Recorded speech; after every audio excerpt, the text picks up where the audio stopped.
get scared? Do you feel lost? I can smell fear. I've been there before, but you made it through the storm again. You did it on your own again. Goosebumps in your skin. Do you feel what I feel? I'm waiting on you to notice that you got what you wanted. We don't got time to cry right now. Only got time to focus. 2 hits on a wait list. I was armed and dangerous. Take a shot, leave them faceless. I was armed and dangerous. On a whole different level. I can see why they hate it. I was armed and dangerous. I was armed and dangerous. You should have noticed. I've been focused. You should have known I'm locked and loaded. You should have noticed. I've been focused. You should have known I'm locked and loaded. You better watch your back, cause we aiming at your head. I don't need a pick me up and I don't need a rest. Knock down, top down, hit him in his leg. Pull up with the trio and my eyes all red. 1, 2, 3 of us can't compete with us. Everybody screaming like they did and believe in us. Believe in us, believe in us, believe in us. 2 hits on a wait list. I was armed and dangerous. Take a shot, leave them faceless. I was armed and dangerous. On a whole different level. I can see why they hate it. I was armed and dangerous. I was armed and dangerous. You should have noticed. I've been focused. You should have known I'm locked and loaded.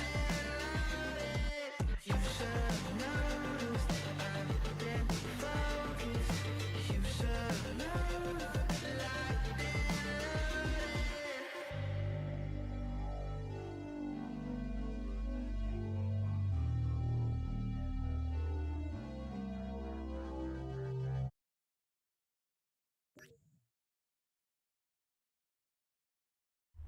Hello everybody, tonight is the night for FNCS Global Championships 2025 Day 1. I'm super excited, this is going to be really fun. Hold on, let me just check. Yeah, it is right there. So literally, soon in about, say 20 minutes, the FNCS will start. So I'm going to watch a bit of the Asiatic stream, which is live right now. I have a couple of these things right here. So we have the hit and stick clip this weekend, and we needed a track to match the hype. Well, David, which is the new song that was at the beginning of the stream. It's called Locked and Loaded. But what he said is so good. Locked and Loaded is copyright free, by the way. Use in all your videos / montages and get paid for your content. So that's why I was at the beginning of the hit and stick clip this weekend, and we need beginning of the stream. Yeah. So these are all the casters for today's thing and tomorrow's probably. You know them, but pretend you don't. Introducing your English broadcast talents for Global Championships 2025. So we got stage host, which is this.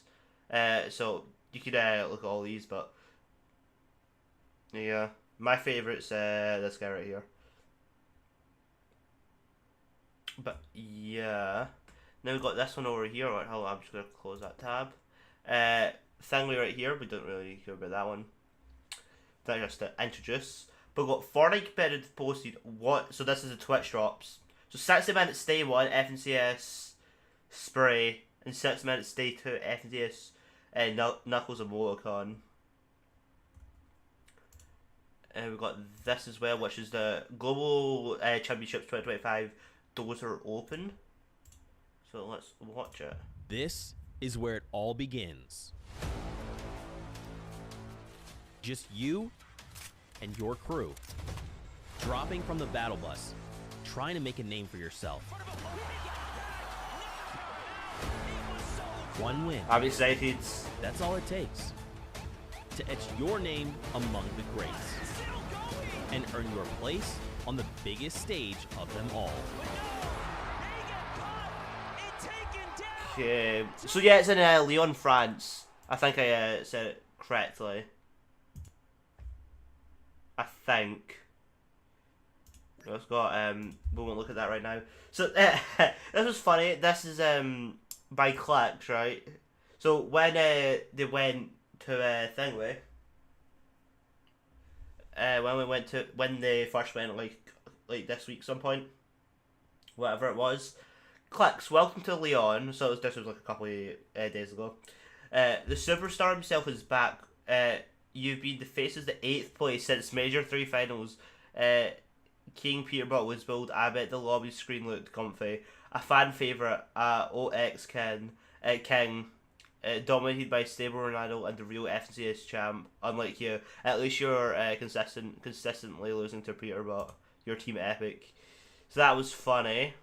And then we got this reporting live from the FNCS Global Championships 2025 in Lyon, France, and the games haven't even started yet. Yeah, so I was looking at what's the thing away? Asiatic stream for that. Oh wait, hold on. Don't text me unless it is up to squad up this weekend. Pub chocolate bar. Oh yeah, you're right. Is the FNCS going to run on this update patch? So like the Champions Road update patch, or the one before it? I'm not sure. So yes. Okay, now this is what we're going to look at.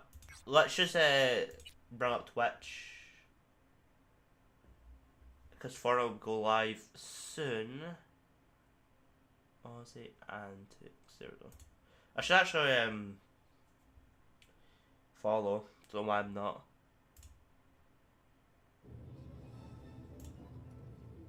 When you watch illegal streams, you risk letting. So, yeah. All the antics stream. Don't worry, it was a bit laggy. Anyway, okay. So the prize pool for this FNCS is 2 million. Looking in Lyon, 99 players. Sorry, I just have to do it. 99 players. It's a trios game mode. We're not gonna get all the elimination points, but we're gonna look at the map though, and then we're gonna do predictions as well. So this is the map. Let me just So these are all where all the thing like so. We've got Rachel Coleman Peterborough over here contesting Utopia City, whatever that was. But I want to Clicks and Clicks' team's up here. I want Clicks to win. The Clicks has never won an FNCS, but I'm thinking that they will be somewhere in the top 5. I'll say Peterborough will be thing like. But I did see the practice match, and Peterborough did go down nearly like straight away. So.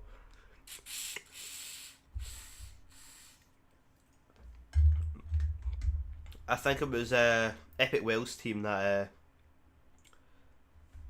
got him. So, yeah. Here's a little minute to look at. It's the predictions. Here we go.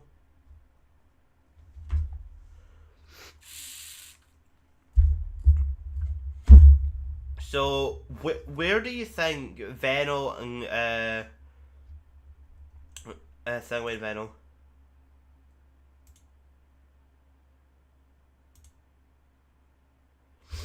Are they offline or online? No, they're online. They're online. Okay. Here we go. FNCS. Oh, it just started a minute ago. Okay.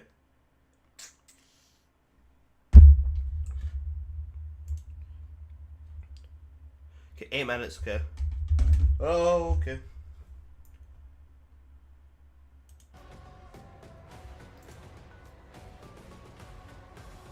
I think Veno will be probably like 6th place.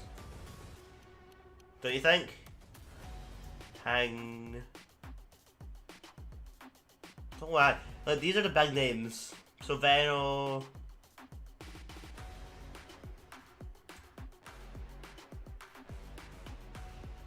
I think I don't really know this team. I'll say 18. Hold on, I'll just go for clicks. I'll say 10-1, so 10 plays to 1. Clicks. I think they'll probably be about 3rd place. Acorn. Okay, I think Acorn and Queasy. Oh wait, hold on. Actually, I know where. I have a feel. Okay, I'll say they're gonna be 10. But Acorn's team, because Paul's in Acorn's team, because I think they'll be 2nd and Pure Bot will be 1st. Pika or Bots, where is it? There it is. Because Cold, Ritual, and Pure Bot are the big names at FNCS. Epic Whale, 4th place, 100%. Oh, Clicks? No, where are you, Clicks? Clicks, where are you? There you go.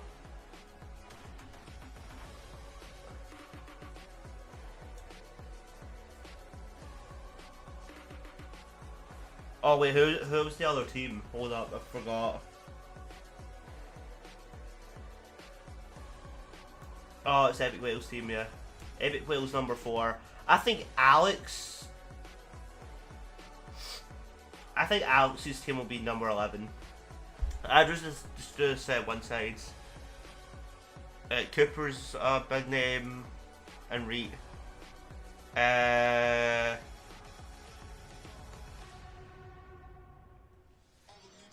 Muzz is a big name, so I'll do that. So I would say this is my predictions. That's I'm not doing this sides, but these are my predictions. Hopefully, at least one of them's right. Okay. I pull up the map.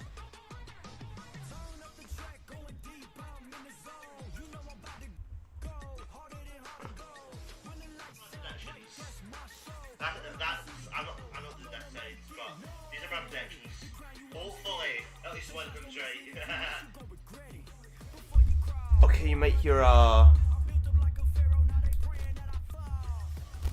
okay, I think you might have heard a bit of movement, but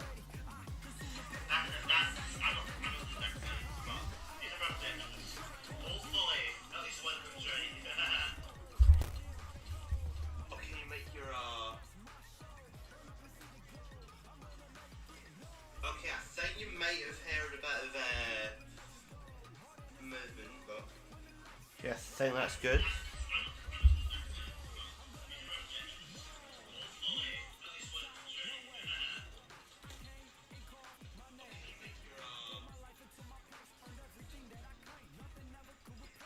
Peter Baha.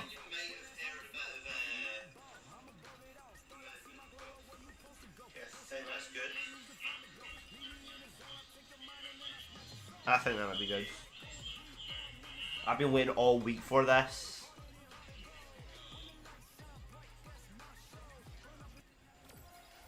Ads.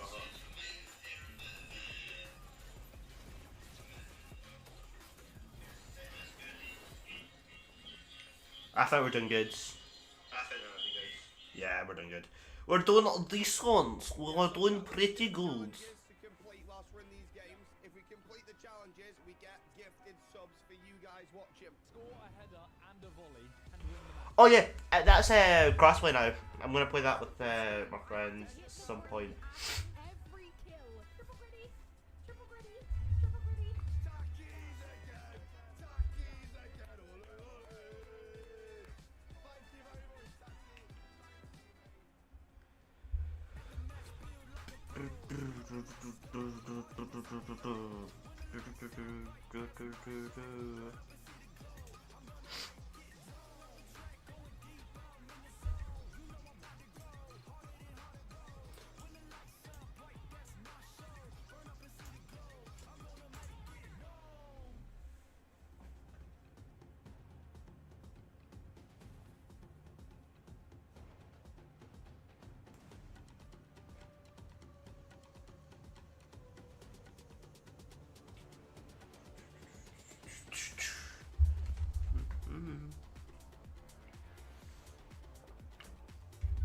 Then I'm gonna have my dinner too. Obviously. Whew. Whole 6 hours. It's usually about 6 or 5 hours.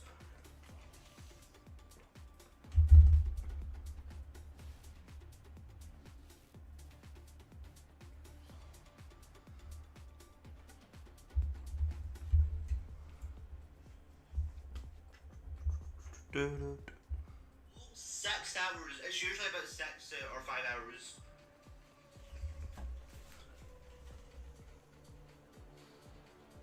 Yeah, I think that's it. I think that's a good audio. Okay, we've got 2 minutes. I'm gonna go for a pee, so I'll be back. Just give me a little second, okay? Give me a little second. I will be back.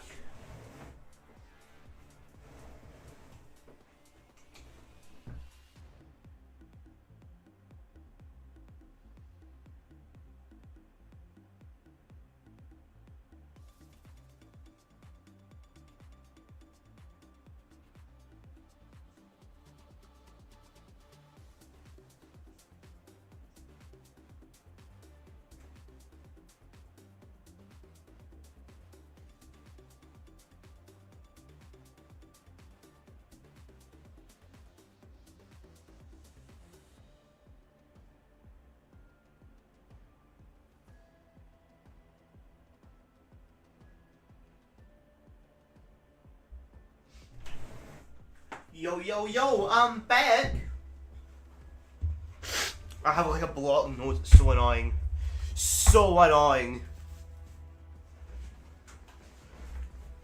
1 minute! 1 minute before pre-show.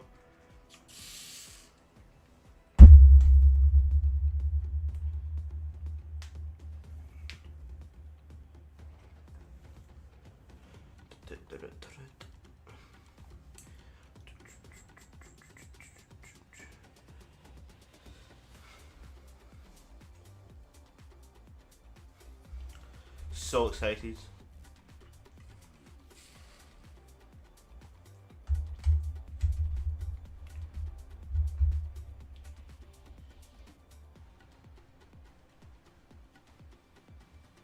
"20 seconds.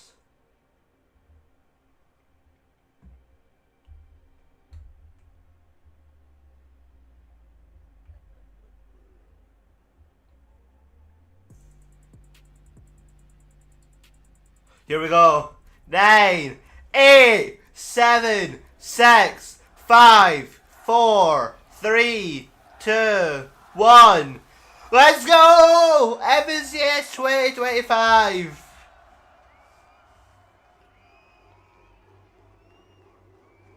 Oh, this is different.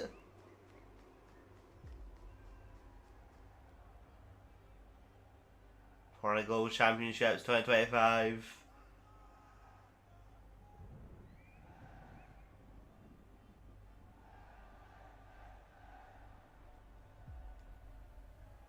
It's intense.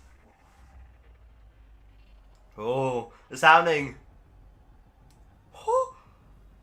Yeah, this is different. I don't remember this happening in last year's.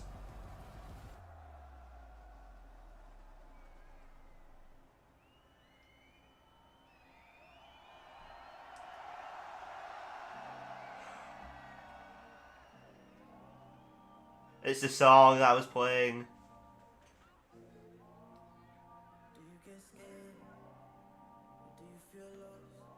I love this song. I love it. That was last year's, I'm pretty sure.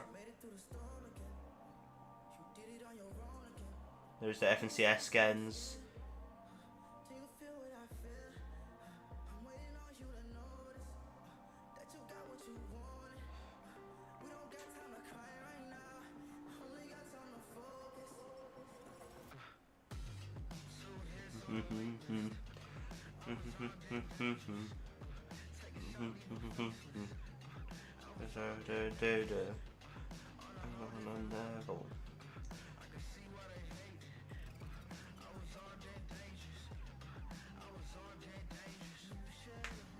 Honest, kiss, you should've known. I hate this, so it should have known I am focused.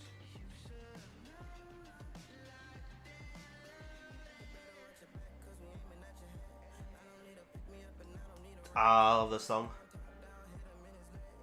Special Fortnite song too.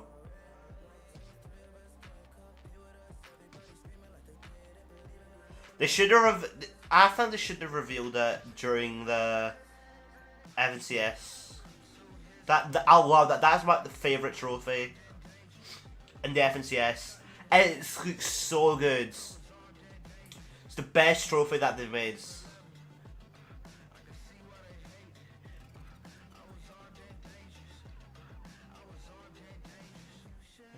No, this.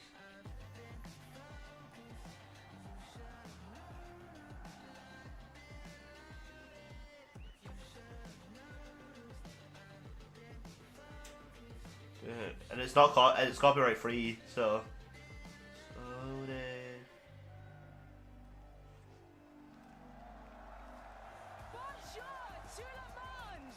Castler. To the Fortnite Global Championships 2025. We have 33 of the world's best trios backstage waiting to compete for the ultimate prize. Woo! Fortnite, the Axe of Champions. The new one too is insane. A waiting world, and they'll be doing it in front of these watching eyes here in Lyon, France. And not just eyes, but incredibly loud voices. Lyon, faites de bruit!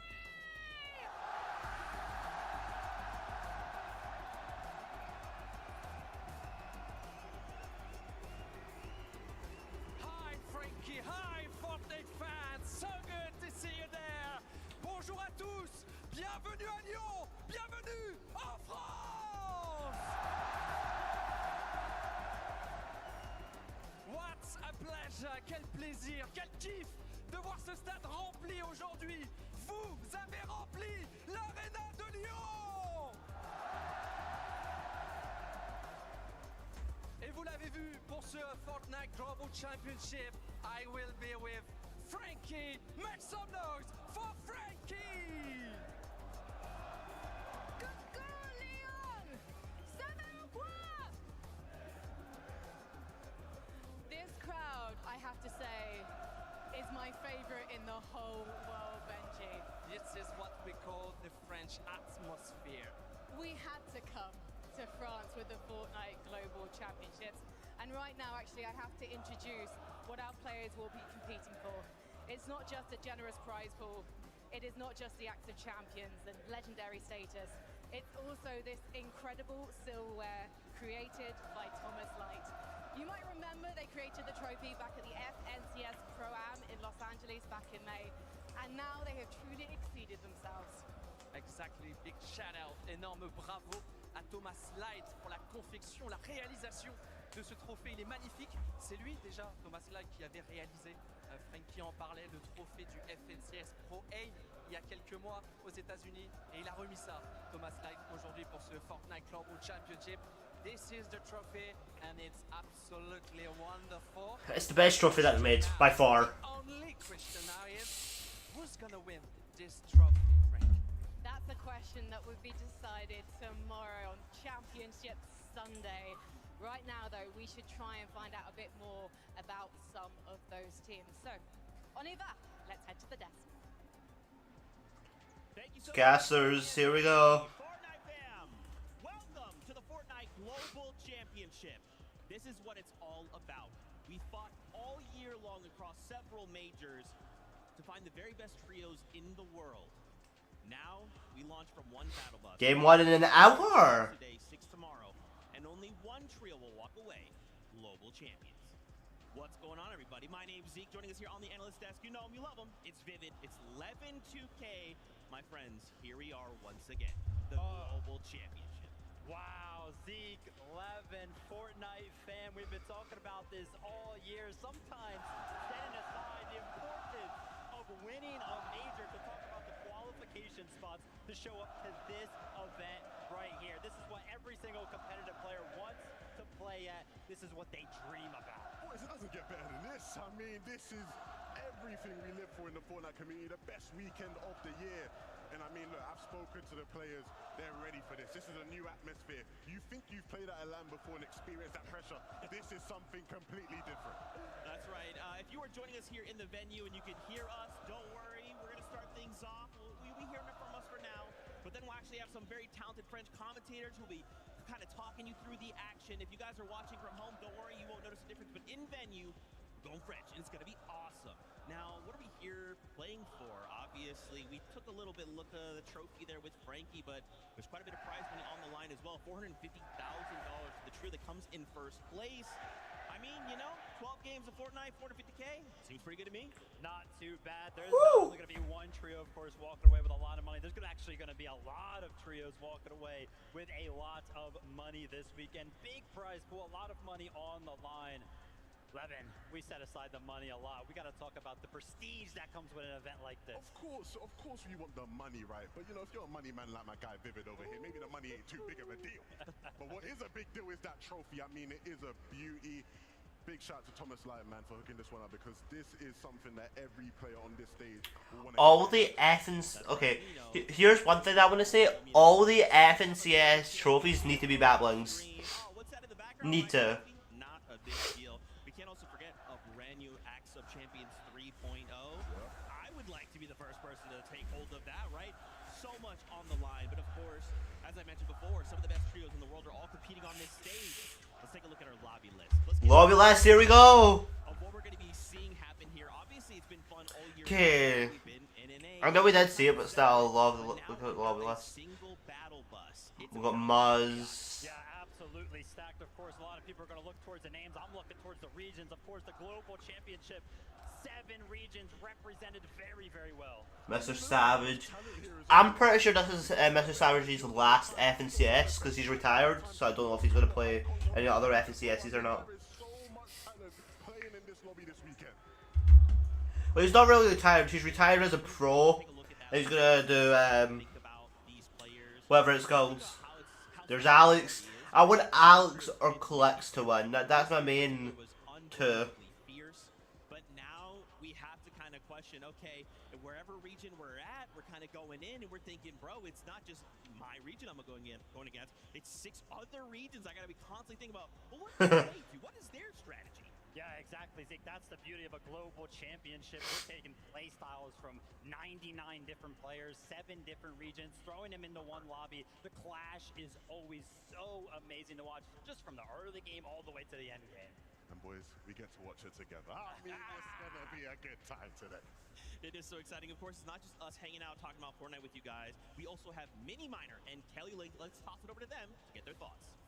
Thank you so much, Zeke. Kelly here, joined by Mini Miner, and we are currently in the player lounge where the players just behind the camera are getting ready. We can see them all grouped up, strategizing, getting ready to get in the game. And I know we're ready, and I know you guys are ready, but as you can see, we have a little bit of time, and we wanted to break down what's going on around the map. Yeah, now we want to take a look firstly at the northwest side of the map. Lots of talk about Queasy's team in particular landing up here to the north side of the map, the Hive. This is a really great drop spot for them. A lot of talk about on paper this team. Yep.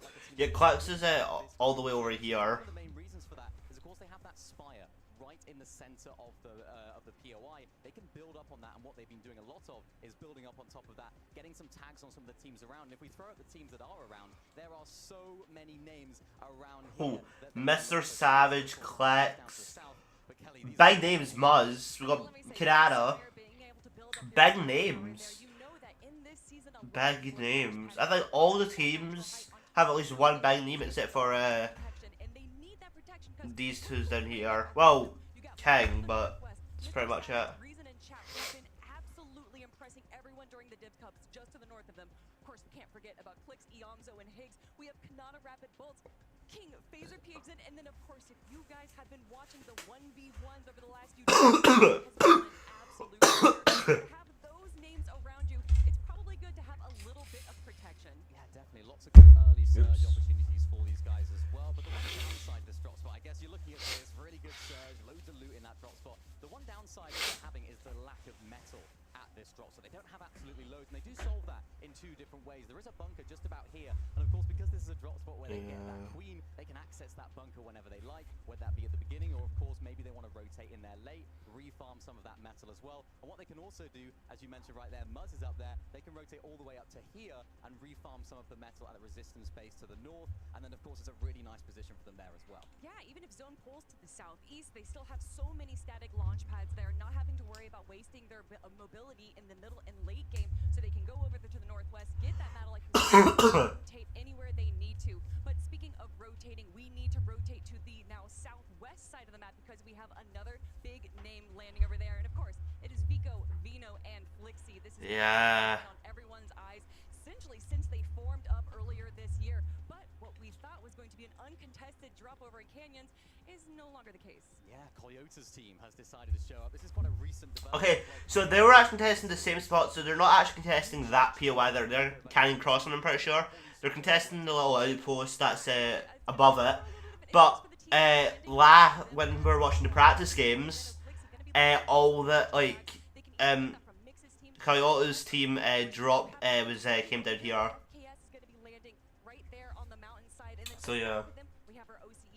Yeah, I mean, there's some big questions here about Alex. There's a stat bottom left of the map. About how they're actually going to go about and get their Storm Surge tags. They're an OCE team, not typically too strong on the Storm Surge, right? They haven't necessarily got those strategies clearly at the beginning, but what I'm excited to see what these guys do. Maybe they could try and go for this mountain position right there. You can sort of see it rotating up, so they're trying to get those tags. Maybe, of course, we could see Vico and Flixie, if they do win off spawn right here, maybe they'll make their way over to this hill, because remember, it's such a power position, Kelly. Not only do you have that elevation, you also have those launch pads as well, which can take you right into the center of the map. But you know who loves that power? By the way, see my favorite bit of the FNCS. Oh, hold on. See my favorite bit of the FNCS is mainly either the last game of the FNCS or when all the when all the thing coming up, the players going into the map. We have it at the Hive, we have it at Ranger's Ruin as well, and we also have one over here in this sort of area right here at Demon's Debris. Now this was how things were actually looking at the very beginning, right?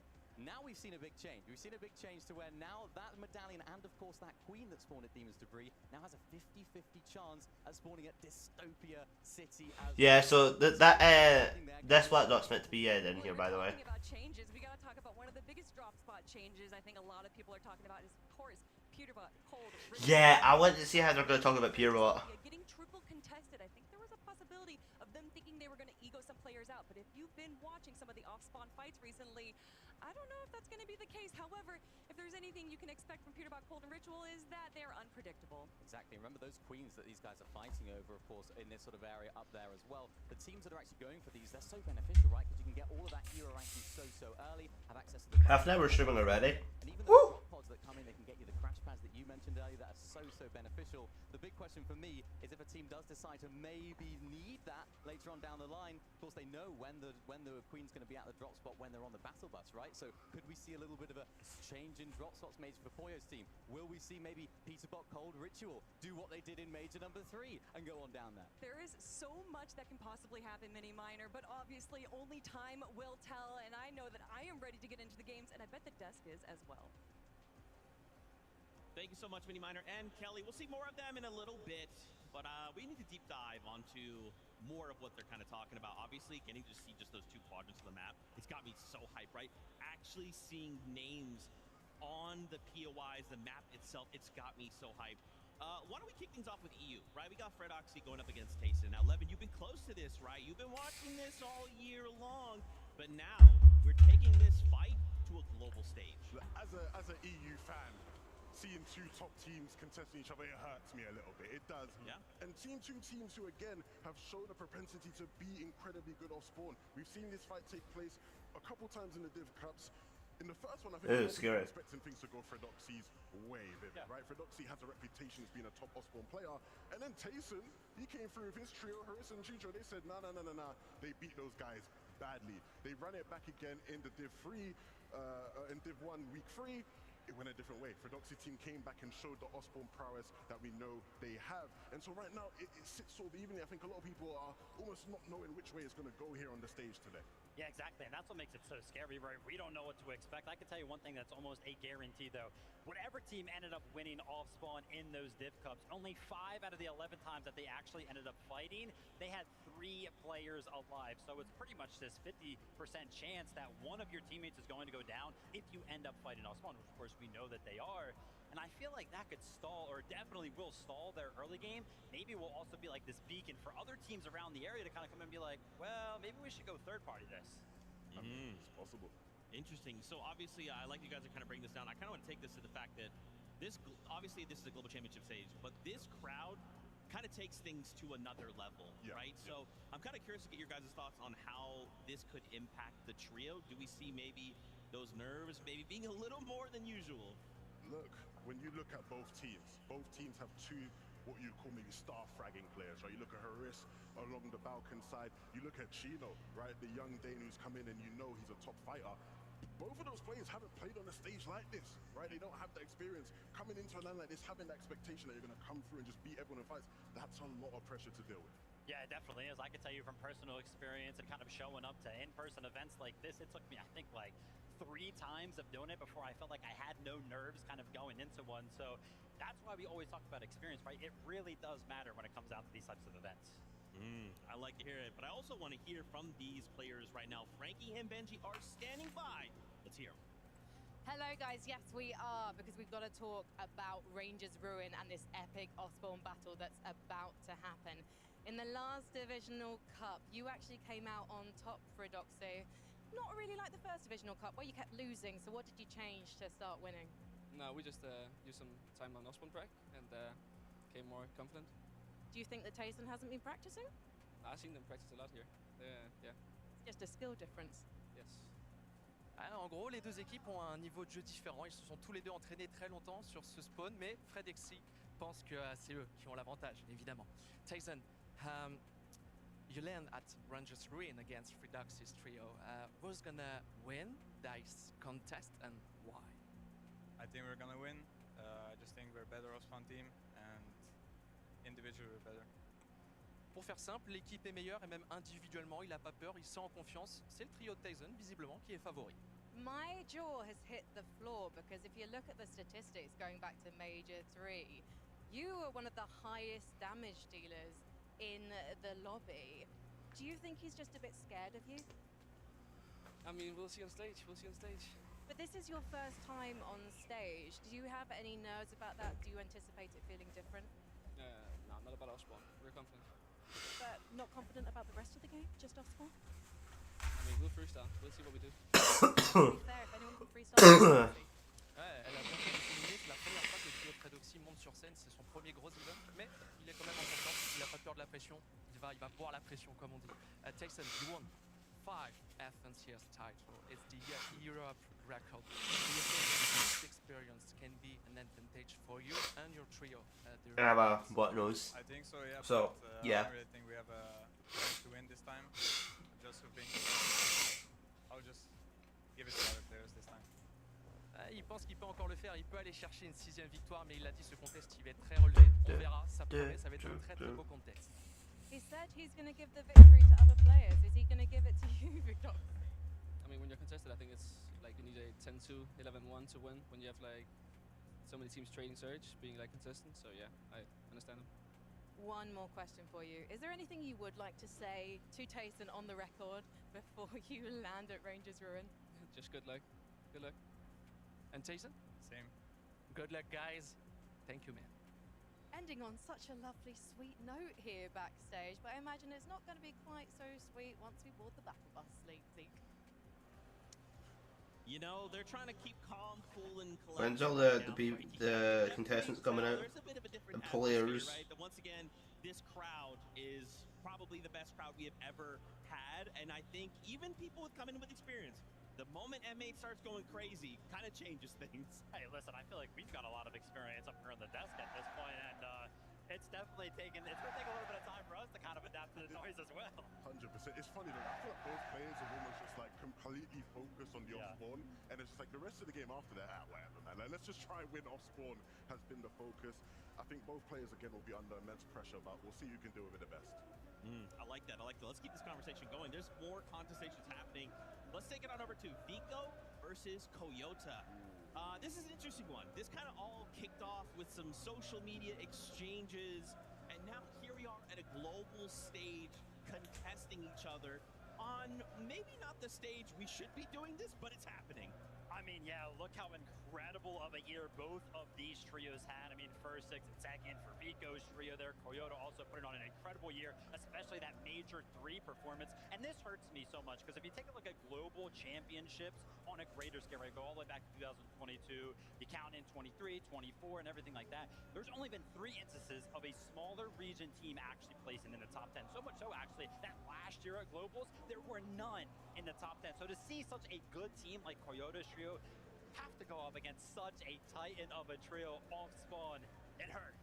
Yeah, and I mean, look, it was just last year when Koyota really announced himself to the global world as being a top Fortnite player.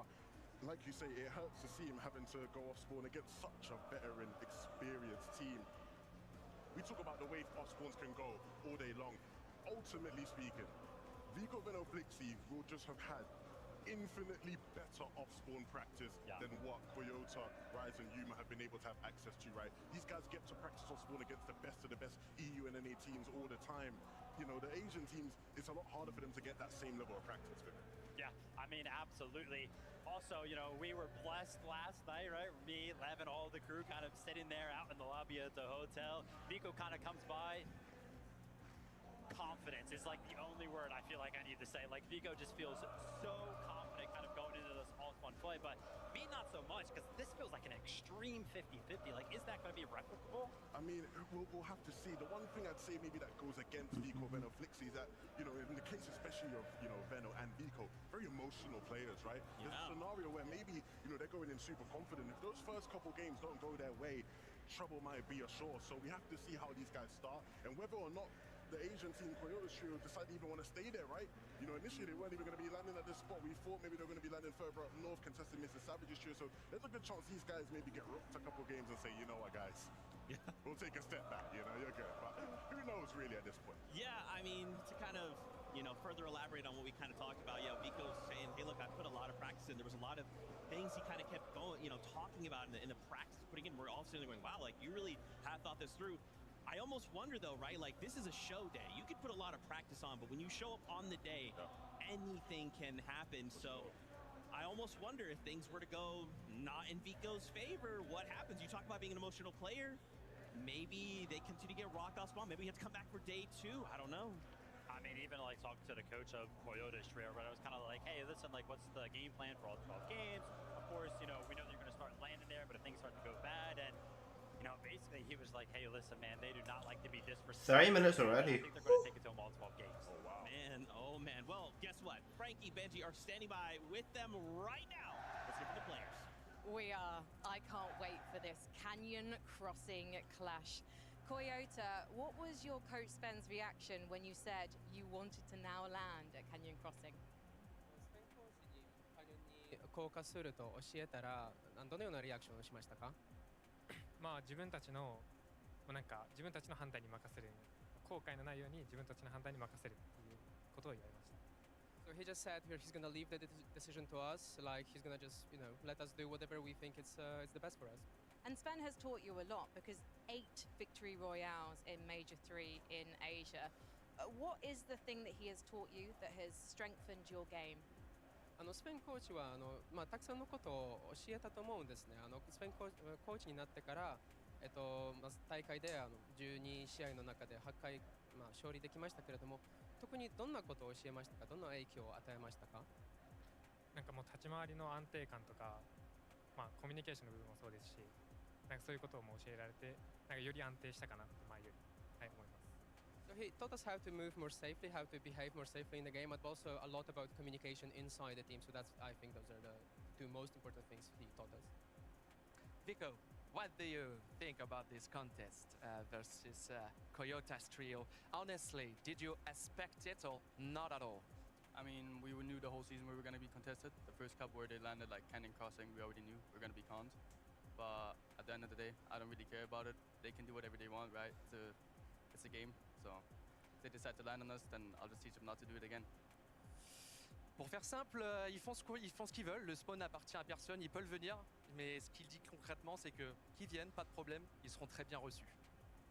With the aggression that you brought to the Asian region, do you think you can replicate that here at the Global Championships?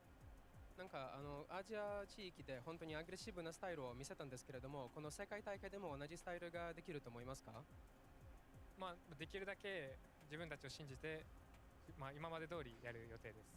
So we want to keep it up. We want to play it like we want to believe in ourselves and just keep up doing what we've been doing so far.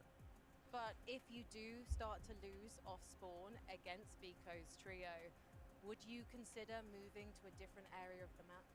なんか序盤でビコ選手たちとまあ何回も負けたら他のところに移動する予定がありますか？ない。No, I don't think I have to translate that. Vico, last year you finished 4th at the 2024 Globals. What's the objective? What's the plan for this 2025 edition? Maybe top 5, top 4, maybe more? I mean, the plan was to get first to win this. But now that we're conned, I think we can still top 3. You know, if we do good, we prepared a lot for this. So I think we can still top 3, maybe and win if we do good. So. Pour faire simple, ils se sont préparés au mieux. Évidemment, s'il peut aller chercher la victoire, le titre, ils le feront. En tout cas, ils visent au minimum le top 3. On aura des clients très très sérieux dans cette finale. Finally, Coyota, is there anything you would like to say to Vico? ビコ選手に向け何かメッセージ一言がありますか？ Good luck. Good luck. And you, have you got a word for Coyota? Good luck. Hope you prepared well. C'est que de l'amour pour l'instant. Rendez-vous maintenant sur la map. Bonne chance. Bonne chance. Oh, that's a translator. Man, Vico just trying to farm that aura, and he is successful. But also, I gotta say, I love Coyota. He just seems so wholesome and I love too. Hey, you know, would you leave? Nah. I love to see No that. translation needed. Yeah, dude. The fact that we're gonna see these two trios go head to head is so crazy. And again, there's just like one of the many things happening across the map. But like hearing them now, dude, I'm super excited for it. Like, I'm excited, Zeke, but at the same time, my heart's broken a bit, man. Because, you know, all three of us, we always get called out for our biases, right? They always say I'm EU biased. They always say you guys are NA biased. And I tried to show some of the other regions love. And when I look at some of the other regions, Coyote, Horizon, Yuma are a team from Asia that I really want to be able to champion these guys and be like, look, these guys can hang with the best of the best. But if they're competing all 12 games off spawn against one of the best EU teams in the world, they leave me no choice but to sit here and just have to look the other way, man. I mean, it's going to be fun. It's going to be entertaining. I wish we could see both these teams uncontested, though. Yeah, I mean, I love that point, right? Because a lot of people kind of coin Coyota as like the Asian peanut butter. Sometimes people even say, hey, peanut butter's like the NA Coyota, right? Kind of goes back and forth right there. That's how good individually Coyota has shown himself to be. But, you know, we got to go ahead and respect the confidence on the other side of things as well. Vico basically saying, hey, listen, we were planning on winning it. We know how detrimental, you know, fighting off spawn is, and Vico went ahead and said, hey, listen, we don't really feel like we can win it, but we still feel like we can get top 3. I feel like that is an incredible goal in its own self, right? You know, absolutely, that would be one of the best performances we've seen from a team ever, right? You know, it would be mental. And I think the reason why a lot of these guys are like, I'm convinced I'm not going to win, it comes from a respect for the lobby, right? Yeah. When you look at some of the other teams in this lobby from some of the other regions, a lot of these guys look at them with so much respect and go, I'm contested 12 out of 12 games. If those guys are uncontested, it's going to be hard keeping up with them. I like that respect. Again, I just love looking at this through the lens of a global championship stage. I agree, though. I don't want to see these guys fight. I want to see both these trios make it to endgame and kind of see, okay, what do they have prepared for us? But now this could go back and forth. You know, I'm scared. I'm excited, but that's what Globals is, right? At the end of the day, we're going to be fighting it out, and there can only be one trio that walks away as global champions. Now, of course, you kind of heard a little bit from us. Why don't we hear a little bit from this crowd? Frankie, Benji, over to you. Thank you, guys. We do need to test the loyalty of the audience here in Lyon, because we've just discussed the epic off-spawn battles we're about to witness, and we need to see who the crowd is siding with. Exactly. Tyson versus Fredoxy. Fredoxy versus Tyson. Selon vous, ce contest, qui parie sur Tyson? Vous en pensez quoi, Leon? Fredoxy! Ooh. I think Fredoxy might have the edge here, Benji. Yeah, I think too. Vous l'avez vu, il y a eu un deuxième contest. On vous a parlé aussi du trio de Koyota face à celui de Vico. Sacré contest encore entre les deux équipes. Selon vous, dans le public, qui parie sur le trio de Vico? Leon, le trio de Koyota! Alright, Even. Pretty even. And here we go. I might In about a couple of minutes time, we are going to get all the really players coming over. It's going to any team with a gentlemate on it. And we do have many teams with one of those gentlemates players on it. And we're going to be introducing them very soon, Benji. Oh yes, 7 players for M8 gentlemen during this final. This is the public, this is the crowd that you heard. Because it's usually about all the players coming out. That takes about like 2-3 minutes. Then like 5 minutes later, Make some noise. it's usually about like 5 times players come out. Gentleman's fans, before we go back to the desk, Leon, tout le monde, faites du bruit!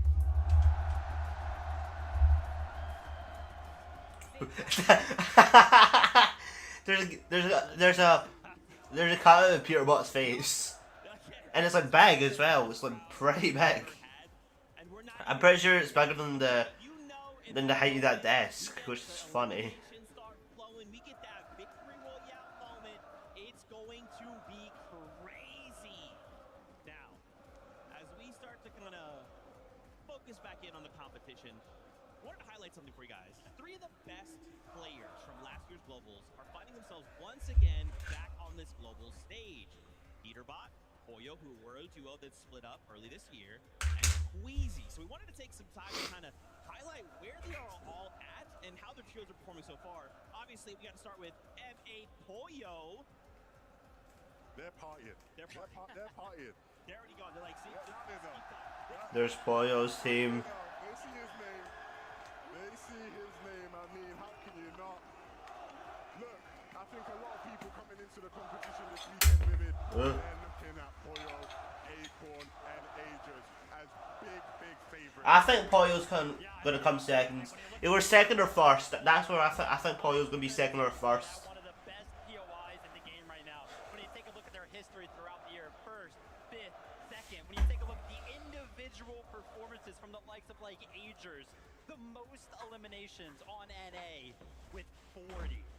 Playing absolutely out of their minds, and of course Pollo also playing out of his mind. You've got Acorn on your team to lead you in the right direction, make all of those pivotal calls with the experience to back them up. The trio just looks so good. The storyline would just be so perfect, right? Pollo had to deal with a lot of criticism of people going, what's Pollo without Peterbot? What can he do without Peterbot, right? He came through at the first major of the year in NA, won it without Peterbot. Can he come to the Global Championships this year, win it without Peterbot? Can Acorn solidify himself as the GOAT IGL in Fortnite? He's won so much, he's done it online, but can he do it here on this stage?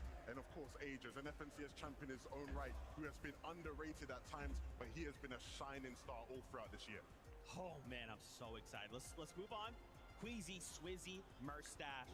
Levin, I'm coming to you. And what's interesting about this trio is obviously the Swizzy factor, right?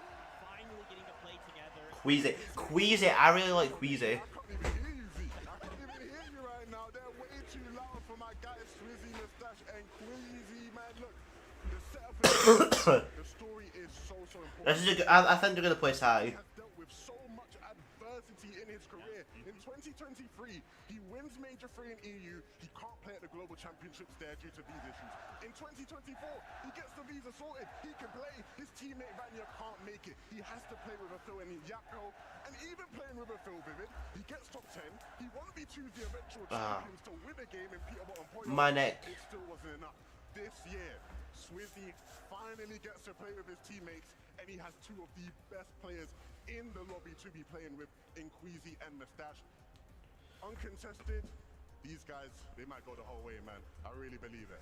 Yeah, I mean, Swizzy and Mustache, two of the best fraggers for sure in the game. Levin loves to talk about it. Queasy, he considers him to be the GO IGL as it currently stands in Fortnite. Second, 11th, second at global events in the past. The win right there. So many times. So close for him. Can he pull it off this year? This really, you would think this has to be his year, right? He's come so close.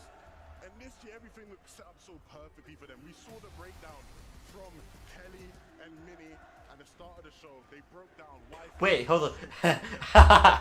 But did I just like do the wrong type of thing? Did that say day one game 2? Obviously, the remaining player of those three is Peterbot, Cold, and Ritual.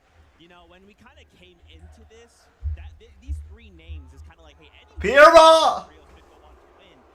But then we kind of throw a wrench into it when Peterbot, Cold, Ritual are triple contested, bro.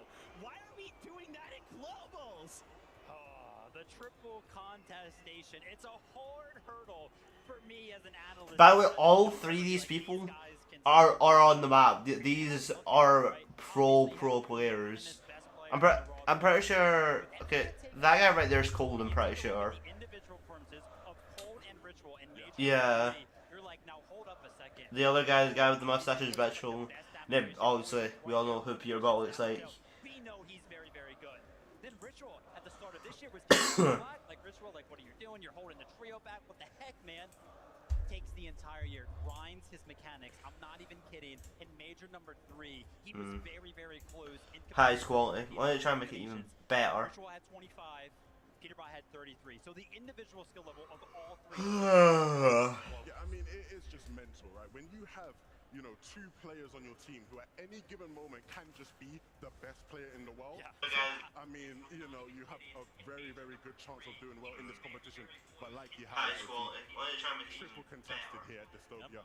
I mean, even with that being said, I still think a lot of people probably expect these guys to come out on the right side of things. Gonna make the audio a bit louder. But ultimately, it's just too chaotic. You've got to think, right? You know, 3 teams landing at 1 POI, it just can't go well. It's so chaotic, but I can't lie, Levin. I think we're hearing the whispers. I think socials are hearing the whispers as well. It's like, do they have something cooked up? Are they actually going to be landed there? We've seen it. I mean, people have been suggesting that maybe these guys might cook up some sort of teamy strat where they're landing at a couple different places over the course of the 12 games. If any team could do that and pull it off, it would be them. Man, this is crazy. You guys have me 20 minutes. Unbelievably excited.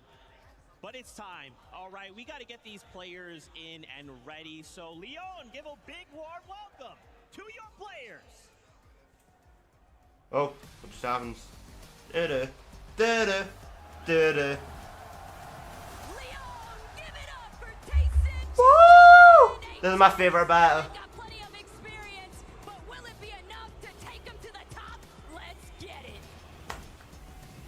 Here we have coming out hot of NA. They're now taking their gameplay to the biggest stage of them all. But can they keep up that performance?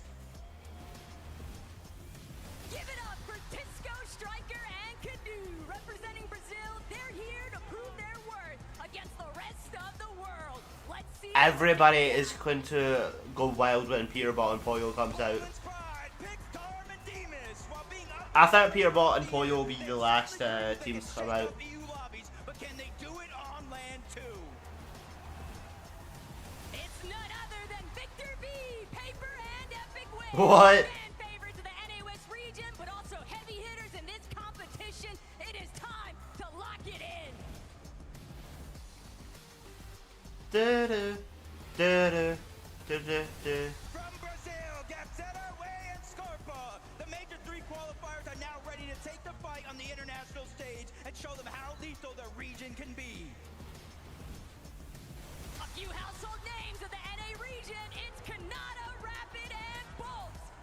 weekend, they'll have to come They're all together big and names face too. off against the toughest competitor in the world. Coming in hot, Seti, Yapko, and Panzer. After switching up ahead of Major 3, these guys displayed instant chemistry making their way to globals. Now the real test starts. Malor, Mansour, and Adapter have touched down in France. This Middle Eastern trio is not to be underrated, and they'll make sure to leave their mark on the lobby this weekend. The wonders from down Alex. Alex and Ha- Zines. How are Here Alex? on OCE, they're taking the battle to the main stage. Watch out, these guys mean business. I think they're all power as well. I think they're all from power. Poyo! Woo! For these guys, and concluding it with the Globals trophy, that's just the icing on the cake. Da-da, da-da, da-da. I cannot believe that this is going to be your first LAN, Curly, but luckily you have some very experienced players with you. Reet, and of course, a former global champion in Cooper. What has this experience been like so far for you? I mean, playing with the global championship winner has it's meant a lot to me. I mean, I'm playing with an official winner here. But, it's been a great experience so far. And Cooper, you've chosen to play with these guys. What's so special about this team? I think Curly has a lot of for potential. some I reason. think what Mero saw in me, I see in him. So I think he's going to be great in the future, you know, a great prospect. I think he's going to be really good. And how do you feel about your chances of taking back the crown? It's not looking great in terms of how I predicted, but the same thing happened in Copenhagen and I won, so we'll see how it turns out. Quickly, very quickly, Reet, we've got to have some more positive words about winning. Okay, Oh there's yeah, I mean, we're gonna win. I'm excited. Thing We're way. gonna go out here and play and do our best, you know, give it a shot. Bien sûr, let's head to Benji. 70 minutes. Et oui, 7. un nouveau trio. Les champions, s'il vous plaît, du bruit. Pour 17. Roots, Rapide and Canada.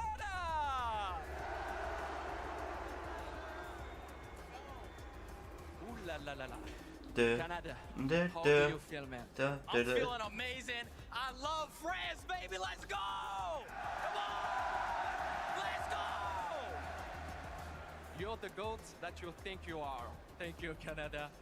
You have this experience from big stadium, big stage like today, but today it's different because of huge French atmosphere. Do you think you can handle the pressure? Pressure's all I need. I'm feeling good. I'm ready to win. Let's go, baby. Make some noise from Canada. Woo! And now, back to you, Frank. Thank you. I had to find Aegis Acorn. You've been to many of these Fortnite global lands, but how does this one compare so far? This is like nothing I've ever seen. This is the craziest land ever. And how do you keep your focus in-game leading these guys when the crowd is so loud? We're locked in, we're ready to win, and we're going to bring it home for M8. And you're going to bring it home for America potentially. Poyo, you could do the back-to-back here in France in front of so many fans. What would that mean? I mean, a lot. I mean, I can barely even hear you right now, so yeah. Do you have anything to say to the fans? Thank you for being here. That's important. Well, thank you so much for talking to me. Good luck today, guys. We need to meet some more teams. Here we go.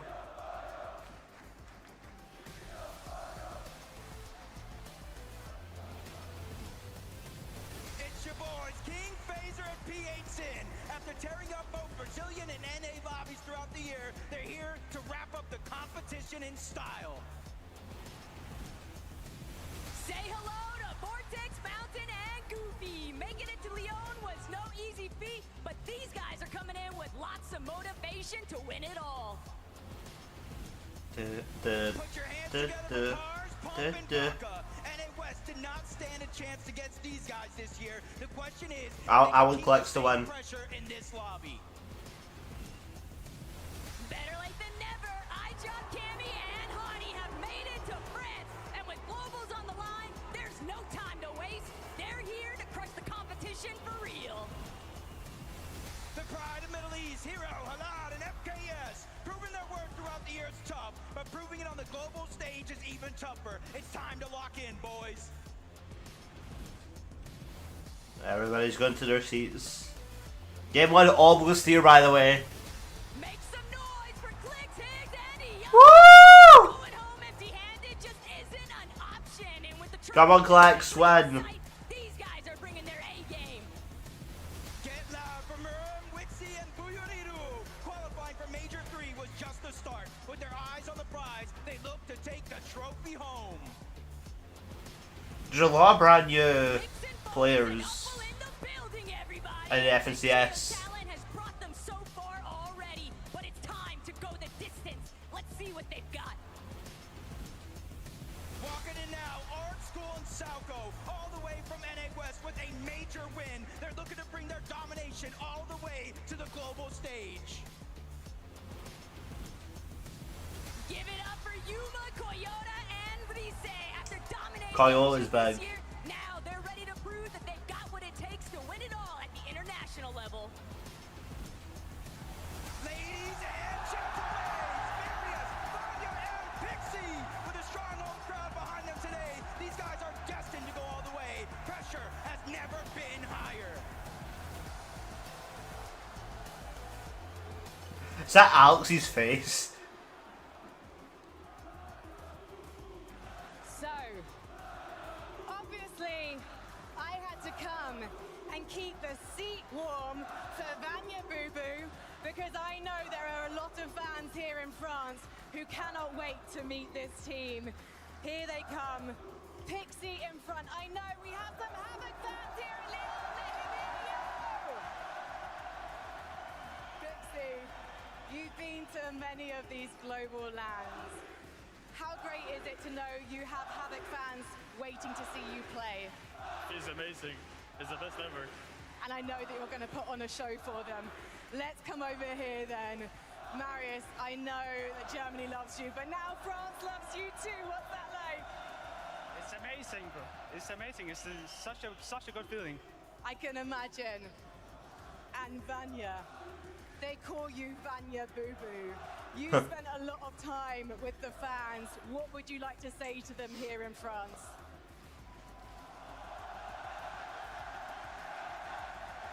Sometimes actions speak louder than words, which is why I'm gonna say, let's have Benji. Et merci Frankie. Je suis avec un nouveau trio. Ils viennent encore des États-Unis. S'il vous plaît, du bruit pour Higgs, Helmso and Clicks. Wow. Clicks, how do you feel, man? I feel great. This is going to be the one. I'm bringing it home. Hey, il le dit, il vient pour gagner. Il est chaud, l'atmosphère lui fait pas peur. Il vient pour gagner. C'est top 1 ou rien pour Clicks. Clicks, we know that you land at Supernova, and I heard that Fredoxy have to train you for the spawn. Tell me more about the story. Yeah, he helped me train. Anybody who lands Supernova, we'll see what happens. Pour faire simple, en fait, le trio de Clicks spawn atterrit dans la ville de Supernova et il y a un ami à lui, Fredoxy, qui l'a pendant des semaines entraîné gentiment parce qu'ils sont amis et c'est grâce en partie à Fredoxy qu'aujourd'hui Clicks se sent à l'aise et c'est pour ça qu'il spawn à Supernova. Last question, what's the objective? Only top one or nothing? It's top one or nothing, and I gotta make sure this crowd is repping the set. XF forever. Du bruit, s'il vous plaît, pour Higgs, Helmso and Clicks! To 9 minutes. Had to grab King from the Brazilian region, also representing Argentina here in Lyon today. I've got Ricardo to translate. King, you're so experienced on LAN that you won in Brazil and then went to North America because you're taking this so seriously. What did you learn from playing in a different region? So, você foi para os Estados Unidos para melhorar. Por quê? O que você conseguiu tirar disso, dessa viagem? Ok.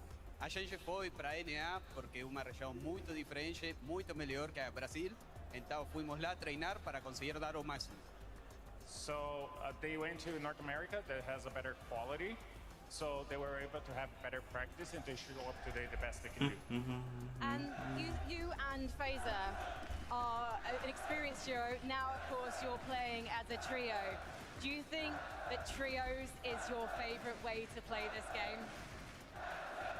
Para Para mí, eu prefiro um pouco mais duo, mas eu acho que o meu melhor nível é no trio.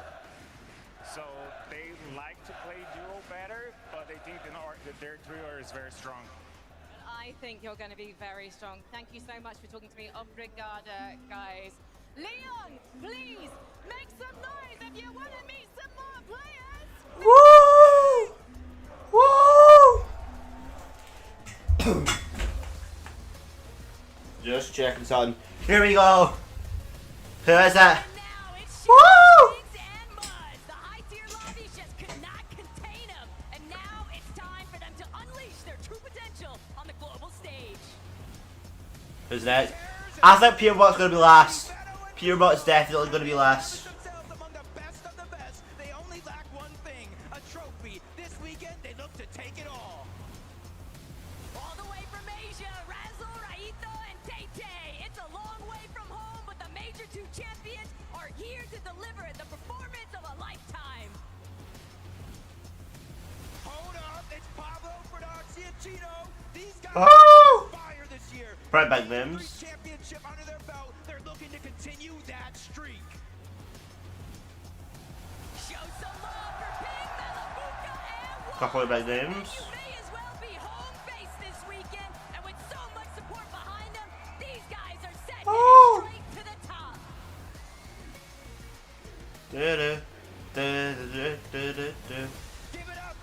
Woo! Mr. Savage! His final FNCS, hopefully wins.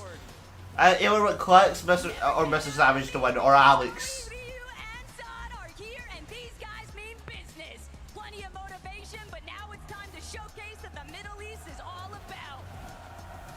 Domination is key for Peter. Piermo!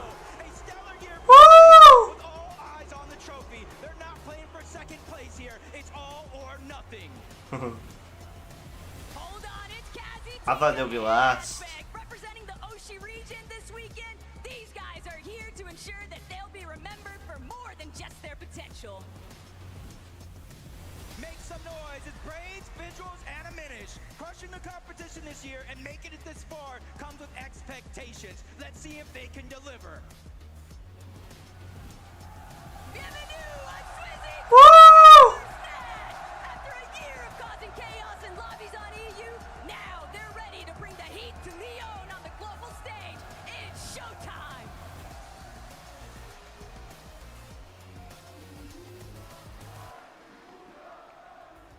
I have got players from 2 French teams here in Lyon. First of all, from Habit, we have Wax. I can definitely hear the Habit fans over here. Thank you, Wax. And over here, representing the Gentle Maids, we have Ping and Malabuka. Now, Malabuka, I know it's going to be really hard for you to hear me right now because the fans really want to show how much they love you. They're But big do you have any names. words for them? Guys, keep supporting us. Someone from Gentleman's will win. Is that what you think? Qu'est-ce que vous pensez? Will they win today? I think the crowd are on your side today. One more question though. Do you think that Europe can face off and take this trophy home? Yeah, 100%. Europe is taking this trophy. Let's head to my favorite European, Benji. Et je suis avec un nouveau trio et pas n'importe lequel. Regardez, messieurs, dames, avec moi du bruit pour Reason! Mr. Savage! Savage High, I remember that you got your call at the last major, at the last game, at the last moment, and now you're here on the stage. How do you feel? I feel great. I'm excited to be here. Bonjour, Leon. How we doing? Like you can see, you have a huge, massive fan base here in France. Do you have so many words, maybe in French, for your French guys? I don't know that much French, but bonjour, je m'appelle Martin. Comment tu t'appelles? That's all I know in French, but yeah. une légende dans tous les domaines. Avec lui, je sais pas si vous êtes au courant ici, mais il y a quelqu'un dans ce trio qui parle mieux français encore, et même très bien. C'est Chap. Pourquoi? Eh ben parce qu'il vient aussi un peu de France, il est un peu de chez nous, sa maman elle est française, alors il parle français. Chap, est-ce que tu as un mot, ou plusieurs même à dire, un message à transmettre à tous les fans français ici aujourd'hui? Je suis juste content d'être ici et j'espère de ramener... 3 minutes, guys. 3 more minutes for game 1. For Mr. Savage, Chap, and Reason. And now, back to you, Frankie. Thank you very much, Benji. Now, the Gentlemates fans have been waiting for this moment, I think. Because earlier, on the big screen, when we showed their faces, there was so much noise, so much cheering from this audience. And I know they are just getting warmed up. So please, boys, on your feet. Leon, make some noise for Swizzy, Quizzy, Woo! Quizzy, I have to come And to just you give me a first. little second. I'm gonna You've had look at something. a couple of second places in global We are championships. good. How do you make it number Very one good. this time? Very good. That's the goal. I mean, second twice, and Yeah. you have these fans and the Okay, atmosphere. I'm gonna go and do the toilet just because it's like 2 minutes before the actual game, so I'm gonna do the toilet, gonna do a pee, and then come back. Show me how it's done. Let's do this. Here we go. Microphone, but I'm managing. Swizzy, it seems like you've already got a good friendship with the Gentlemates. Yeah, And what would you like to say to them as they chant your name? I do hear. Have you any words for the Gentlemates? Gentle. Gentlemates! Gentlemates! Do you want to have a go, Mustache? I feel amazing, but I want to hear one thing. Gentle! No. Gentle! Nice. Okay, guys, I think I should probably let you get ready to load onto that. Okay, we got a minute, Because the 1 team minute is outstage and Leon to go. locked and loaded and ready to go. Okay. 1 minute to go, guys. Here we go. Guys, I have one word for you. Chill. Okay, the way this audience is going crazy for these players, it's got me so excited. Seeing them now take their seats, interact, getting their thoughts. We're getting close to kicking off the competition. I guess the only question I have for you guys is, who do you think will end in the top 5? Oh. I'll start with you, Viv. You got a little, you got some insight. You put together a little list for us. Why don't you talk us through it? Yeah, I guess that's the big question this weekend. Who is going to perform well? I went ahead. I kept the NA bias going. I've got Acorn, I've got Idris, and I've got Poyo winning the whole thing. I mean, Interest. Oh no, never mind. I was gonna say there's no peer, but then it's a retro. games, if that remains, I think it should be easy for them. The only thing that might I agree. Yo, probably, but I'll probably want clicks. So I'll probably put clicks in number 5. playing so well. Kanad has been here before. I think they're going to sneak in. I like your list. I think a lot of people are sleeping on Kanada's trio. I think they have a really good setup. I think Kanada understands what it means to be on this stage. I think Poyo's second, clicks will be third. Wait, no. My top 5 is looking, it's looking pretty similar, I'd say. I'll agree with that, except for number 2, I'll put clicks. And then number 5, I'll put I think the team that's going to take it. Thingway. I think it's going to Gentlemates. I think it's going. Let's take a look at my top 5. Right now, I'm rocking with Acorn, Poyo, and the Ages. I think when you look at how things are set up for them, it just looks too good. It looks too good. Poyo has that experience of winning. I think it's going to carry them. The crowd's going to carry them. Oh, a lot of people think Poyo's going to win. Interesting. They've had adversity that they've overcome. I'm thinking he's getting seconds. I think the team that maybe might surprise people in my list. I think Pierre White's going to be first, Poyo's going to be second. Then I might say Mr. Savage. I'll say Clicks will probably be 5th. Probably Canada will probably be like within the 3rd or 4th. And then, yeah. Man, the list Clicks will be 5th, yeah. I am so excited, and we hope that if you were not able to join us here in person, that we hope that these roars from this crowd breaks through, that you can hear it, and in those moments, get excited with us. This is the Global Championship. After 6 games today, another 6 tomorrow. But Poyo does look promising. New champions, prize money, a trophy, Acts of Champions 3.0. It is crazy to think we are finally here. Are you guys hoping to see anything out of today? Maybe it's just something out of game 1. Maybe you're hoping to see a trio end well. What are you hoping to see today? You know, Zeke kind of always asks me this question going into like each one of the majors, right? We spend a lot of time on the desk together, and there's really only one thing that I ever want when we jump into a competition like this. I just want good Fortnite. I want to be entertained, and I cannot lie. I don't That's a think drop spot. that it's even possible That's a drop map. to not be entertained. All I ever want is a good moment. That's all I ever want. I think we're Peter. gonna see the next 12 games, but today I think we're going to see people really make their mark on this lobby. Who's going to come out there and get that first win, man? I mean, that's always the most exciting part. You know, get the jitters out, get that first win out of the way, and then we start rolling. Yeah, dude, again, it's like, you know, obviously there is definitely some players who have experience on land, but this crowd just changed. I'd probably say last year's Pro-Am arena was If something pretty good. doesn't go your way and you're eliminated out of spawn, like you said earlier, you just have to sit there and watch everyone else take one step away from you, closer to that trophy, right? So Oh, yeah. keep mentals under control under these circumstances. I mean, I've got no idea. How are you going to keep your voices under control, right? The players are kind of walking out. I'm over here trying to scream at them like, yeah, let's go. Oh, wait a minute. Maybe I shouldn't do that so much. I don't know. I mean, I feel like even commenting to your teammates might be a little hard sometimes, right? Especially when we get into the end game, right? The crowd's going to be popping off at every single one of those eliminations. That keeps happening. It's going to be crazy. There's definitely going to be some stage of adaptability for every single one of our players. I mean, we talk about it all the time, Levin, experience, but you can have experience for this. And look, Vivid, you're someone who's played on amazing stages in your career, right? And I don't think you ever played in an atmosphere like this one, man. It's intense out here. Do you get to take those little like things home? Because it has your name printed on it. Well, your username printed on it. So I'm guessing to take it home. But anyway, here we go. Is that a wave? Is that meant to be a wave or something? Very best trios will now begin the fight to the top. Who will walk away as a global championship trio? That's blue.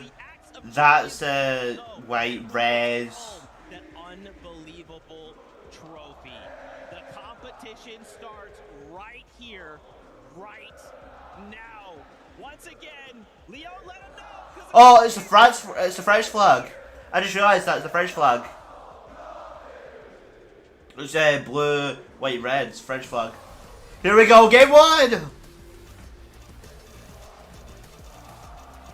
The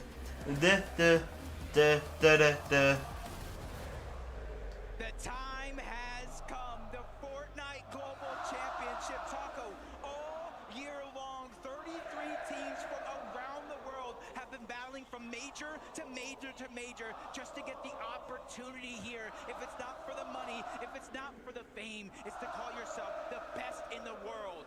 12 games. Oh, yeah, there is 12 games. 6 games in day 1, 6 games in day 2. But starting things off hot already, this is an off-spawn fight that we have been expecting to see. And what I really want to know is the shake-up, the outcome. Prodoxy trying to get that first touchdown. Prodoxy gets the first weapon. Sure enough, H's on the board. Still trying Almost first kill. One down. Chino's falling too. It's Tayson with the comeback. Prodoxy trying to see if he can lock it down for his team. But Tayson determined to Interesting game 1 start. They're down straight away as well, like first minute in game. fully down and out for the count. And Tayson has claimed the area. Already one of our contested fights. Pure bot, here we go. And do you see this already? They're already not landing at this There's the trend. city.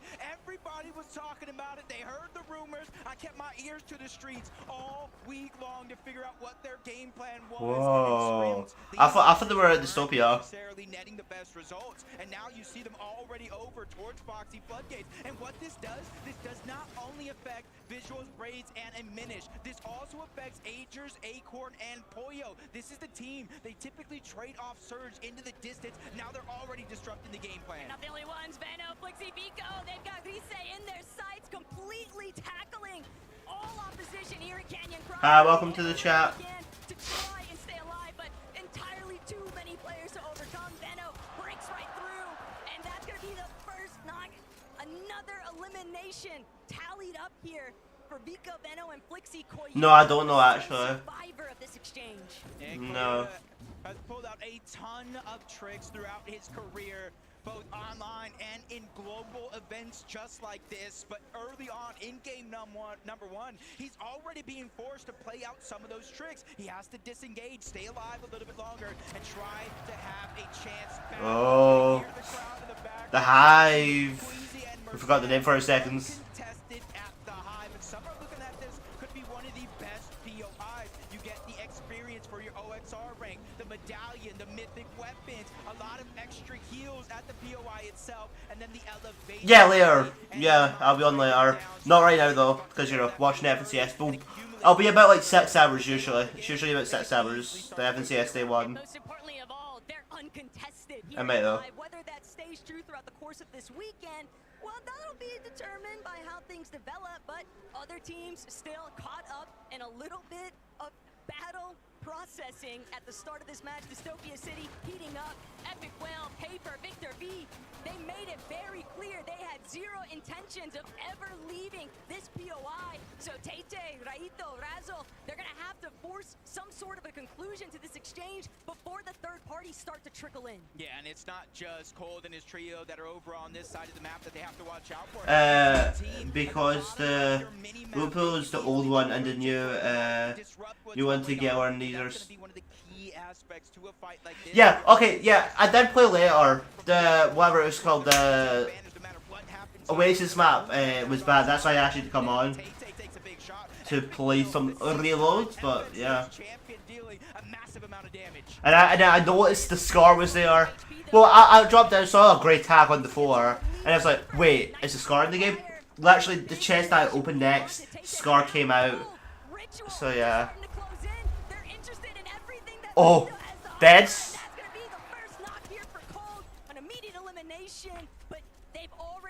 They're taking down Dystopia. Dead. What? Whoa. Okay, 2 people left in that team.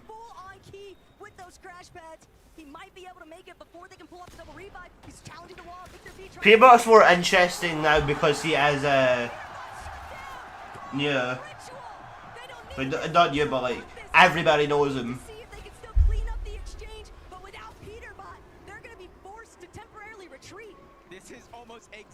But there is a lot of pressure on Peterbot though. Could he win 2 globals? You never know. They try to disengage. Epic Whale goes down, but Victor B does it again. He was a huge part of them even making it to the but everybody in the Peterbot's team are good. They've been on the map for a long time. Everybody knows them. Everybody that knows competitive Fortnite knows them. Oh. Wait, Peterbot's dead? But he's not though. He just pop up the reboot.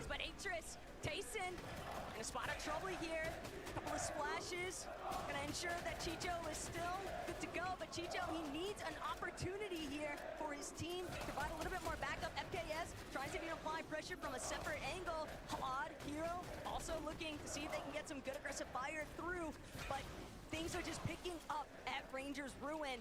By the way, I know I'm not gonna make it, but for next year's FNCS, I'm gonna try and get like a trio or whatever as a duo together, and try and maybe hopefully qualify.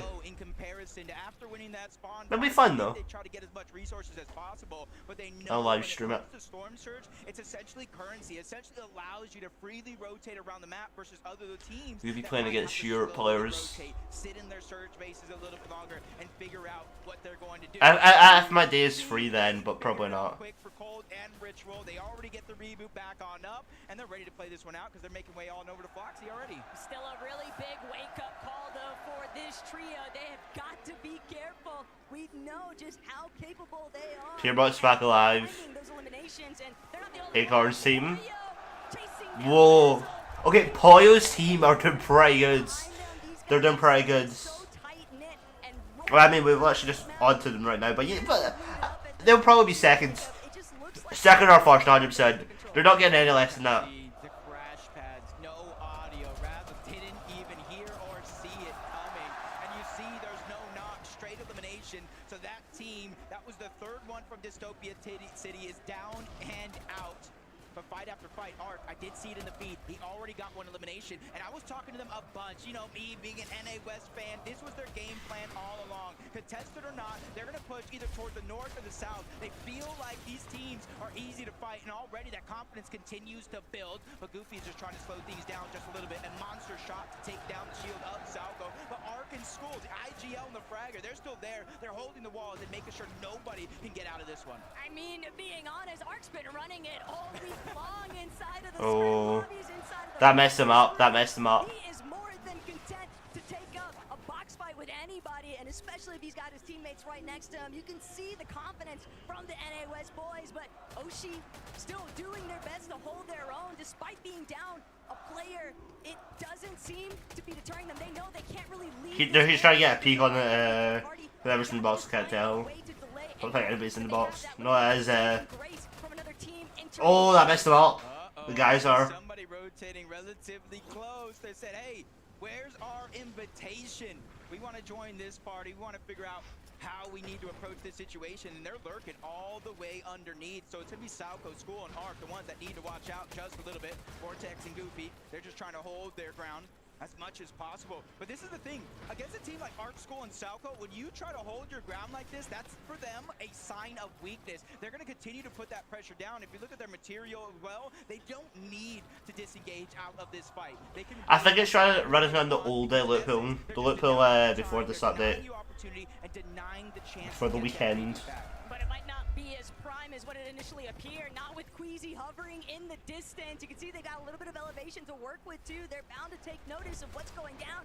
Elsewhere across the map though, south of Hive, King, PA's in, Phaser getting fraggy up against Scarpa and Way. And that's going to be an easy cleanup there for King's team. Okay, on to Galaxy's team, let's go! About that aggressive start. Now over towards Supernova, and already early on, Taco, you can kind of see where the zone is favoring a little bit towards the north, massively towards the west. Oh, they don't have any 11s yet. Haven't had to rotate just yet. They can focus on trying to get as much storm surge as possible. They've run into trouble. This is speed their plan. That's Reet, Cooper, and Curly, and he was very vocal. Reet was. He said, "Hey, we understand what's going on around the lobby. We just gotta make some things happen." They have 2 early eliminations. Oh wait, I just realized. Wait, no, never mind. I was going to say they had that scary early, but no. Through so many other teams' loop paths and pathways. There's also just so much confidence behind Ree and just teaming with a player that has so much faith in themselves. It's bound to just have that trickle down effect to his teammates. Not to say that Cooper and Curly aren't clearly thinking of themselves in the same way, but it is a huge positive. But every single time this weekend, Jacob, that we see the Gentlemates, Malibuka, Ping, loading across the screen here, just waiting to find their reposition opportunity. That sole elimination on Malibuka right now, but tailing just behind Yapko, Panzer, and Seti. This could be disastrous if they don't. Sony has a surge base up top. Yeah, there's no audio visuals that far away, so they're just going to try to get some easy surge. See the launch pads coming out. That's a huge signal. Seti and Panzer have to kind of second guess. Oh, okay, that. Oh, he's Lado. I can't remember who that was. One shot left is all they need. Possibly leaves that render distance and figures out a way to survive. Heads up to Seti and the Panzer. They not only building that to try to fire back on him. Malva is rotating right. Shielded their teammate Yapko for him to survive. They fully protected their trio mate. That's just excellent. Whoa, there's like 5 teams in there. I mean like 2 teams, but still. A little bit tangled up right now north of Supernova Academy. Saad, Snowy, and Ryu, though, arguably in a slightly worse position, but the intention is clear. These 2 teams very likely to clash here, Jacob. They could both definitely utilize Surge. We know just how high those numbers and that threshold can truly climb. Yeah, and these are two teams. I think they land relatively close to one another, almost contesting each other even. During some of those practice games, they were actually kind of feeling each other out, fighting it out, but neither team kind of won that scenario. 6-7. So they're trying to take a slower approach, but that means they're rotating parallel with the zone moving towards the north. Stay towards the dead side of it. Mr. Savage team. Wait, is Mr. Savage a solo? She has no teammates. Is he a solo? I think he is. And that's why you're seeing so many teams taking that proactive approach to try. Anyway, even if I don't get into the FNCS next year, I'm gonna practice. I'm gonna practice. Well, not practice, but play a lot of tournaments. I need to play a lot of tournaments.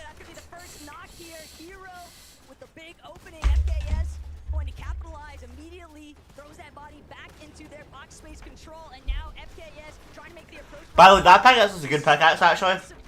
The old FNCS one. I actually bought it because it's like, should I buy it? And I was like, yeah, why not? My stream's lagging. Getting a little bit more involved from a distance, and this is part of the problem with trying to take some of these extended box fights. You just got these teams from so far away beaming through your walls. Yeah, just got. Okay, they're gonna get the bunker. Being someone in the sky, don't know who. Perfection continues in terms of qualifying for every single FNCS Grand Finals in the history of FNCS. But I think they tell me with a different energy this time around. Wait, oh, wait, no, I just realized there's chains on it. No. Canada's the only player to have placed all 28 FNCS finals. Really? So he has been at every single FNCS final.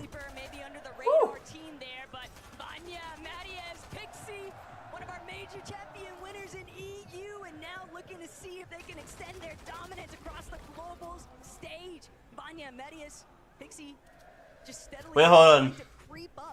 The math is not happening. The math is not mathing for me. FNCS finals. Just it's the game's only been out for 8 years. I'm pretty sure FNCS has only been out for 22 years. Wait, no, 22. Ever since 2022. So. Yeah, and they're just kind of playing as calculated as they can. We've seen a lot of these fights kind of not necessarily end as smoothly and as cleanly as some of these trios would expect, especially with so many third-party potential there. You know, we saw Atris just kind of yoink that elimination away earlier in this game. Good, like he feels like he has him soloed out, down a few layers, but he's able to catch himself and not let this pressure get to him too much. But they're in the zone, Taco, and that kind of depletes any opportunity from heal off later on in the game. The longer and longer you stay in this situation. But even if they win this here, they have to be careful. One team in front of them out of zone. You saw Chaff, you saw Reason, Mr. Savage. They're towards the north of them, so this is not going to be as dead side or rotate as they think it will. But the main thing that I'm noticing, Jacob, is that Vanya, Marius, they're not carrying any white heals, so unless Pixie actually has something to work with, yeah, these guys are going to just have to get out of this position. They can't afford to keep tanking these early storm ticks. It's just not worth it, but on their way out, Bologna Mensor definitely not going to make it easy. Cole, Ritual, Peterbot, they might have just found Flixie and Veno and Vico, but for right now, Rangers Bruin. There's Peterbot's team. One kill. Oh. And for, you know, Ritual and his trio, they just kind of have scraps. They got sticks and stones. And look at this on the other side. Multiple minis, big pots, full health, almost max. Speaking of champions. They don't necessarily have that information on one another. That is a great decision for them to kind of go their separate ways, because I would almost give that one up to Veno and his trio if that did fight it out. Continuing looking around, Cammy, how the eye drop all the way from the Shining Span Bridge. And honestly, even though they're on different teams, Seti, Cammy, I don't know if it would have been the same global championship without him, but Storm Surge finally showing its face. 602 damage above the threshold. As much as I want to feel confident, we know that can change in the blink of an eye. Oh, easily, but Acorn and Agers, they might just be the ones that actually intervene. Okay. I think that might be pretty good. A little bit of pressure applied with the approach now. Malibu yeah, Max. so much company in that area. It's very easy. Just one window edit for too long, you could easily be domed and taken down. Uh-oh, 321 damage below the threshold. This is the two-time NA West champions. In Major 1, they won 6 out of 12 games, just dominating the region. But contested off spawn, it tends to do things to you. Okay, they're rotating. The team is running away, but they're still hot on the hills. These are still the two teams rotating parallel to one another, but Maka, Pars, and Pump, they've now ran out of options. This game went sad, by the way. Because Storm Surge will activate, and every 7 seconds they will take 25. Well, so fifth zone. Well, sixth zone now. How many people left? 24, so not that many teams are gone. Still 69 players, well. Cooper's just killed 3 people. Okay, 23 teams out of 33, so doing pretty good.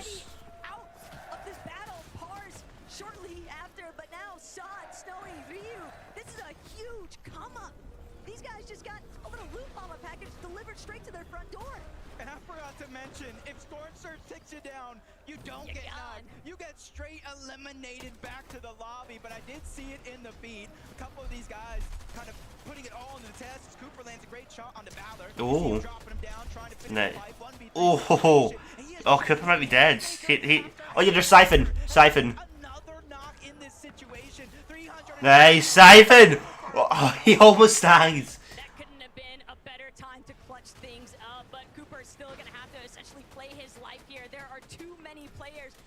To prevent him from finding that breath of relief.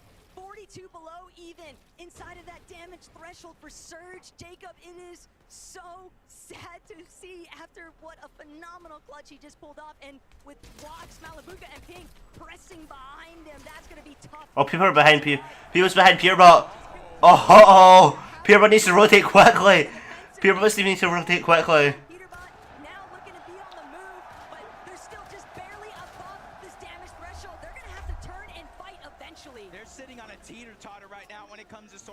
And it's knocking them above, below, and it's essentially doing a little bit of mind games for a team like this. What above? 3 builds left. They almost have to go onto the next team they see, but it's Veno and his trio. It's Kanata and his trio. There's so many dangerous players all around. They're just happy that they're 73 above the threshold, waiting for the next team. They have to do something because everyone around them is being proactive. They see them as the weak team. Vigo, Veno, Flixie, they're targeting over. Pole goes down. Oh, Cold's down. Cold's down. Poyo's down to Storm, I'm pretty sure. Peerbot's knocked. Peerbot's dead.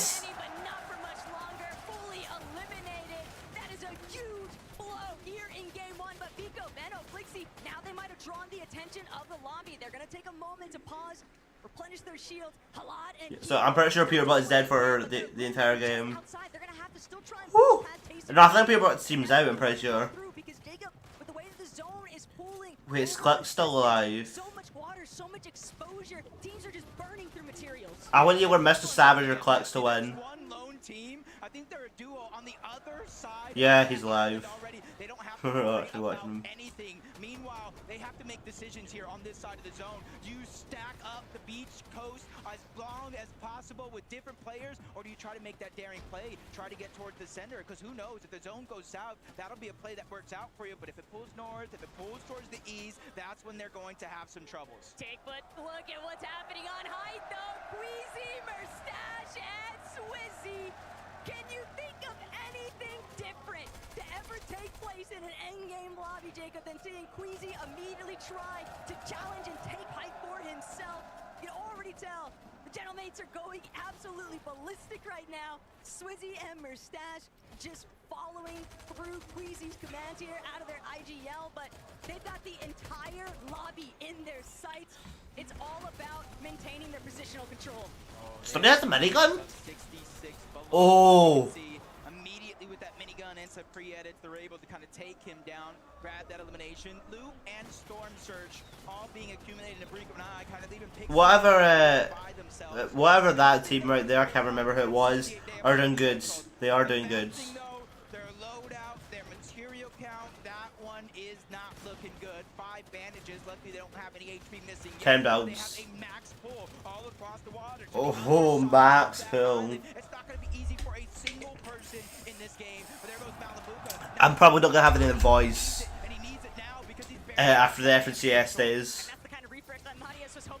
Malabuka's still alive. Okay, they did go to 5 tech. Oh, did that guy's dead? Oh, nice shots. Oh. Okay, boxing up. Here's just get some fizz for shields. Yeah, you just gotta take it one step at a time. You can't get too ahead of yourself. Mr. Savage is still alive. Going down around, you gotta use that as a distraction, try to get out. But Marius finds himself in a tough spot. Oh! Oh! Havoc's dead. But he is by himself as a solo with a rotation to make. Now he's just getting ticked away. Oh! Is able to finally take Oh. him down. That's a big confidence boost for a team like that. Clux is still alive. Mr. Savage is still alive. Developments here, Striker and Kadu, we saw them posturing a little bit earlier on before that last rotate. This next pool is going to send everyone No packing, counts. though. Reason Mr. Savage A lot of team has no counts. Visual's actually going to be one of the first to try and move into the next position. Cisco, Kadu, Striker. Epic Whale's dead. Oh, okay. Tisco is going for yeah. Oh wait, they have height. You've got to make sure that you are controlling, funneling players away from height, away from secondary height even. But with the crash pads in play, Jacob, that's Oh, they're in height. Kanada took some damage. They're underneath. They're probably having their eye on They have oh. Cisco's trying to put good damage onto King Phaser or PH Sin, but it Shields. on him, forcing him Okay, rotating. as Tayson just building his way up. Full box, look, bridging over to zone. And even NA West in the elimination feed going crazy as Arkansas will take down King Phaser and PH Sin with a little help from Chap. Oh, this is my favorite FNCS game ever. It's only Clicks and Iyamzo. They lost Higgs somewhere along the way. Iyamzo doing Oh no, they have to do trail at. It's not good. They're going to have to duke it out in the low ground, Jacob. They need a big refresh. Yeah. But Merstash, he's actually falling. The mid ground getting a little bit too chaotic. Mr. Savage has good mats. Yeah, Chicho's the one that gets the down, but Kadu's the one that's Decent mats, 27, 20 mats. Queasy might win actually. Okay, I think Tesco's team's gonna win game 1. I think they're gonna win game 1. Fedor has 16, 12, 11, 10 mats. They all get. Everybody needs refreshes. Like people need to die.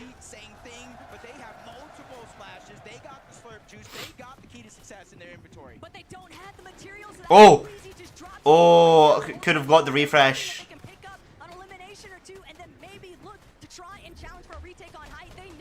Nice. Oh, Vico got a refresh. Nice. Okay, 20 mats. Oh, oh, oh no, Vico's dead. Oh, Clark's got a couple of lambs. No. Clark's got a couple of good kills though.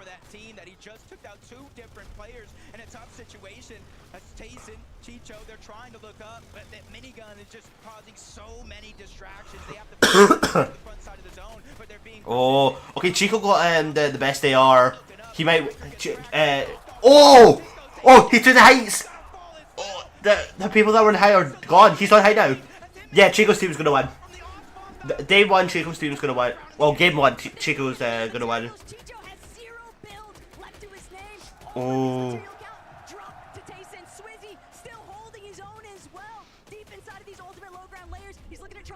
Five teams left.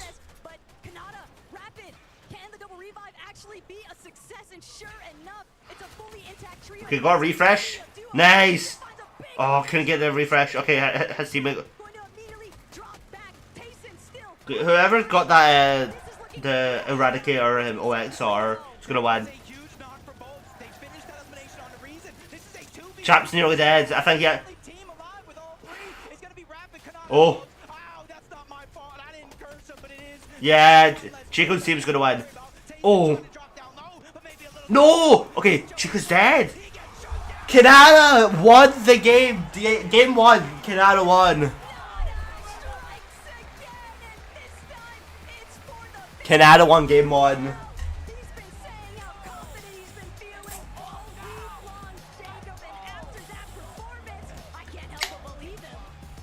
No. Oh. Let's go, Canada! You were telling Benji how confident you were going into this competition. You were telling me in the player lounge yesterday you felt like this was your year. Now you have the first victory royale, but you made it look simple. I mean, to be honest, Rapid Eyes yelling like a goat right now. I'm just following. I'm minigun in the whole lobby, and we just win in the game for free. Canada might win it, actually. Canada seems promising. Canada seems promising. For you, Bolt, what was it like being caught in the chaos? The three of you going into the end game. Yeah, I mean, Rapid was just full tarping. I'm like just looking with shocking out on my wall. Everything was a max. Guy on my double edit, 120 on height, Nada goes up from the back, dead on both. Literally a go. First game, first victory royale. That was the plan? Yeah. First of many. First of many what? Wins. Victory royales. 4. Ah, il mise sur 4 victoires. Messieurs, dames, du bruit pour le trio de Canada, Rapid and Bolt! I'm enjoying this. A confident prediction of 4 from your IGL, but Canada won game 1. You're expecting more wins. If Canada gets at least 2 other wins, he's winning. He's winning. Backstage, I'm doing at least 4 wins in this entire tournament for free. Yeah, if he gets at least about 3 wins, or 2 more wins, he's winning it. Of the day. Leon, let them hear you! Woo! Nada. And of course, Rapid, let's head to the break. We'll be back soon with more Fortnite. How long? How long till next game? How long till next game? 2 minutes. Well, 3 minutes. So it's 3 minutes per game.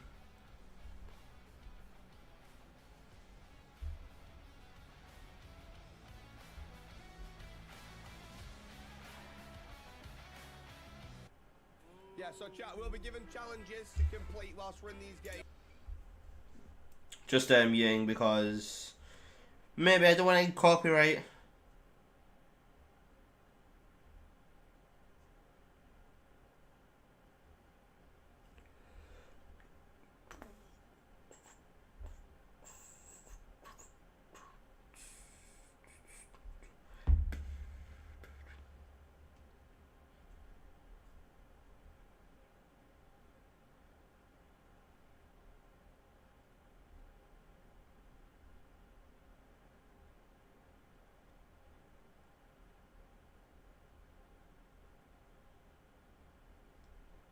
Okay. No song. I can smell fear. I've been there before, but you made it through the storm again. You did it on your own again. Goosebumps in your skin.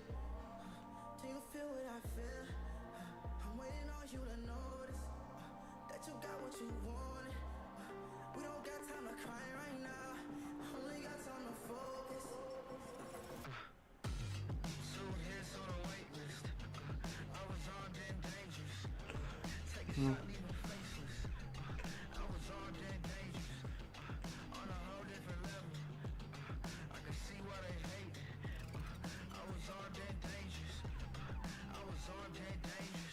You don't know it, being focused.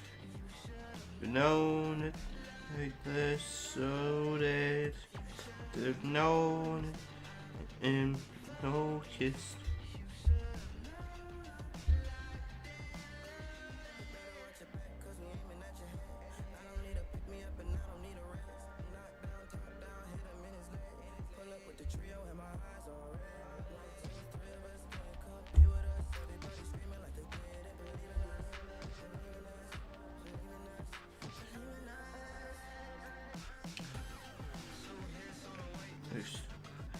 Something dangerous.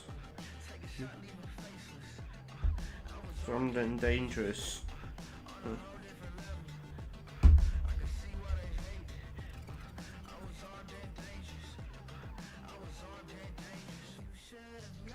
Okay.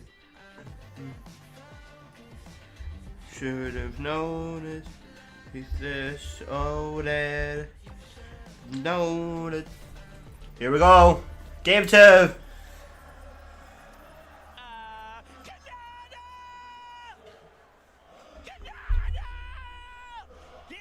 1 of the Global Championship, and we swing for the fences. I cannot believe Come to 23 minutes. gets the first game on the day. Mentals way up. Kanata stocks way up. Absolutely amazing to see the trio shine in this moment. And I love that we kind of got those interviews right after, right? Because normally in majors, we don't get that. We just like, oh, they're amazing, whatever. To go right to them, hey, talk us through. To get each and every one kind of saying, hey, this is what I was doing. This was my part. This was their part. Oh my gosh, man. Vivid, I love this. Yeah, I mean, that's the type of reaction we wanted. No better person to go ahead and win game number 1. We know Kanata, every single time he pops up on that stage, he's going to let us know exactly what just happened. But Levin, I mean, we're kind of watching through this game. There's so much stuff happening throughout the entirety of these moving zones, and we never really checked in with him. And then I was like, whoa, whoa, whoa, whoa, whoa. Rapid's alive? Bolts is alive? Kanata's alive? The full trio was up. I mean, I love the celebration here, man. Look at it. He actually celebrated more than people who have won global championship. You know, I don't think we've seen people celebrate like this when they even win. And it just goes to show how much it means to them, how much it means to have such a good start. You're right, Vivid. Things were looking so good. I mean, as soon as we cut to Kanata, he has minigun in hand. I mean, I'm getting flashbacks to the end of last year. I mean, things were so good for them towards the back end of this game. And to see all of them be confident, right? We know like Kanata's going to be confident. That's a given. Yeah. But Bolts and Rapid, the way they were talking, they really believe that they're going to go out here and win for however many more games. Dude, 11, Zeke, Bolt just being like, yeah, man, I just had my shotgun out and everything was a max, dude. Max, bro. Dude, you got to be feeling good, right? Because we kept talking about it. You got to adjust to the stage. You got to adjust to your setup. The fact that in game number 1, you're already hitting maxes and you know you are. And I love that for Bolts, right? When you look back to last Globals, he popped off. And at the end of the event, every single player that was in that lobby afterwards was going to me, Levin, man, I'm trying to play with Bolts, man. Can we get Bolts in our chair? Bolts has to be the guy. Everybody thought he was going to ascend to be the best player in the world, right? And he's had an up and down year. But to come back on this global stage and for him to have a first game like that, it goes to show Bolts is still that guy. I am so happy right now. But honestly, when we looked at those standings, they weren't in first place, right? Yeah, we look over and Tayson is in first place. 13 eliminations, right? So again, remember, we are all so used to seeing majors, right? We're sitting in our own region comfortable, but these are some of the best trios in the world. How are we putting up double-digit eliminations in game 1? This is the same guy, by the way, who started the day saying, yeah, I'm going to give the win to other people. What on earth was he waffling about, mate? He is on fire right now. They win the off-spawn. It's a close one. It's a tight one. But Tayson clutched up big. But I don't know how you can, I thought Chico was going to win because he had the Eradicator, but... To not even get him to play through the next game, right? They might just end up having to watch for half an hour. But this is what they can do when they win that fight. We know it. Yeah, I mean, incredible stuff, right? Talking about that all-spawn, I kind of mentioned, hey, when you win this all-spawn, it's not always going to happen where you have all 3 alive, and they had that happen, right? No stalling of the early game, and then, oh my gosh, Chicho just putting on an absolute clinic. You're a duo, and you look up and you see 3 people on the high ground. You see that they're only connected by 1 wood floor. You have the confidence to not only go ahead and pressure the team on the high ground, but then knock 2 of them while they're falling from the high ground. Chicho just showing us the aim in full force. I mean, this is where I start to really look at the global championships and things get interesting for me, because I think a lot of people were expecting in this first game for Hype to look a certain way. Yeah. Right? We know EU teams like to play with it. We know Queasy team love to play for it early. We know Vanya's team can do it as well. In this game, it was Queasy's team that had set up. Kazi's team ends up taking it from them, and so Chicho and them are looking up. They might have probably been expecting it to be more reinforced, right? Chicho's probably looking up thinking, Queasy's probably up there. He looks up and he's like, hold on a minute. Just single with tile, man. Let's chop this down. And it's so opportunistic, but it's exactly what you need in a lobby like this. You have to take opportunities when they come to you. Oh my gosh, so absolutely beautiful. Man, as we start to head down this live list though, Vico, Veno, Flixie tied up with Chap, Reason, and Mr. Savage. Wow. You know, there's just so many incredible moments. I feel like anytime we cut to a different trio, it's just like, hey, this trio's popping off. They're pushing what trio? They're doing what? Like, this is such an exciting time. Game 2 in 5 minutes already? Woo! Saying it all weekend long, man. Bringing together 7 regions and making them fight. It is spectacular. I mean, this game looked so good for Vino, Flixie, and Vico. Honestly, I thought they were going to go ahead and win it because, you know, come around to, I believe it was like 9th zone, it actually pulled to the southeast, and they were already kind of primed up, ready to go ahead, full force, grab the front side of moving, and they did. But for some reason, when they got there, they just had nothing left in the gas tank. They couldn't defend the position. They couldn't pick up the eliminations nor the refreshes in time for them to stay alive as a trio. As you can see here, still the individual performances from Vico and Veno still picking up enough points to put them high up on that leaderboard. But man, if they could have just stayed alive for a little bit longer as a trio, they could have won that game. Yeah, you talked about Vico's confidence coming into the competition, and it was good to see him in his element, not shying away from the stage, not shying away from the bright lights. In that game, there was a couple moments in that end game where it almost felt like they had to tell him to chill a little bit. I saw him trying to like run into boxes a bit too much.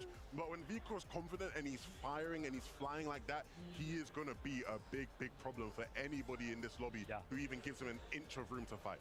Dude, I mean, also, you know, we kind of touched on it earlier about height. The way Queasy had that kind of early game, right, getting obviously we know that they're uncontested, but having the queen spawn, I'm thinking, bro, this is it, game over. I mean, and things didn't quite go that way. It was unfortunate because the setup looked primed for a classic Queasy hype win. It just looked so set up perfectly, but Vivid, an unfortunate zone pull. We've seen it happen. You know, it's a part of the game. Of course, as a pro team, you are doing everything you can to mitigate any possible RNG, but sometimes the zones just don't pull your way. And I think that was really the thing that sort of forced them to have to not be able to play high in this one. Still, very good intentions from them throughout that game. Oh yeah, 100%, right? It was actually a high ground take, right? We saw them as picks up on the high ground. They had it pretty secured, and then I was like, oh my gosh, it's a bird, it's a plane. No, it's Queasy and co. They launch padded right over, landed on top of him, had it convincingly. And like Levin was talking about, right, the zone was incredible. It was like 7th zone. Every single team was on the east side of it, right? They were chilling. There was this big body of water. All the way on the west side, there was one set of arrows. Just one little set of purple arrows, and that was Kato's trio from the Brazilian region. And the zone pulled west. So they just had high ground for free, and Queasy was like, yeah, you guys are lucky. I'm not going to go for that, but man, I'm going to hit socials after that one. And I mean, there was a point where I thought they might even try to retake it, right? Because Queasy gets the fizz, like he sees the loot, gets the fizz, he has his crash pad. I'm thinking, maybe they go for it, this can still happen. But look, again, it's like what I said, intentions, right? You see that they're coming here to play their game. They're not shying away from doing what they do best. Queasy, Mustache, and Suzy, we have definitely not heard the end of it from them. Guys, there's a trio I'm not seeing in this top 10 right now. Leaderboards. Contested, but turns out they decided to Chico's thing with Kidato's obviously second. Where's Peter? Peter's not on the leaderboard. Victor B said, excuse me, this is a global stage, friend. Knocks him back down, and then from that point forward, boys, they're just kind of trying to piece things together. Shambles all game? Purebot went down pretty early. The plan from these guys was, hey, look, we're going to land outside the POI, get looted up a bit, and go in third party. We know those guys are going to take a bit of time to find the story. Let's go in third party. We're Peterbot, we're Cold, we're Ritual. This will be an easy cleanup crew. If that was your plan, and the first game goes like that, do you start rethinking things a little bit? Do you start thinking, okay, maybe this isn't an easy of a flight to clean up as we thought, because they got rocked in there. I mean, yeah, everything in game number 1 is perfect. Like Levin's talking about, one of the teams that was fighting there, they got knocked, right? There was only a solo left. Peterbot, they waited till the right time to go ahead and make that push in. Victor V, Paper, they were resin Epic Whale. They had the knock, and then Pete just kind of goes in solo, right? Imagine if Pete would have just waited like 5 seconds for Ritual and Cold to kind of show up right there. So I think the game plan is still good, right? It already shows that it works. I think the execution of actually picking up the eliminations was the fault. But that's the thing. That's never the part you're worried about with those three, right? Well, Execution is never the problem. No, the problem coming into this weekend was going to be, what's the idea? Are they just going to, you know, ride out triple gun? Are they going to go do a team shot? Are they going to try third party? We know the idea now. The execution has to be the easy part. I do agree with you though. I think as long as they don't allow that first game being a bit rocky to rattle them, things should still look good for them along the course of the 12 games. And that's exactly what I'm worried about, right? You know, after first game, if I'm Peterbot Gold Ritual, I'm thinking, okay, hold on a minute. Why did you go off by yourself? What? Now we're having to like try and play catch up this whole game. Yeah. You know, some players in that moment, that's it. Tournament's done. They can't they have to wait to day number 2 to try and get those mentals back in track. Yeah. But this is still Peterbot Gold and Ritual, right? This is still a world-class trio. Yeah. So I'm really hoping that they can kind of bounce back after that game. But there was also just so many different things happening. Yeah. Is there any kind of other moments that kind of stand out to you? I think for me, just again, kind of cutting around, being like, wait, these guys are like near each other. There's a bunch of fights happening in zone, a bunch of just crazy shots on players in the sky the entire time. Like, oh my gosh. I mean, look, before there were a lot of things we can get to, right? I do just want to one last time, just big up Victor V there, right? Because I think there's a lot of players who, you know, maybe if it was 2024, right, when we saw what Peterbot and Poyo were doing there, like, there was a lot of players who back then would have just rolled over and just let it happen. Like, I'm going to go down here, you know, the shotgun's in my face, what can I do? Victor V said, no. I am that guy. If you want to fight me, I'm going to show you a fight. Yeah, I like the fact that you kind of go ahead and point it out, because now kind of thinking back to her, right? Epic Will, of course, got knocked by Ritual. They knew that was Pete coming. Yeah. So Victor V definitely stepped up big right there. Didn't care at all, just to edit 148, finish him off with one AR shot. Incredible stuff. Way to kind of rise to the occasion. And, you know, Zeke instantly kind of saw that moment. He was like, oh, dude, Pops is going crazy somewhere. Dude, I mean, you know, again, this is at a global stage, right?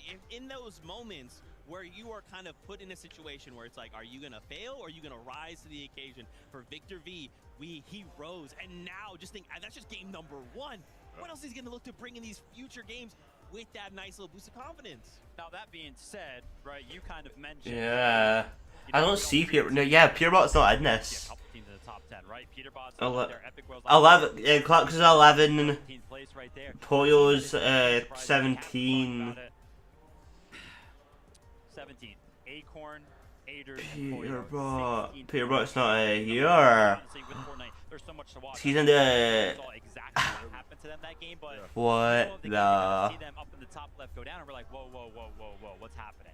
Yeah, a bit of a rocky one, right? We don't exactly know what happened. Yeah, it's been like 2 minutes already. Acorn had gone down, then it was up to Aegis and Poyo to sort of fend off. Poyo ends up actually, you know, winning the fight on his own, right? Like, he gets the last couple of eliminations, and so they win the fight, but they lose the war, right? Because then it's Poyo left as a solo. It was always going to be a tough one from that point in the game to clutch it up. Even though we know Poyo can, you know, have a clutch or two in him, I think the big thing again is it's just first game, right? We're all hyped, we're all excited. Canada on the stage is excited, right? He's got that first win, he's feeling good. He's like, I won the first game, I'm winning the whole thing. But it is just one of 12 games. You still have so much. When's game 2? Yeah, I mean, this is a marathon, right? It's not a sprint, and it's interesting too, kind of going back to play, because there was that moment in like in the mid game we kind of saw them pushing the lone player. They immediately find someone on their own. They go, hey, it's not just me going. We're all jumping on. Game 2 already? A little bit of what we have. We're gonna start kind of packing up with Surge, kind of setting that up. Let's take their stuff, and then I mean, things just kind of fell apart. I do agree though. Knowing this trio, I do feel like it's first game jitters. Right, again, this crowd takes things to a little bit of a different level. So I'm expecting a strong bounce back in game number 2, right? Yeah, absolutely. And that play in particular you mentioned is interesting, right? Because we know in a Fizz Crash Pad meta, you know, a lot of the top ENNA teams are going to be making those plays non-stop, right? They're going to be scouting, they're going to be aware, they're going to know, okay, we can jump on this guy right now. If you are one of those, you know, teams who's from one of the smaller regions, it might be almost a bit of a shock for you at times. They're used to being the big fish on their region, right? Like all the players we have here from Middle East, Asia, Brazil, you know, OC, they're used to being the guys of the lobby. And so when you walk into a lobby like this, you have a lot of players who might not give you that type of respect here. Gotta be ready for that.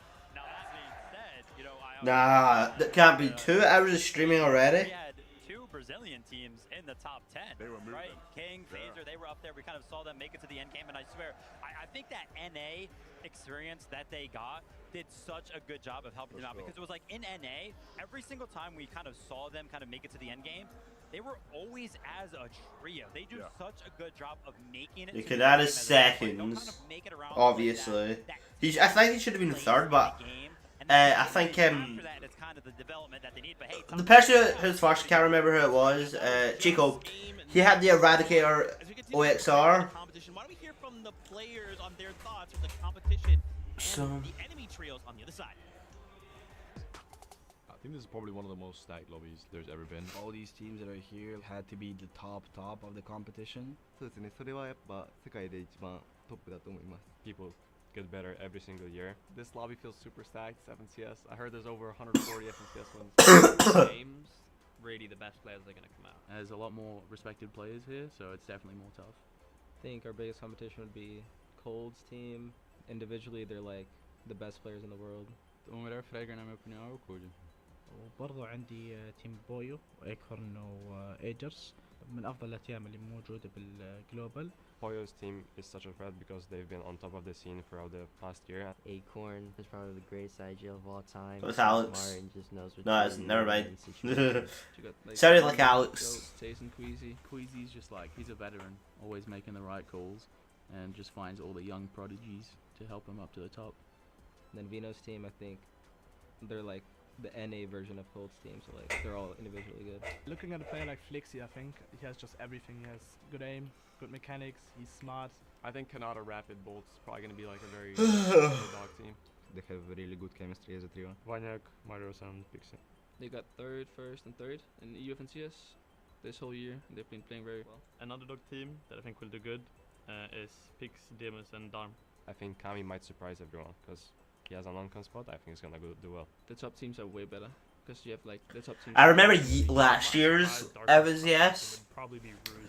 After like they all got the thing, but after Pureball and Poyo got the trophy, I remember when the casters said that in 2025, FNCS 2025, they'll be siphoned. That was crazy. I think that's the most hard level of competition ever. All the people that have qualified really deserve to qualify. The level of competition doesn't get higher than us. Everything like before this definitely led up to this. We got here against all odds. We made it. We're gonna definitely put on a show.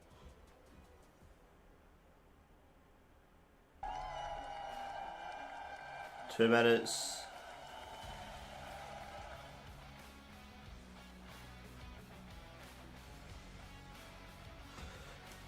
Two minutes for game two.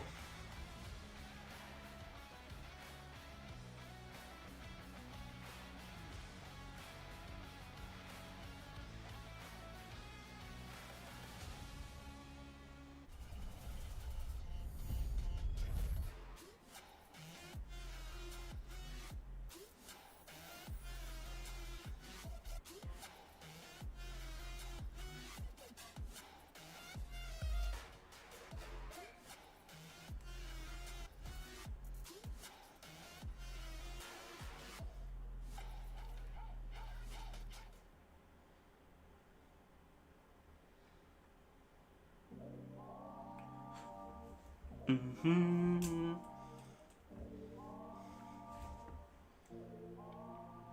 Do you get scared? Do you feel lost? I can smell fear. I've been there before. But you made it through the storm again. You did it on your own again. Goosebumps in your skin. Can you feel what I feel? I'm waiting on you to notice that you got what you wanted. We don't got time to cry right now. Only got time to focus. 2 hits on a wait list. I was armed and dangerous. Take a shot, leave him faceless. I was armed and dangerous. On a whole different level. I can see why they hate.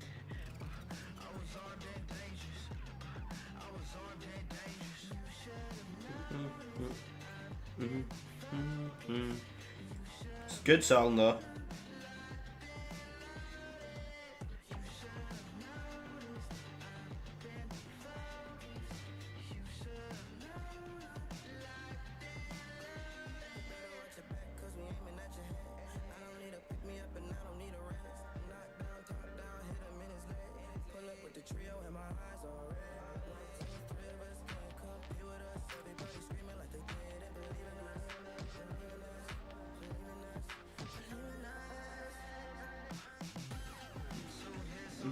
Nice. Surrounding dangerous. Surrounding dangerous.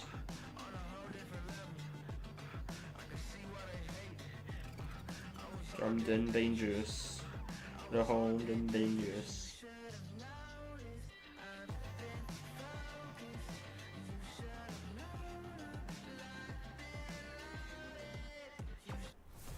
Here we go.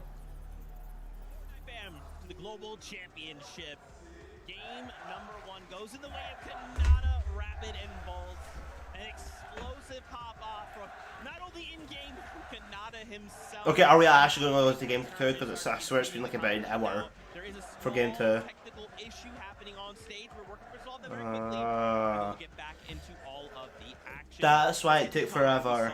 It's technical. Mr. Savage having that moment to pop off. That's what I love to see. And That's what was happening. That moment where he's like, hey, I don't know French, I know a couple things. Got a good laugh out of me personally. I'll just say but you know what I love about that, right? Before we analyze the gameplay, one thing I love, right, is we obviously have a very passionate crowd with us here. Yep. And so, you know, obviously they have all their cheers and they love, but they also have a couple boos in them, right? You know, they weren't showing love to everyone. They were only showing love to M8 people. I love how they still had respect for Mr. Savage. Yeah. He truly is the most iconic EU personality, Fortnite player of all time. Like they didn't care that he's not actually on MA. They were just like, we love Mr. Savage. Yeah, that guy, we love him. Yeah, we love him. Yeah, I mean, Mr. Savage is, of course, great. Right there, though, you know, was knocked a little bit earlier on. Chap and Reason kind of making it to the end game as a duo, making sure they do find themselves in 4th place. And he's got to be feeling so good about that, because we all know the storyline that is so typical and synonymous with the Mr. Savage name. It's almost like you could kind of change his name from Mr. Savage to Mr. Contested, because it feels like every single time he wants to do good and he's like feeling motivated for Nate, somebody wants to land on. And we came into Globals kind of expecting that, right? Coyote's trio was supposed to be landing on him. Vino maybe kind of throwing in a haymaker there, kind of saving him at the last second, right? Preventing that from happening, but boom, kind of proves himself uncontested and early on, 4th place. I mean, it feels weird. Times are changing, man. As an EU veteran myself, I'm not used to seeing Mr. Savage uncontested, you know, so many times. I mean, we had it in Major 3, now we get at the Global Championships. We're being spoiled, actually, because you're spot on with it. I mean, for years, we have just had to deal with him being contested, no matter what, right? And so it's nice to see him get a shot to just build a strategy, play out the game, and he's got 2 great players by his side. I mean, Reason, of course, another just veteran, a legend of EU, and then you have Chap, you know, star of the show who popped off a lot last year, back on this stage now, and he started off really well. I love too that as Chap has been getting here, so many other pros are like dapping him up, showing him love, right? Giving him kind of that respect that he's earned, but kind of like hasn't really been a thing for some reason. Now, you did mention the fact that he's uncontested. Do we think that will continue to be the case? Because we did see that off-spawn situation go in the favor of Vico, right? Yep, so do we think maybe Coyote's thinking, you know what, maybe let me test my luck with Mr. Savage game 2. Let me just see what happens. I got a question for you. Okay. Be honest with me. Do you think Coyote is a liar? Because that man said he ain't leaving, and I believe him. I believe it. He said it. I love how they had to like translate the whole interview, and there was the one bit where he did not have to translate at all. They said, "Are you leaving?" He said, "Nah." So I think they're gonna stay. I think, you know, all things considered, Mr. Savage should stay uncontested. Fingers crossed, at least. Okay, I like that. Okay, we also obviously have to talk about other M8 specials. Malavuka, we saw him popping off in this game as well, right? The crowd loving these M8 players. And of course, you know, again, this is just game number 1, so I don't want to get like crazy and be like, oh man, things are bad. It's fine. This is that tester game, this is that feeler game, but them coming out in game number 1 feels like a solid start, right? Like now we need to pick things up maybe a little bit, but it's a solid start. Yeah, I mean, hey, listen. It's kind of hard. Well, I mean, maybe it is a little bit harder than I would imagine, but when you have so much support from the crowd, you gotta feel a little bit amped up, right? It's kind of like a little bit of a boon of sorts, right? You're just like, yeah, everyone wants to see me do well. Honestly, though, I mean, listen, they did, you know, kind of like well enough. They got some experience going through this game, survived Storm Surge, made it to the end game. fell a little bit short when it kind of got to the later zones, but still kind of making it there. It's looking good. I mean, for all my EU enjoyers, this is a typical Malabuka Watts ping game, right? They are synonymous with making it to the end game, one of them just going down, and then it has to be a dual clutch or solo clutch. It's happened so often, and we've seen them have amazing seasons, right? Amazing finals where they finish, you know, in the top 3 or, you know, almost winning at times, where, you know, this does happen, right? So again, if we're looking at maybe Queasy's trio and going, hey, that was, you know, the setup was to do what they always do, you could say the same about Malabuka's trio, where the setup was to do what they always do. They made it to the end game, a bit rocky. In those situations, though, where they are able to stay all 3 of them as a trio, that's been when we've seen some of the best performances from any team this year, right? So hopefully they can sort of, you know, stay a bit more tight-knit moving forward. That's interesting, yeah. I guess we, obviously, again, this is just game 1, right? We haven't seen those solo clutches, right? Kanada's trio coming out in that end game moment as a full trio. No. But like in NA, think about how many, even in EU, right? How many times we see these solo clutch moments? You're thinking, what is this player doing alive? It's just them. There's no way, man. Oh, they went out to win the game. Oh, they clutched a top 3, right? Like, but so far it's looked like, you know, if something goes wrong and that trio, a member goes down, that's it. They're all kind of following.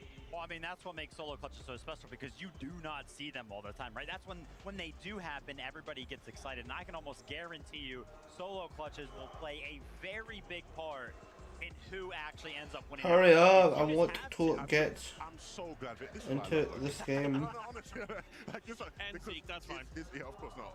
Zeke, everyone loves you, Zeke. Look, it is so important, right? You know, we always have this thing in Fortnite where people are like, yeah, you don't want to see them having to solo clutch, you know, you want to see them all 3 up as a trio. Yes, that's true. But at the end of the day, when you look at some of the greatest, you know, results and tournament wins we've seen in Fortnite history, a lot of them are built off the back of great solo clutches. You know, Peterbot and Poyo are not global champions if last year Peterbot doesn't have one of the best solo clutches of all time, right? You can look at so many FNCS wins from all different regions where solo clutching was, you know, the key to a team being able to get over the edge. If you have players on your team who you are confident they can deliver you and get you some extra points as a solo, you are well in with a chance of winning this whole thing. I love that breakdown. That's so sick, and it's got me hyped, right? Because like, do you guys? Okay, let me test them now here. Do you guys feel like game 1? Like, obviously it was a great game.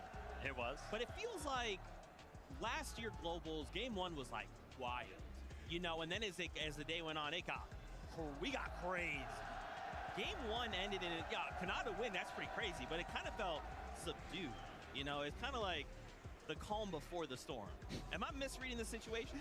Bro, Devin, Zeke is not entertained. Whoa, he's I didn't like, say that. That's what you're saying, bro. He's like, dude, game 1 was terrible. Bro. I don't want to ever see a game like that ever again. There's no solo clutches. Like last year's Glow was just better. Bro, that game was good. Listen, it had everything we had everything we wanted, bro. The structure, right? Finding out what teams are kind of going to play for the high ground, what teams are going to play for the low ground, what we can expect off spawn for the rest of the 11 games.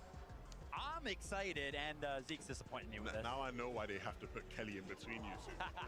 You know, to keep you 2 apart. It's going to be awesome. No, like, I'd agree with him. I feel like there was a lot of the beats that we sort of expect to see out of a lot of players. I would say, though, I do think it does get crazier. Like, don't get me wrong, I do think there's a couple levels that we can ramp up to in terms of just like some crazy high ground fights, right? Like, obviously, like, that's one thing we've seen a lot of this year in Fortnite. I want to see some just like all-out brawls on high ground between some of our top teams. I think the zone pool towards the end there was a big part of why we didn't quite see that happening. But all in all, yeah, man, we'll get the solo clutches, we'll get the high ground fights, we'll get the crazy twists off spawn, because as much as, you know, we've seen these couple of teams say, yeah, we're not leaving, we're going to keep fighting off spawn, you know, at a certain point, you do have to start looking in the mirror, you know. Maybe that doesn't happen quite on day 1. I think maybe a lot of the times you just ride things out day 1, but going into day 2, for sure, it ramps up. Okay, all right. Do we think the Storm Surge kind of played a big factor in that last game? Felt a little, for some trios, it was totally okay. For other trios, it felt pretty tough. Yeah, I mean, honestly, the fact that one of the very early Storm Surge thresholds did not end up popping makes it very, very hard, right? Because we actually didn't see it active until the threshold was at 64 players, which I believe is around like zone 5. So it was actually pretty late into the game. So those all spawn fights, all those early engagements, they're playing a big part right now.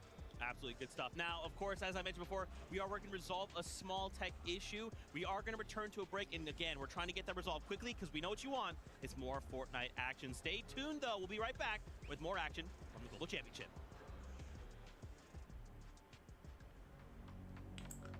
11 minutes, come on!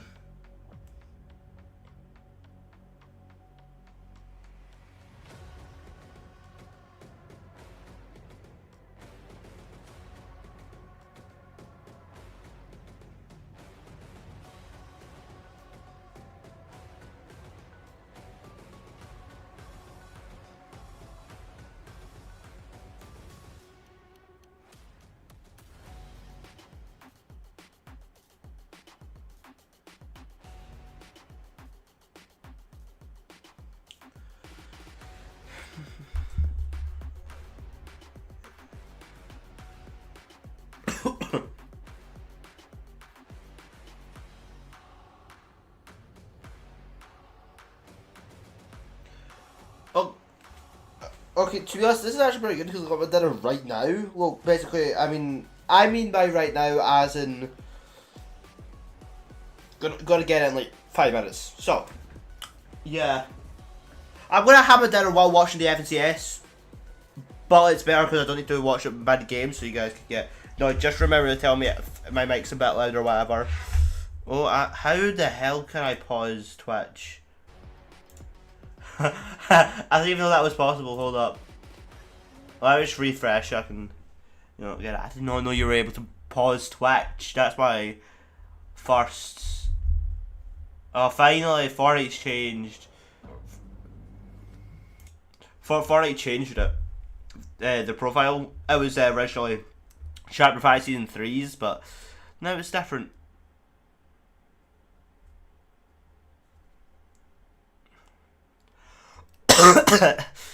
Oh yeah, Twitch drops, I forgot about that. I love this spray, by the way. I think my favourite. You'll want detail.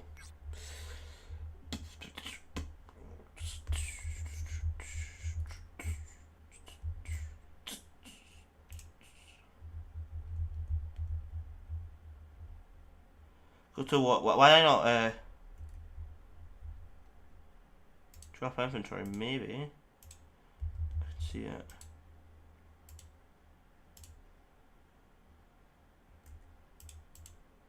Wait, hold on. There we go. I got it. This is all the stuff. I got this from season 2. Anyway.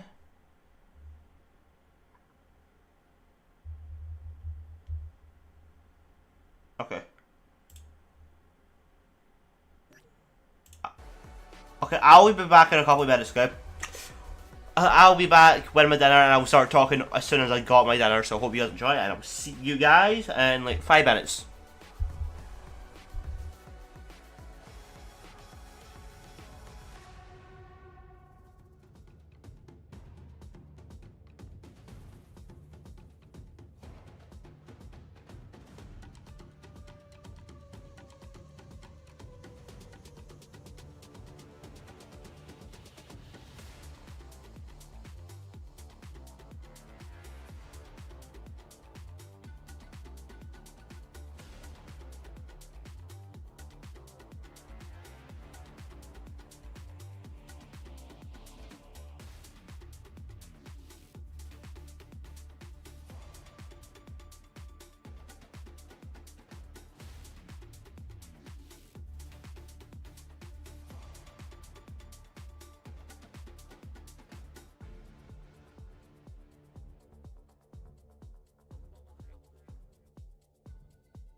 Sir, we've hacked 21 satellites, and now we're one step closer to world domination. Do you know how I know this? Because that's all we ever do. All day long. Aren't you all tired? Tired, sir? Yes. I've had enough. Sir. Boots. Happy days. When you've done enough, Uber Eats. When you watch illegal streams, you risk letting criminals in. If they hack your device, they can steal your personal data, your money. Hello, I'm back. And your identity. Illegal. Okay, it should be starting anytime soon.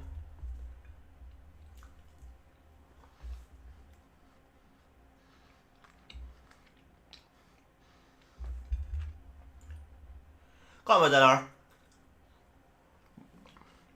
Which you're not even going to hear me eating because it's good.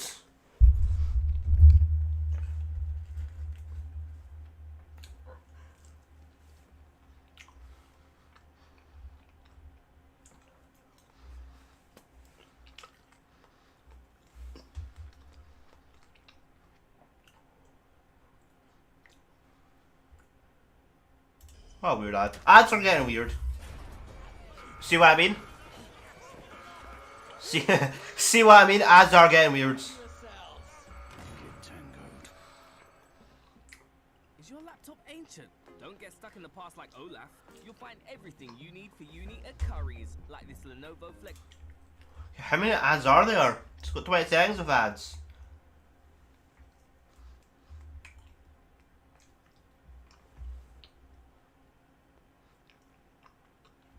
Just let me know if you can hear me eating.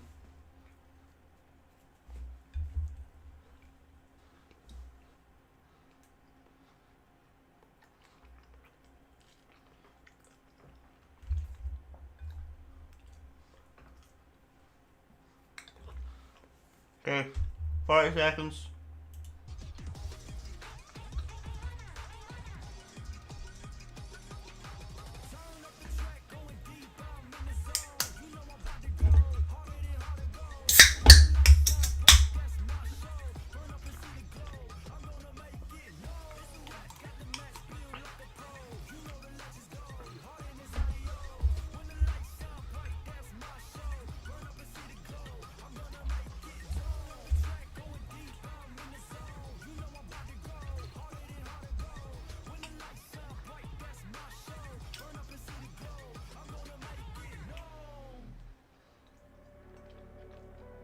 Please.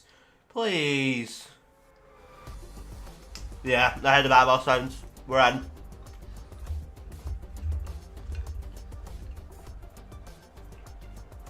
And we're back to Lyon. Nous sommes de retour à Lyon, Lyon. Est-ce que vous êtes chaud?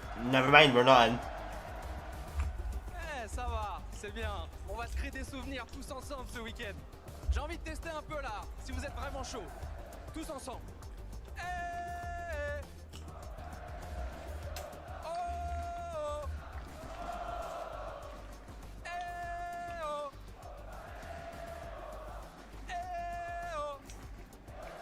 That's right, he does it one more time.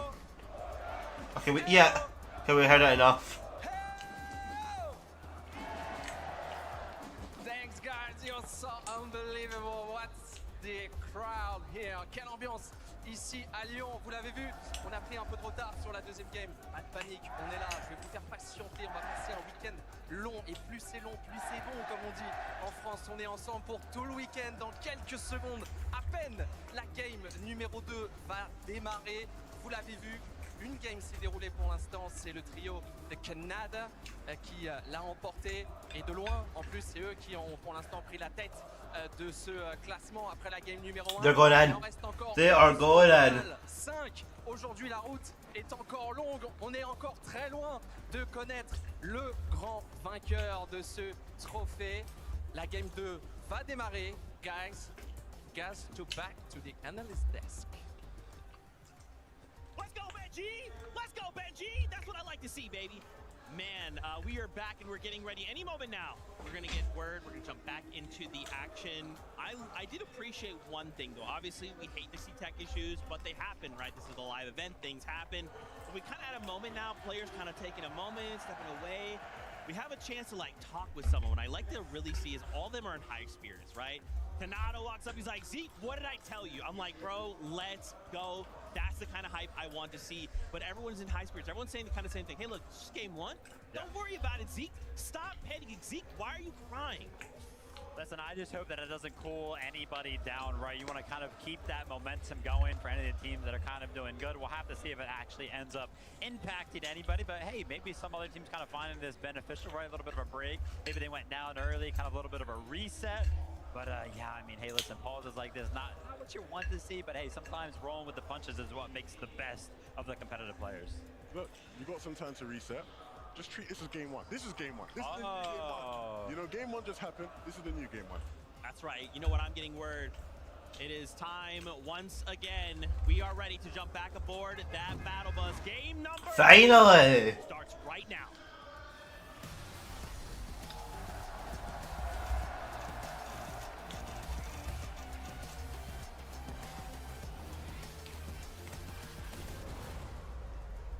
And just like that, we're back. Game number 2 underway. And Jacob, after that performance from Kanata, Rapid, and Bolt, a standard has definitely been set. Yeah, it was 9 eliminations. And the interesting thing out of them all, they're not even the team in first place. It's the Rangers Ruin off-spawn winners from game number 1, Tayson, Chicho, and Harrison. And honestly, it's not going to be that easy all day long between these two teams. And honestly, I wouldn't wish it any other way. And we're going to go at it yet again, straight off the spawn. A little bit of 50-50 action going down between Pablo and Ariz. Right now, it does look like Pablo might have got the first one. Brox is able to get the second. That's a sentinel pump and immediately put it to the drop on Ariz. They're going for revenge here. And so far, 2 knocks, 2 eliminations. Chico seems down. One more as Pablo cleans that one up. That is all 3 down and out. And now it's time to see what type of conversion we're going to be looking at with Verdoxi's team, because in the last lobby, after Tayson, Chicho, and Atris conquered that off-spawn battle, they were still able to find such a steady placement, steady eliminations. But again, they're not the only teams going head-to-head. Veno, Vico, and I'm seeing an eliminated Felixi along the way here at Canyon Crossing. Coyota's team still posing a massive threat. I know we had a translator helping us out during that interview, and the one thing that didn't need it was, are you going to switch things up? No! Is what he was trying to tell the world, but this is how it all started off. Vico was able to get the first drop onto Yuma. That opened things up, but unfortunately, that's just the way off spawns go. His teammate got taken down. They go 2 for 2, and now they got to make that conscientious decision. Do you fight or do you split Canyons Crossing and try to get the reboots later? And something a little bit more devious, though, possibly taking place here with Clicks and Yamzo. Pigs, Alwig Suit, Supernova Academy might just be claimed by these 3, but Jacob, we saw so many teams. We didn't see that many surge bases in the first lobby. Almost have to wonder how many of these teams have been counter-stratting some of those surge partners and trying to take matters into their own hands. Victor V, Paper, Epic Whale, Dystopia City has been theirs to own, but they still have company to clear out. Rajito and Tete directly underneath Victor V, but that game 1 momentum swing could be all Victor V needs. But wait a minute. I know everybody at home thinking the same thing. I'm actually thinking Peterbox are going to win this. I have a feeling. Finally able to get the drop onto Yuma yet again. So it was Coyota, it was Rise that went for that revive. They did find success, but the down is there yet again. But he gets dropped right back into their box. So Veno, Vico, their job is not done just yet. They still have to figure out where and when they're going to get these eliminations and how they're going to get Flixie back into the game. Because the reboot ban, Taco is down there. Still a massive advantage, though, for Vico and Veno having the high ground hold. There's Peterbot. Peterbot, Ritual Cold. They might just have to go head-to-head, but cold Peterbot ritual. They're taking more of a scenic route here, Jacob. They don't seem like they're going to stick to the same strategy through each of these lobbies. Everybody has to be on red alert. Even though it didn't pan out in their favor for game 1, you can never count Peterbot out. Yep, it looks like for game number 2, they had some time to talk about it, but they went ahead and spin that wheel. They said, where do you want to go next? And it looks like could be possibly over towards Foxy Floodgates. We don't know the exact drop, but we know where they have their focus at. On Kanala, Rapid, and Bolts are game 1 Victory Royale winners, 9 eliminations, really setting the tone and the pace. And I was talking to you, Taco, during game 1, saying this is a different vibe from Kanata, this major. This is a whole different feel during the Global Championship, and it's already showing up in game 1. Touch on that a little bit later on. Right now, we've got Prodoxy, Pablo, Wingo, Gino. They found Yuma. They're looking to finish what Benno and Nico had started. Originally, Gino whoa. the better end of that trade. Grise already Gino nearly falling, but a back-to-back. Must be done. Double eliminations, and Gino holding strong here. Prodoxy gonna find the final piece of the puzzle, and that's gonna be a clean sweep at Canyon Crossing. And this is exactly what you need for Chino, Pablo, and for Doxy. It's almost impossible to guarantee you're going to win 12 out of 12. They already lost game 1. So when you do win that off-spawn fight, you have to make each and every single one of those games count. And they're already making it sure that they get those eliminations. And they even take down some of the top teams in their path. We'll switch on over to High. Oh! Goofy's down. Down on the Goofy from across the map. But there's too much space. There's too much distance. And you look at their loadout, they don't have a ton of crash pads. They don't have a lot. Queasy has placed an average of 5th place in the last 3 FNCS lands. The best of any player. Having just been freshly knocked, that's going to mean that Dash is now on responsibility. And then immediately straight back to trying to acquire additional surge from across the way. Your stash is cracked. Definitely sending some presents back towards the way of EU. We'll have to check up and see how well this fares, but the elimination feed definitely picking up and revisiting Dystopia City. Victor V and Epic. Paper FN is dead. 2 eliminations, and they're able to take care of this reboot no problem, but still bound to draw some additional attention. Yeah, and kind of rightfully so. These guys are just playing out of their minds. Victor V deserves the biggest, the biggest round of applause. Honestly, I don't know where Pops is at in this building, but he has to be a part of this loud. Oh, Victor V's doing pretty good. They're making sure they know it. Look, it doesn't matter, M8 or not. They're cheering for this young individual. Can't help but think part of the success that some of these teams are trying to claim, it does start with finding those early eliminations, even a knock, anything to kind of boost your confidence. But Art, someone who was definitely swinging throughout that first lobby. Still, this is a difficult situation to tackle here. Kadu, Disco, and Striker just continue trying to berate into these walls. They're not going to be able to break through the box just yet, but Southco from overhead alongside Art, they're looking to try and make a separate angle approach. They've actually got Striker's trio a little bit trapped, and despite things looking slightly good here for Arch and Salco, they've delayed it long enough. This might not be that appetizing a fight. Yeah, and luckily for them though, down below they have control of a lot of the pieces, so it's kind of going into enemy territory for Tisco, Kadu, and Striker. They have to be Knuckles is a lot better today, which is good. But no, another team rolls up. Full focus, mixing, and they get at least one of those eliminations onto Kadu. That's gonna help. That's a breath of fresh air for Art and Salco, because this distraction is loud. Oh, ready on the go. Dastardly there from Uppel, and a steep punish to boot. It just a fresh reminder to every single one of these teams in the lobby, there is no such thing as a clean battle. If you can't find that quick time to elimination, it's something that so many of these veterans here on land, we're looking at a ton of major winners, right? Even across the international stage, but Watts getting busy. Raito gonna be eliminated. And checking back now with Mixon, Uppel, and Focus, they recognize there's still one more trio member. One more trio? With those 2 eliminations, they're recognizing the fact that this is just an easy final piece. Tesco is still alive. I think he's just solo, or he's just far away from his team. No, he's far away from his team. Ping. and Salco are there. And Havoc. You just have to be patient as can be and kind of hope they have enough Storm Surge to last these next couple of zones.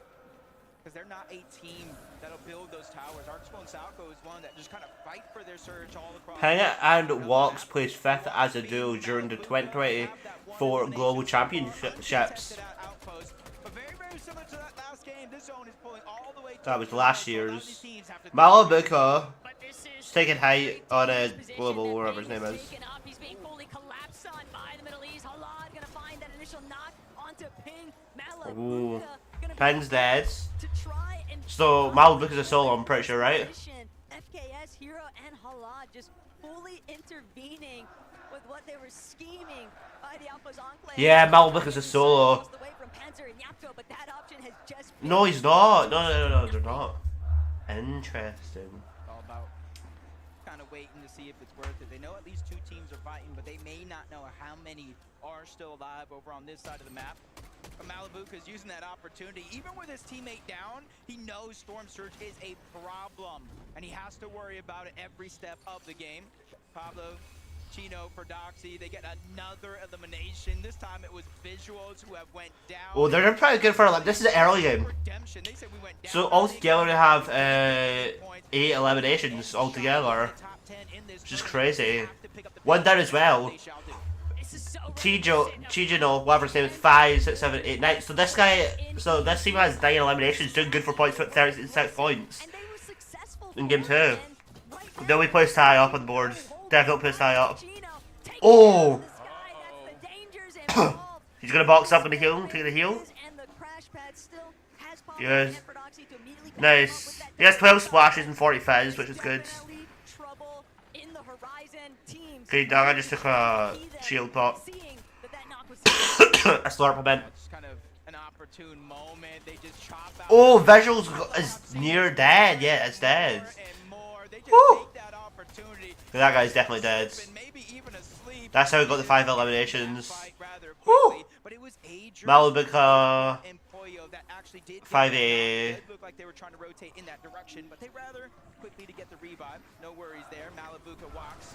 No ping still in sight. There's so many teams here on the southern portion of the map. Oh, the Powers team's gonna attack them. And Alex team even beginning to rotate over along with the Non and Resigns. This southern portion of the map is looking rather busy. Oshie has just decided, hey, we are so far south, but Last year's FNCS, hold up a minute. Last year's FNCS wasn't this chaotic. Hold up.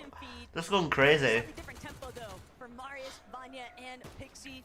Just content, farm things out a little bit at OXR headquarters. Spot King off in his own surge base. Decent ways away though. So all this Like I scratching his head.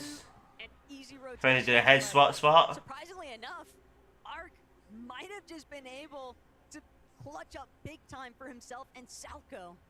Yeah, I feel like that's almost an understatement. Okay, Cooper, Ree, and Carly are in the Sarge base, trying to get some Sarge on this guy. 48 on a guy.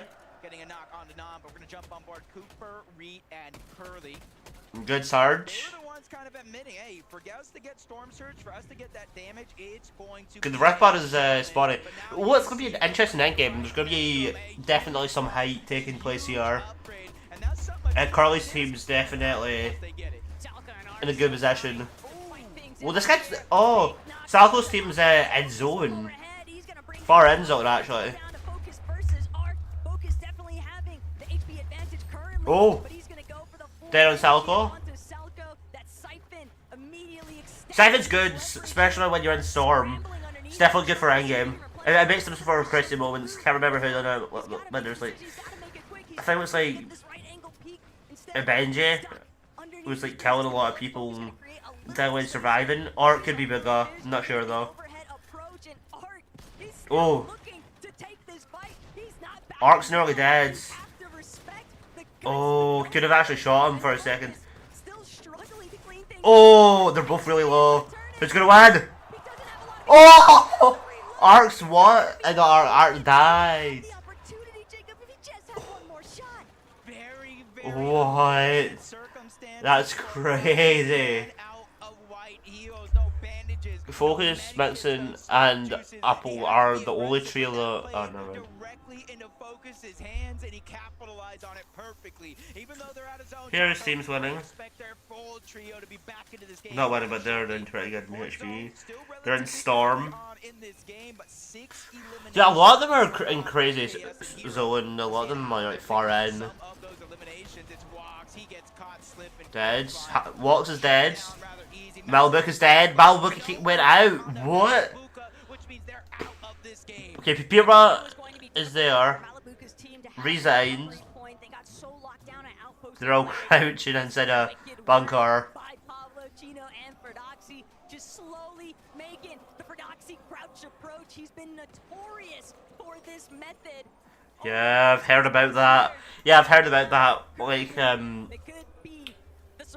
Ozzy and can't remember the other guys. The patience, the discipline. They know Resub. exactly when they want to strike.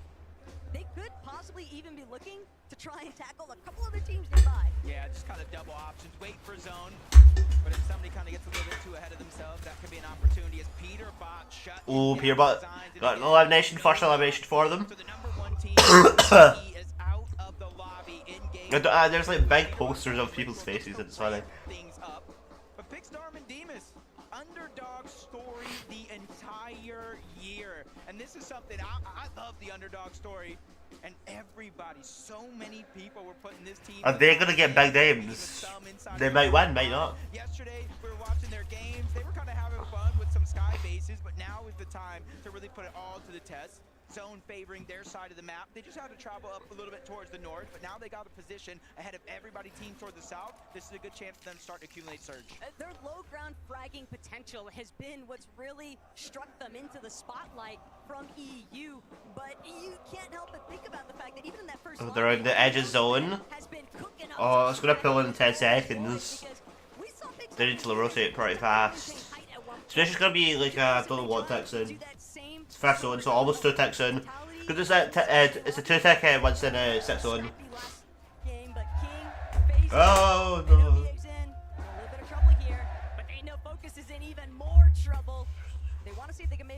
Let's go live stream tomorrow for the Day 2 championship. EXN is gonna need a bailout soon, though. Yeah, this is a scary situation for the entire trio, for that matter. Finally, they find some heals, but I was just thinking 177 above the damage threshold. It is above the damage threshold, but it is not a ton. Things can change rather quickly, especially you see Merstash, you see Swizzy, Queasy on the other side of the mountain in the zone, pushing further and further towards the northeast. And this Polo. is my mind. I'm like, oh my. Polo might win. I have strong hopes for Polo. There's so many different things. I have high hopes for Polo. Better be prepared. And look, game 1 definitely did not pan out the way that Acorn, Poyo, and Agers would. They're good for a Storm Surge. They're gonna take that super launch to zone. With so much surge damage already on. If the zone was pulling over Shining, the people in Shining would probably win. Like probably on one of the highest points on the Shining span. Very cautious of is just not getting beamed from the sky. Yeah, they're going to be rotating to a lot of teams for that matter. So that's why they're trying to use that new upgraded launch pad. You mix in the Flowberry Fizz, and you tend to kind of get out of render distance for some teams, and you kind of get a free rotation in. It all depends on who's kind of looking up. Interesting. Is it going to be an interesting? There's like higher points on the mountain and lower points on the mountain. Agers, Acorn, and Poyo are actually rotating into. So for Kanata, Rapid, and Bolts, they already won game number 1. 9 eliminations for them. Kanata dealt sexual 1, and the rest of them like done like 3-3-1 or something like that. 3-1-3 or something. Okay, Ree and Cooper and Queasy, I'm pretty sure. They're in the thing with Clicks. I want Clicks to win, but Moustache.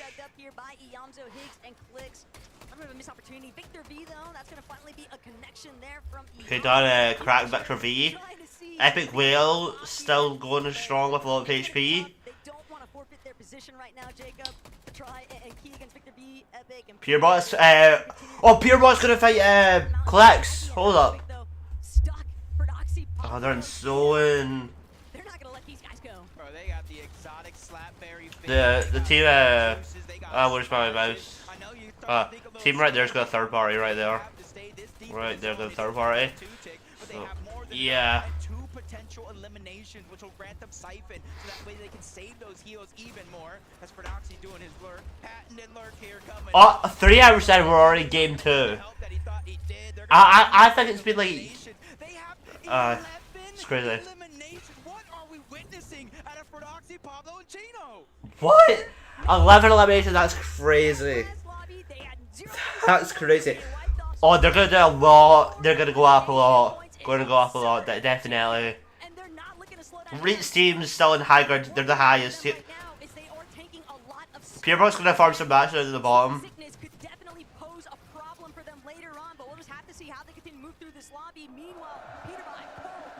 Purebrock.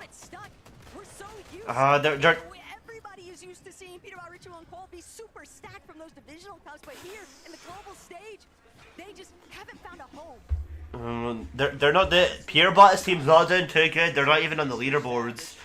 Not even top 20 in game 1. I would Clicks to win. Clicks or Mr. Savage to win, definitely. I kind of want Muirstash's team to win as well. They have a pretty good thing. Poyo's team I'd quite like to win, because you know not getting pushed behind Purebot. If Purebot does win this, Purebot will be the best player, 100%. Best player in all of Fortnite. Oh, Purebot's not doing too good. They quite need mats. They only have 1 kill, but oh well. Chijo's team, TGino's team is stacked with 11 eliminations, with Tijo who originally got 5 kills, Holt now at 7. The Lover's team, Epic Whales on bottom in paper. TGino's team could actually kill them. Paper F and Storm, Epic Whale and Storm 2, we're in endgame now.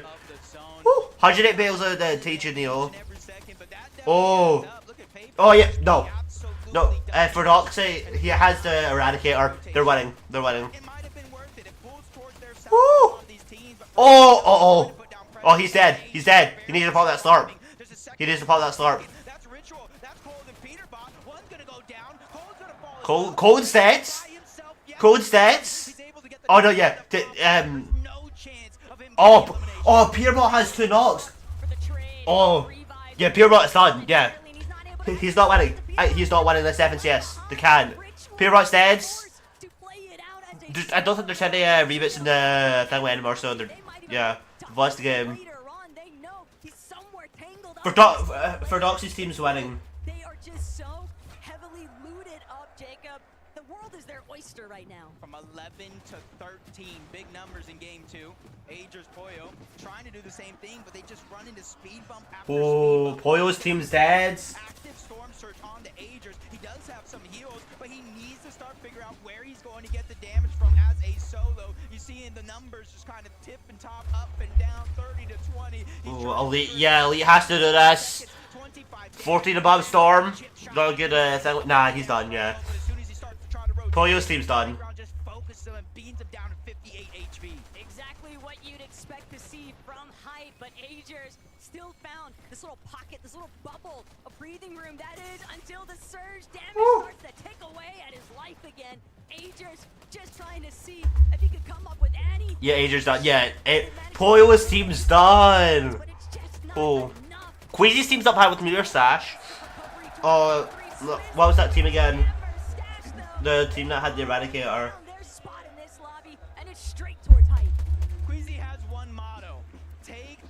Is that the team with the Eradicator? I think no, it's Agers or something like that. If you have the Eradicator, you're probably like pretty winning. Hopefully they're no deads. Oh. Queasy's team's up high though. For Doxy. Oh, okay, that's the team with the Eradicator. They're pushing for high. Oh, they might take it, but it's 2v3.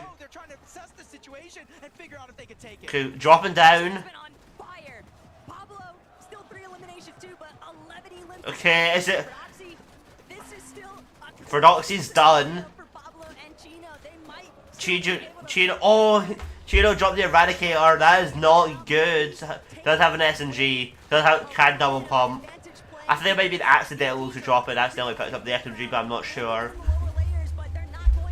I think Queasy's team's gonna win. I think they're gonna win game 2. I think they're gonna win game 2. You know, like the Eradicator team and Queasy's team. I think Queasy's team's gonna win this though. Queasy's team's high hopes. I have high hopes for Queasy's team.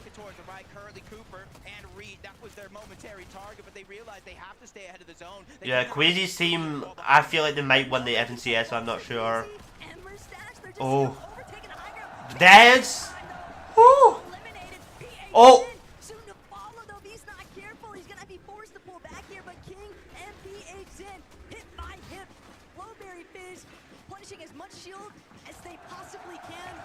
Oh, it's gonna be a small zone too, so they might need to do heal, but we only have 20 fizz. Yeah, Queasy's team's gonna win. They have height. Clips is still alive. Oh, Higgs is dead. Woo! Clips is still alive, but he's separated from his team.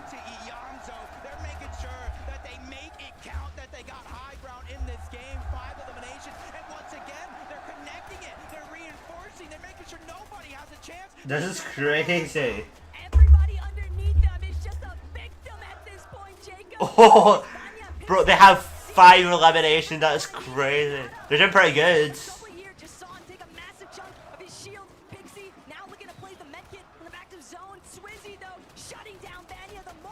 Mustache trying to look for a shot. Oh, 47 on 1 dead. Killed Marcus. Ooh. Doing pretty good. He also has a Slurp Juice as well. Doing pretty good. Oh, it's a mountain that they're going up. Oh yeah, Mustach's team is winning. Mustache is winning. It's a small zone. Swizzy got put down. Oh, Swizzy's dead. Oh, Mustache is still up high with his teammate. They all need to go up. They all need to go up. We're so sad. It'll be funny if there was the shadow bump. Oh, Pixie's dead. Queasy got a knock on the Panzer. That's great. Nah, Queasy's team's winning. Queasy's team's winning the game 2. Got elimination. No way. 8, 9, 10, 12.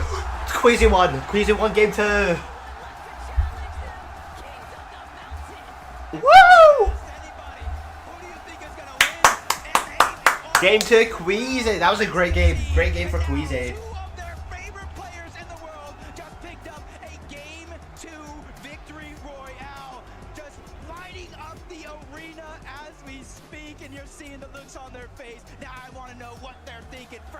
Let us know. Mustache, you have made the Gentlemates more happy than they have ever been here in Leon. What's it like to take the second victory royale here? I mean, it's nice, feeling nice. I want to win more games, we're going to win more games, and they're going to scream more louder with every game. I want Queasy's team to win. Queasy team seems strong. And it felt like in game 1, you tried to take the high ground maybe a bit too early. You couldn't hold it. This time round, there were no mistakes. How did you make sure the plan went flawlessly? I mean, it's never too early. Like, even first game, if we got some lucky pulls, we could have had it. 4 pulls we had, and then it pulled over the water and was kind of unlucky we couldn't get it. But game 2, we got some favors in our way, and that's it. You don't need luck to win this, Queasy. Cette fois, ils n'ont pas laissé passer l'occasion. Il a dit cette fois, ils l'ont pris cette hauteur et ils sont allés au bout. What's the plan now for the next games? Keep going high and playing our game, that's it. Le plan de jeu il est clair. On va jouer la hauteur à toutes les parties et on va aller chercher d'autres victoires. Big shout out, bravo to Queasy, Mustache and Sweezy!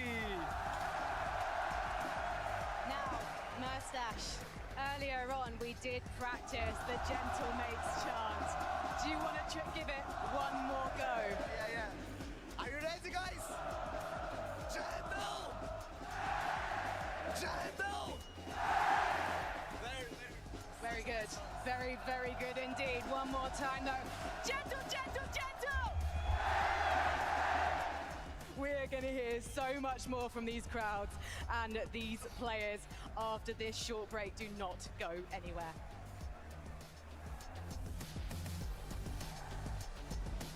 Alright, what is game 3?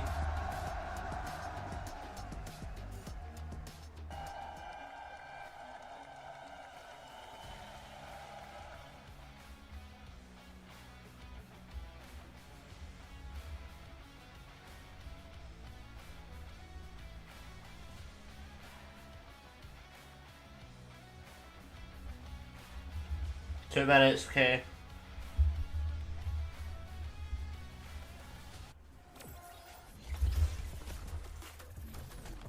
That was a good game. Game 1 and 2. This FNCS has been doing great. Usually I'm getting bored around game 3, but so far I'm not feeling anything. So far I'm getting happy. Hopefully, probably somebody good from FNCS.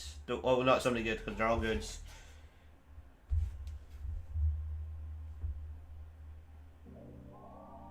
I love this song.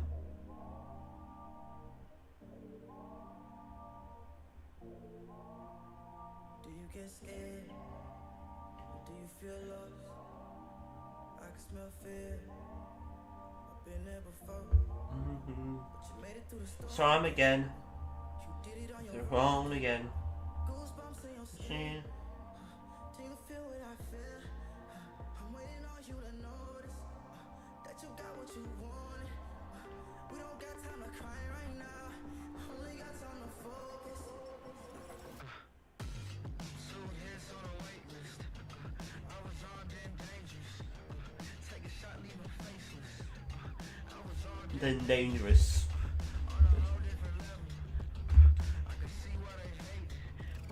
I was Armed and dangerous. In a whole different level. Oh, never mind. Focused. Should have known it. It's 1 minute till game. Probably not. Probably about half an hour. To know that this loaded.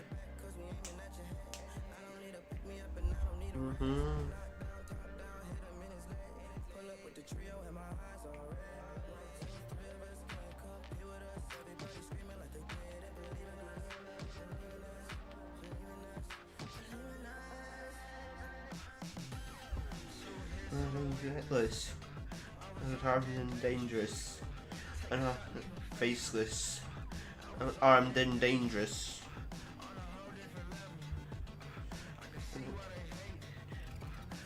I quite like the FNCS thumbnail that mids. Then dangerous. They've known it. I've been focused. I'm just like pretty happy that it's that song is good.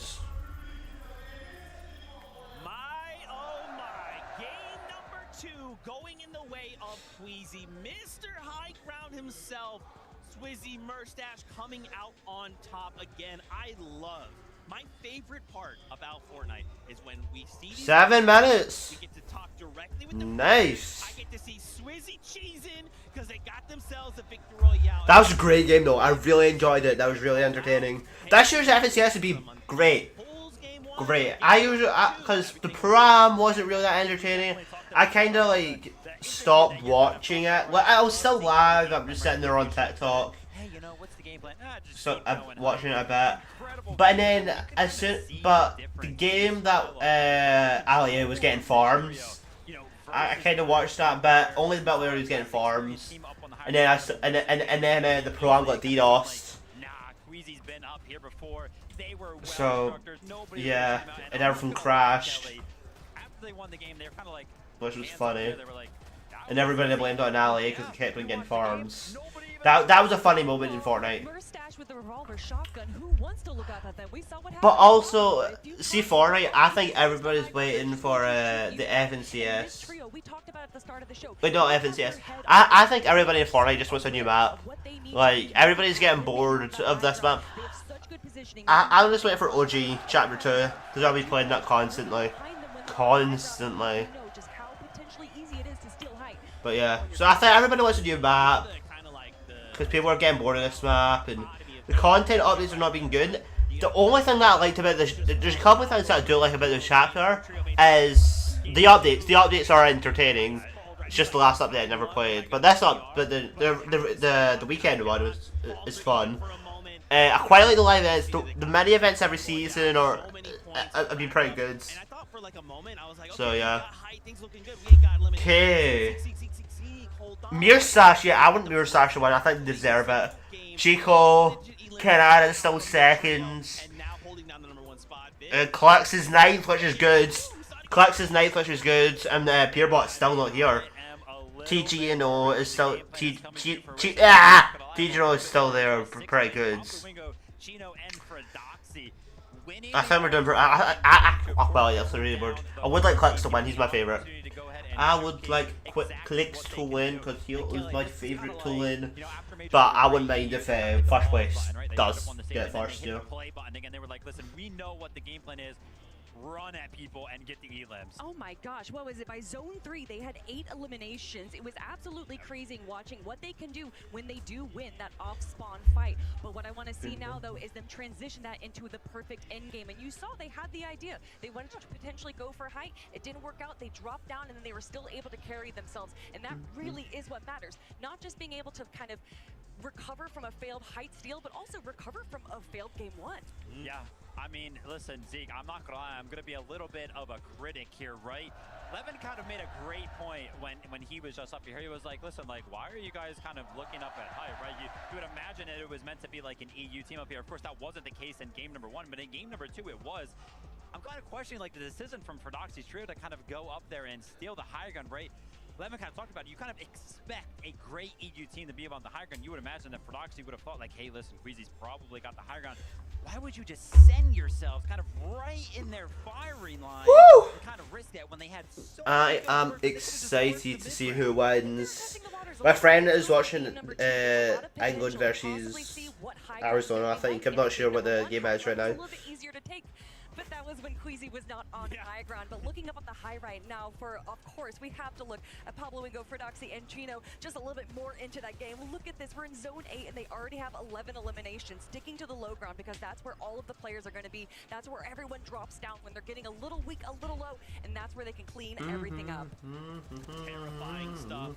Man, you know something else I wanted to call out? Another trio that's performing insanely well in 4th place. And, you know, guys, we actually got to see them a lot in major number 3. King, Phaser, Pete, and Sin showing up on a global stage. I want the things to come out. And NA in major number 3, they said, all right, this is practice now on a global stage after game number 2, 4th place. They are looking to continue this. Once again, Musashi's team, right? They are proving to be pretty menacing here on land. Yeah, I mean, it's super, super impressive. Again, they're a trio alive, right? I kind of talked to Levin about this, is that they do such a good job right now of getting around to like 10th place as a trio. Kind of a little bit out of character for them, because usually when one of them goes down, all of them go down at the same time. But no, a little bit of a clutch here from King and PH Zin. Incredible stuff, right? Maybe adapting to the lobby, being like, hey, listen, we can't just kind of play this game where it's trio or nothing. Hold on. Hold on. Things start to look a little I know the game will start in a couple of minutes, but I just want to get to this for a second. Do you like my Dexter backgrounds? Duo solo clutches in a trios competition is kind of NA's bread and butter, and so for King to come here, learn a little bit, and also perform very well against the big names at NA, I think that they have brought that in just tenfold for the globals competition. So it's we got to interview him, kind of the sort of show, right? And you know, in summation, he was basically like, look, I wanted to go to NA, I wanted experience, and to your point, taking that experience, and immediately the next step is the hardest competition, and they're like, hey, we went out, we learned, and now look at the fruits of our labor. Like, that is so incredible to see. Guys, this is just the first 2 games of the competition. This is just the first 2 games. What are we hoping to maybe see in game number 3? So, you know, think about, like, what, again, the duality, right? Game 1, Tayson's roaming around the map. Game 2, Fred Oxy's. You know, are we maybe hoping to see more of this back and forth? You know what I want to see if we're talking about back and forth, and coming from North America, I'm going to be a little bit biased. I want to see Cold, Peterbot, and Ritual, as well as Acorn, Agers, and Pollo make it to an end game. I want to see this rivalry that we've been building up for the last year. And again, these first 2 games, Vivid, we still have so much more, and we can expect out of those 2 trios much more to come. Yeah, I mean, kind of strange game from Acorn's trio there. We almost never see them below Surge, and Surge was definitely an impact from their game right there. And instantly, you know, again, we talked about it after game number 1. We were like, hey, listen, like, the plan seemed like it would have worked if they would have just went ahead and third-party the Dystopia City fight. We didn't see them third-party the fight at all this game, right? So maybe instantly kind of veering away from that because it didn't work in game Okay, number 1. Clutzy's team. On the map, but not feeling confident right now. Man, dude, I want to keep talking about so much that we saw in that game. So much to unpack, but okay. You heard that battle bus horn. It is that time. Once again, game number 3 is here and ready for us. What's going to happen? Let's find out right now.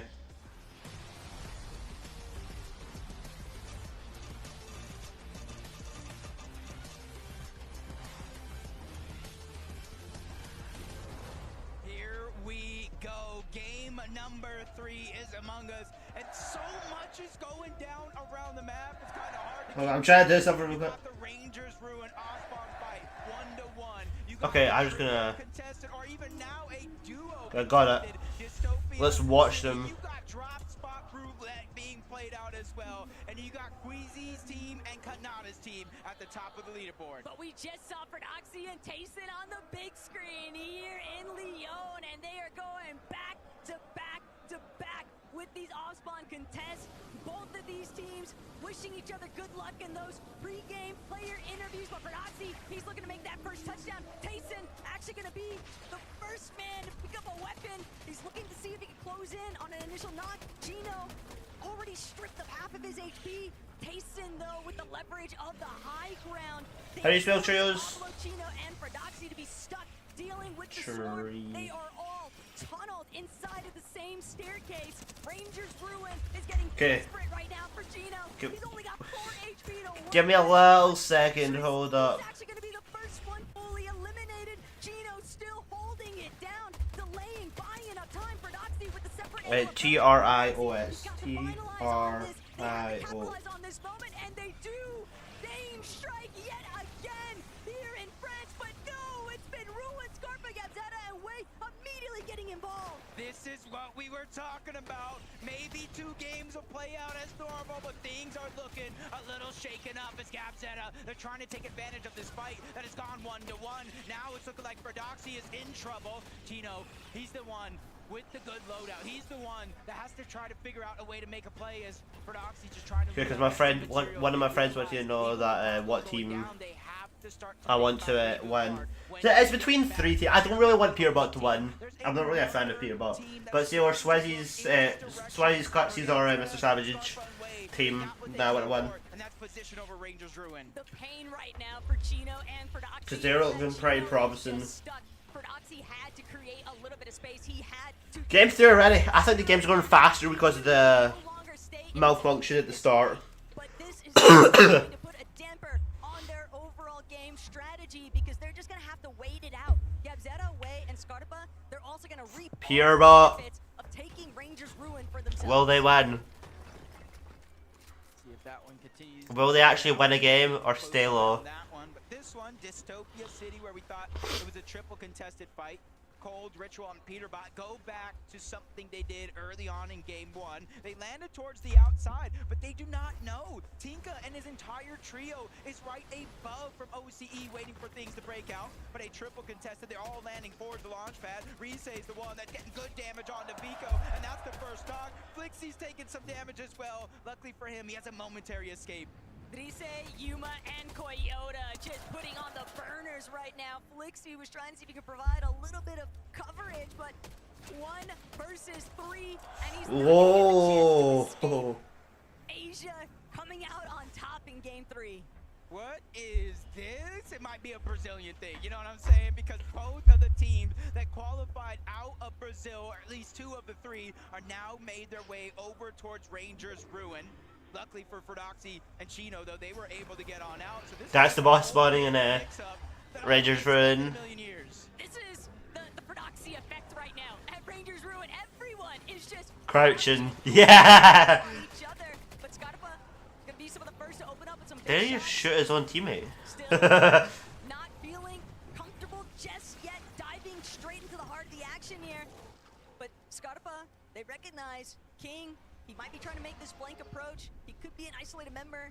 PH Zin, though, still going to be enough of a buffer zone here. And Gabzetta, Scarpa away. They've decided, you know what? You guys can have it. We're out of here.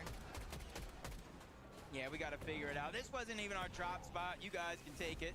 Now King Phaser, PH Zin, they're actually choosing to kind of rotate away from Rangers. King is moving. Go for eliminations, go for points, go for Storm Surge. They're rotating away from the... To be honest, it's probably the best spot, because if they were there, they'll probably die. And they're taking this one. Talk about a silver line. Retro. They're Retro's left team. all alone at Rangers Row, with Brazil deciding for that early departure, but Peterbot, Ritual, Cold, they've struggled to really find a home with their initial drops, just because they've been trying to go all around the map. And yet again, lobby number 3, we are seeing them try a slightly different approach here, but the result is still all the same currently, Jacob. They're at Dystopia City, and they're waiting to see when they're going to be able to try and take advantage of this contested area. But Pika, Kazi, Aspect, they're also... Like, every game of the FNCS this year have been pretty good. They've been very entertaining this year. Vulturing some of the leftovers here at Dystopia. And I just got my eyes glued to the mini-map right now, and I'm counting 1, 2, 3 different teams. But wait, one of them's Kazi, Tika, and Aspect. So I'm thinking right now, where is Epic? The FNCS is probably the best esport, because if you actually really like Fortnite and the Fortnite esports, if you actually do like Fortnite and you're into the FNCS community, well the pro community and all that. My brain stopped braining and my talking stopped talking. Well, if you're really into the competitive, yeah, there we go, that's the word. If you're really into the competitive community, the FNCS, like the competitive Fortnite community, watch the FNCS. It's like the best thing ever. Or if you really like Fortnite, like really like playing tournaments, or just don't really like Fortnite, play content, like a lot. This is probably, it's really entertaining because it's good. It's in 2 days. It's 2 days for the grand finals every year. Oh. Too much of a threat here, and Tisco, he'll be eliminated. That's just an easy cleanup. Yeah, for a team, you said it yourself. Arc is playing fantastic as an individual the entirety of the week leading up to this, taking 1v1s against anybody who's taking that challenge. And now something coming from him, NA West. This could be a big make or break moment for his entire Fortnite career. As Reed, Cooper, Curly, same position we saw them in that last game, just at the edge of the zone. They're just trying to get as much Storm Surge as possible. Not sure who that is on the other side. Baka's team, Mansour's team. Those are the 2 possibilities it could be. There's one thing that Peterbot's certainly got intentions leaning towards. It's maybe trying to key Maria's Vanya and Pixie, but underneath, does he even know? Does he even realize? Because he said, as nobody really know, like, my friend doesn't know Swizzy, so he wants to know if he's good, and I'm saying, yeah, but I don't really know how to, like, add on to it. And I'm trying to say, like, he's been a big part of the... yeah, I can do that. He has and probably knowing that there's another team in that been area, it's a just best not to take that fight. big it's just not part to get the loadout of especially when you're the competitive community for a long time. Yeah, because same thing with Mir Stash. He's been good for he's been popular for about 3-4 years. So as his teammate, can't remember his teammate, Queasy. kind of pacing of the game that we're seeing in game number 3 here. Queasy also as well. It looks like they're kind of playing All three of them have been popular. which is Storm Surge bases. Yeah, but Cooper finding that first knock just gave the green light for Curly Ree and himself to actually find the After this game, I'm gonna get Caracola. So, yeah. And a handful of teams that have managed to have some success Sorry with you're these surge bases. But we have seen But yeah, we're Claxy's, Queasy's, or Mr. Savage's team to win because, yeah. Of these early storm picks, they don't mind it, and it's giving them a good idea of which direction they want to head. There's a lot more Storm Surge bases. There's a lot of Storm Surge bases in Grand Fight, the game 3. Because I don't know why. Because game 1 there's like not that much, but it's quite a lot. Especially if you're This uncontested like one. they are, you can always go back for those extra heals. As OXR HQ, just as busy as we last left it, Pixie, Marius, and Vanya. They kind of got a huge base, basically a 3-room apartment. Everybody gets their own bathroom. They're just kind of replenishing a lot of those bills that they used to get there. You see the extra hills in and outside of their base, and they're just a hop, skip, and a throw away from the actual zone. The only thing that we do not know yet, Taco, is do they see Peterbot, Ritual, and Colt? Do they know that team is there? They're likely pretty aware that there's Epic Whale. I wouldn't mind if Epic Whale's win, to be honest. He's pretty good. That'll have to be answered later on, but Victor V, Epic Whale, Paper, they diverted that initial path, and they find themselves directly underneath Curly and Cooper, trying to see if they can apply some pressure, get a little bit of damage going, but Victor V gonna get the worst end of that trade out. Epic Whales is more. Epic Whales team need to rotate. So does Cooper's team need to rotate too. Polio's team's been pretty good. Oh, Alex as well. I forgot about that. Agers, Acorn, Pollo. This time around, they're getting to play their side of the overall map. Agers, Acorn, and Polio are the only trio who didn't get hit by Surge in any 2025 major finals. Really? That's actually pretty good. It's more good than you actually think. Out the render distance, I don't know what team that is. Resign.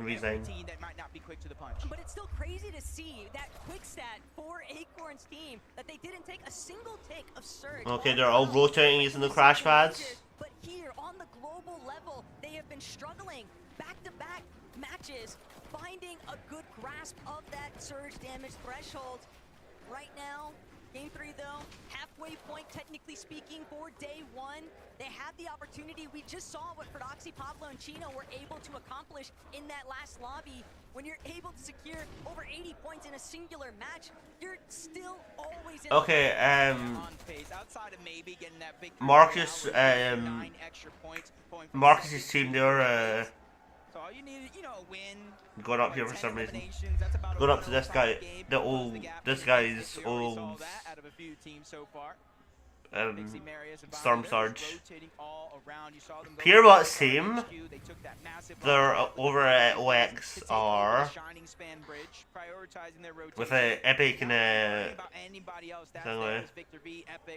so Peerbot's just hiding at the bottom. So Peterbot and Ritual got the pressure on their shoulders. Tragedy there for Pablo as he's fully cleaned up too, so that's going to be a wipeout for Prodoxy's team.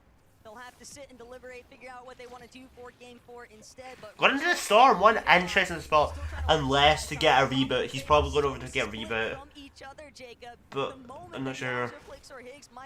Oh wait, Klax was over at OXR?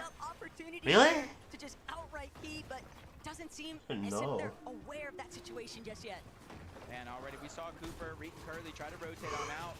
But now they're running into a whole team, and Cooper's down. That's snowy. Todd is still alive, even though they do down. They have a numbers advantage. They can play for the revive, and I think Reed might know that just a little bit. Trying to go for pressure underneath, break it through the wall. Beast control does not go over. They do a quick peek. Both teams kind of missing those shots though. Reed has to be able to take advantage of these opportunities. They are inside of the zone, so in theory, Taco, Ryu, Snowy, and Saad have no reason to rotate out. That little bit of a whiff, though, from Reed might come back to haunt him here because Saad, Snowy, and Ryu in that 3 versus 1. This is so And also, the main reason why I like watching competitive stuff, because number one, I actually quite find it, I quite enjoy it actually.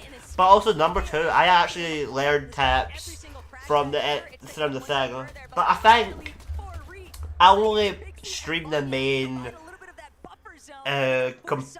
main competitive live streams. So like, so the championships or pro-ams, I'll do that. I'll stream those because they're only the big. But I like watching the other streams. I like watching Aussie Antics and Resub because I learned some pro stuff, some mechanics that I would like to know to perform better at Fortnite. But yeah. Focusing on one thing and one thing only, Storm Surge.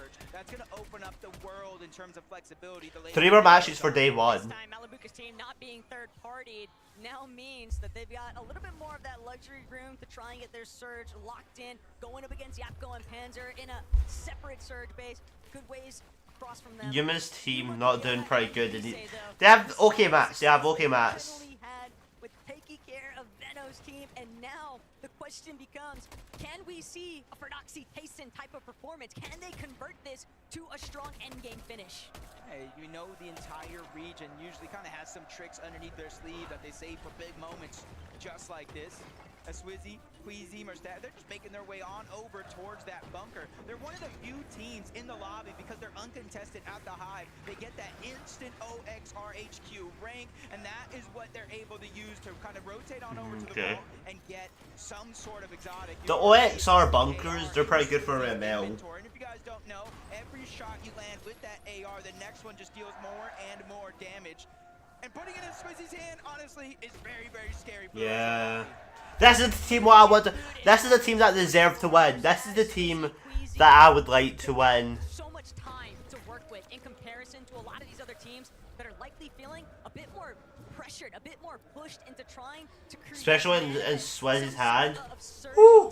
I think they might win 2 games in a row. That's what I'm thinking. I would like Canada to win. He's a pretty entertaining, good player. We know they love to look for height, and they are setting up very early on, Jacob. Strong loadouts to take over. A tough situation, depending on where the yeah, like I was saying, Canada. He's in a pretty bad, pretty good position. I would say it in the middle. Not good, but not bad. Obviously, there's. I would say it's actually pretty bad because there's people in the height everywhere around him. Especially that guy there and then behind him as well. Flex's team is just down at the bottom of them in a worse position, but maybe better. Probably better, actually. Ritual hit 31. That's going to be one that they focus on for a quick and short moment, landing some damage on the Ritual, forcing them down further toward their glide, just kind of making sure they can't get priority position. The real trick in a set lobby like this, though, everybody's rotating at the right side. Peterbot's team is fighting a team. They got to take this fight up against Tate and Raito. They need a recovery point. They've managed to bring Cole back off the reboot, but this is a fight that they're going to have to optimally turn into their favor. It's a little bit scattered right now, but they're just so low on that surge. They don't have any other option. Okay, Cole's Pierrot's team needs to get some Storm Surge. Oh, Pierrot's team down! Everybody's cheering. Pierrot team is down. Pierrot's not doing too good in this FNCS, but there is a lot better. It is a lot better, but Pierrot's not doing good. I don't think Pierrot's winning. He is not being in the leaderboard at all, and we're in the 3rd game. From the bottom side to the top side, Swizzy, Queasy, and Merstash. That's going to be one thing because they see every single player that goes down. They see every single trio that gets. I still want Merstash's team to win. They're doing pretty good. Swizzy and Merstash, even Clixy, Hamzo, and Higgs. That's got to be a confidence boost. Everybody. But the teams that I want to win are doing pretty good. I would like one of the teams that I want to win. I also would like Alex's team to win as well.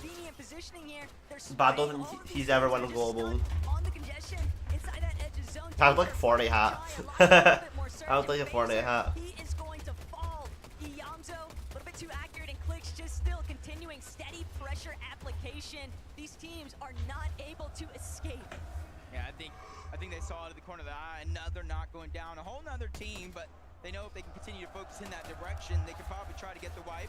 But on high ground, finally getting that peak.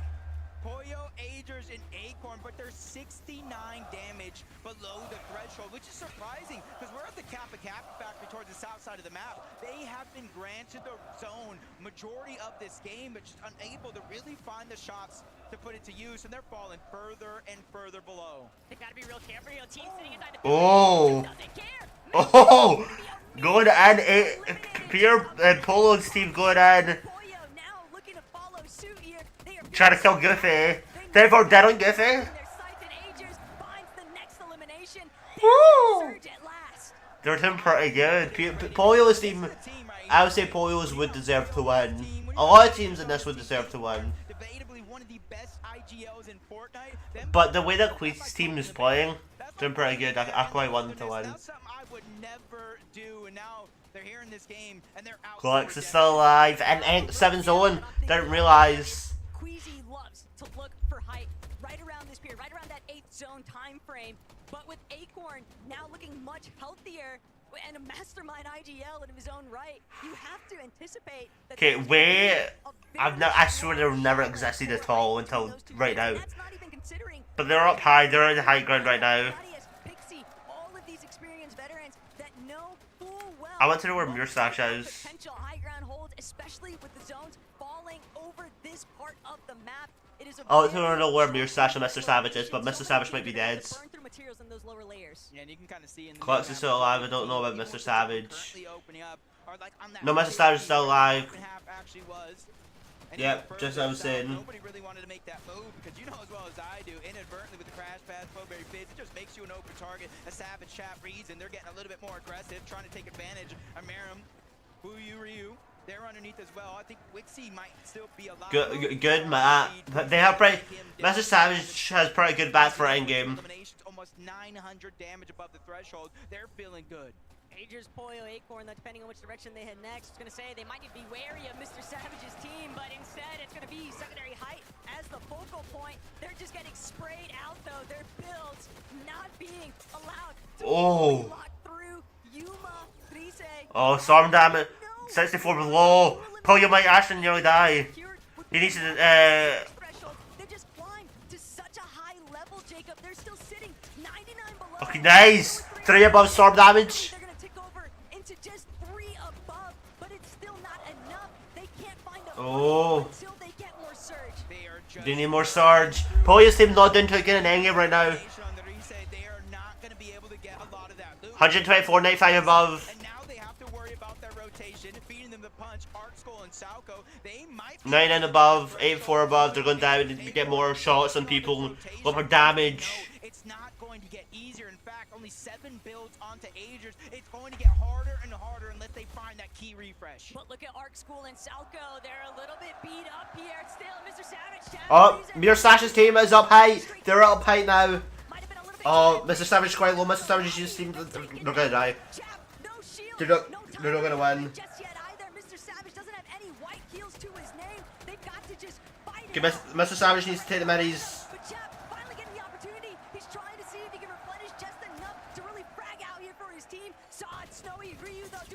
Pollo! Pollo might die to his zone. Pollo's dead. Agers might die. Acorn might die. Acorn's dead. Acorn's dead. Agers is dead. Pollo's team's out.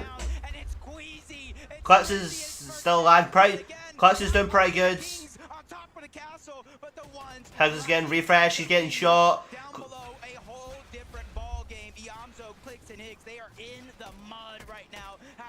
Swizzy's doing pretty good. Dropped down a little bit. Clutch seems just below them.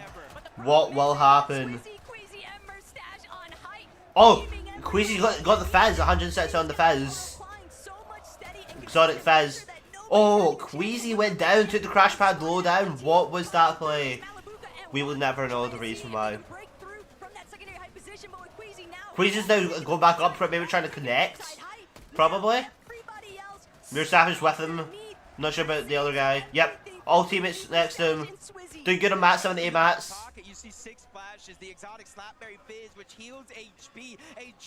By the way, that team also has the Eradicator as well. Mythic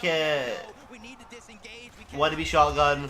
Doing pretty good on the Storm Dodge, 1,000 damage above. Mirror Stash's team doing pretty good. He needs to drop down. 50 mats only.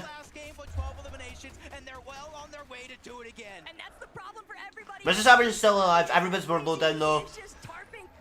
Purple Reason's dead. Nearly dead. Rapids, oh, they're below 99 below. Wasting their heals.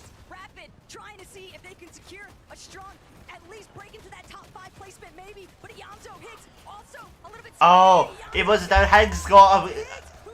Oh. What the? He's a solo. Higgs is solo right now. Marcus is dead. Oh, 13 HP. Not dead. Dead to zone. Pixie doing pretty good. One teammate down. Both are low HP. Not doing good. Mirror Slash is top. Mirror Slash is top. Mirror Slash is top and Clutch is thirds. Woo! We could get all. No, we just need Mr. Savage's team to get third place. That would be so funny. Oh! Swizzy shooting from below. What's happening? Oh, trying to fight, trying to fight. Oh, you're dead. You get a refresh dead on one. What the? One down.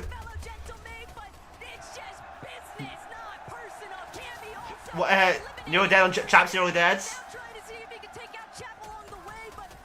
What? Whoa! Mr. Savage is still alive. Mr. Full team, by the way. Full team. Oh, never mind. Spoke late. Both of them dead. Oh, Mr. Savage is out. No. Swizzy's came down to try and kill the last people. Still high though. Still top. There's a big train the way to get some extra mats. There's such a 3 mats. Okay, Swizzy got some extra mats up above. Okay. Woo! Oh, it's a 3v2, I'm pretty sure. Dead? Dead? Oh, it's dead. Let's go. Queasy. Queasy and Mirror Slash's team. 2 wins in a row, by the way. 2 wins in a row.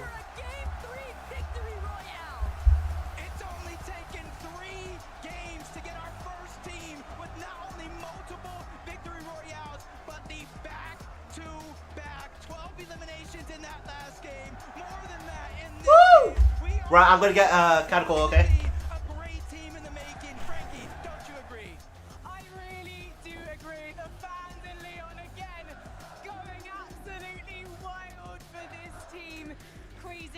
Into the global championships. They said that this competition was going to be owned by North America, but right now it's being owned by the What a good game. What a good game as well. That was crazy. My voice is... I'm not going to have a voice by the end of tomorrow. Hopefully Mirror Slash's team wins. Hopefully. But why isn't anyone able to challenge you for that height right now? We've got... I want Mirror Slash to win. They're my main ones to win. You want Mr. Savage. Mr. Savage, Klex, Alex, or oh wait, who did I say? I think I totally forgot. But 2 games in a row, doing pretty good. Just hope we stay uncontested and we'll probably win. You mentioned being uncontested. You may regret that. Benji, à toi. Yeah, Swizzy, excuse me, Swizzy. Man, 3 games, 2 victory royale. What's your secret, guys? What's your secret? Take high, don't die. Le secret, c'est de prendre la hauteur et de pas mourir. Have you got any words for your fans, for the gentlemen fans? Gentle? That's it. Gentle? Janto! Thank you, guys. Mustache, what an incredible global championships for you so far. Is it all about the calls that this man is making, or is it all the chants that the M8 fans are making? It's everything. Queasy, Agile Goat, fans, crazy, just best fans ever. Can't ask for better fans. They're definitely proving themselves to be some of the most incredible fans in esports right now. However, we're halfway through our games today on day one in Lyon. We're going to take a short break. When we come back, we'll be evaluating everything so far. Short break, an hour later.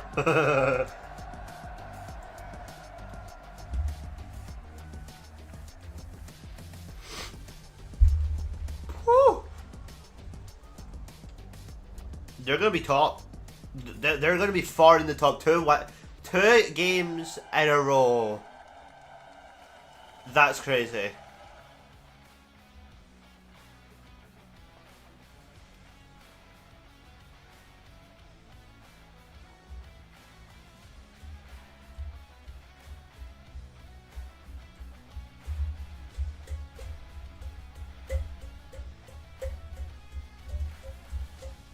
Oh, it looks very fancy.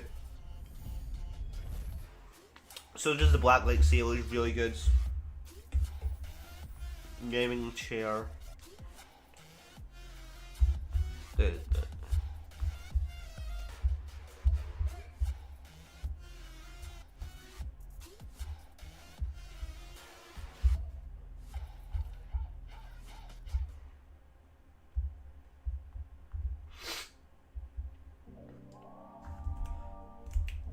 I would like to see the who's in what.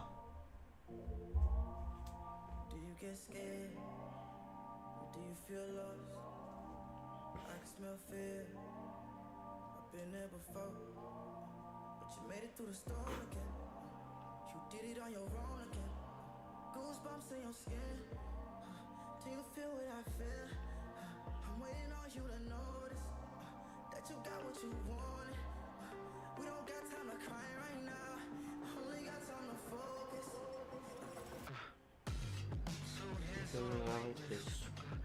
It's armed and dangerous. It's armed and dangerous.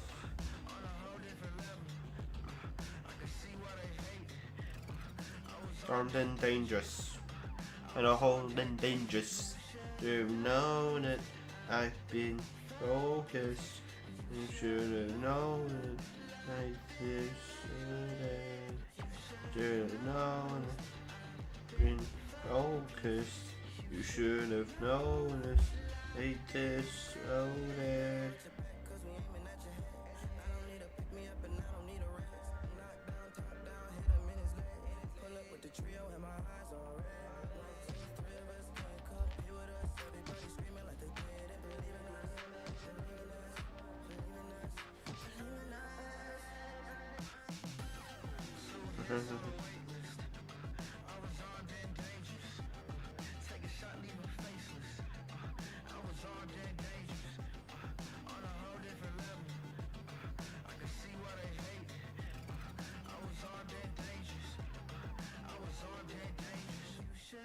No, it's focused.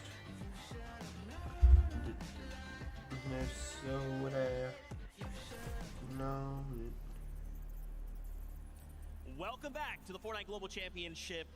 My oh my, it happened. It happened. The back-to-back from a Queasy, Swizzy, and Mustache. Back-to-back victory royales. We like to joke about it a lot, but EU still doesn't have a global championship title. And Queasy said, I'm going to make that change. And you know, it's funny too, because Swizzy said the most famous Queasy quote of all time. Take height, don't die. Guys, take height, don't die. That's what I'm talking about. I mean, Z, Kelly, it just looks so easy right now. They're getting everything they want. I mean, Quizzy pretty much said, he was like, hey, listen, we're just playing our game right now, and it is working to perfection.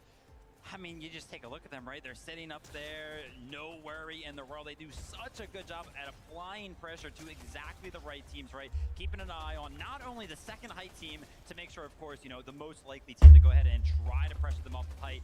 Always keeping a close eye on them. But one thing that I always notice when we kind of tune into like Swizzy's POV is that he is so keen to look like back in the storm and make sure nobody's going to come up behind them and make some sort of sneak play. They are just so aware of everything that is going on around them. And you know, you say take height, don't die. Usually when a team has height so dominantly, a lot of other players will just kind of leave them alone, focus on the low and mid ground. Yeah. But that is not the case for this trio. Both games now that they have won from height, someone has tried to steal it away from them. And that actually was one of the closest height steals we've seen between the two games. Vanya and Pixie actually being able to build over them, but Queasy, Muristache, and Swizzy were able to easily recover from that and then take height once again.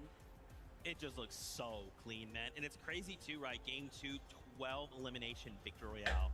Game 3, you know what? We'll get another victory royale. Let's just toss a few more. Sprinkle on some eliminations on top. My gosh. And of course, once again, Queasy's still 100% locked in. Let's take a look. They are starting to pull away with a lead, and this is just the halfway point of day number 1.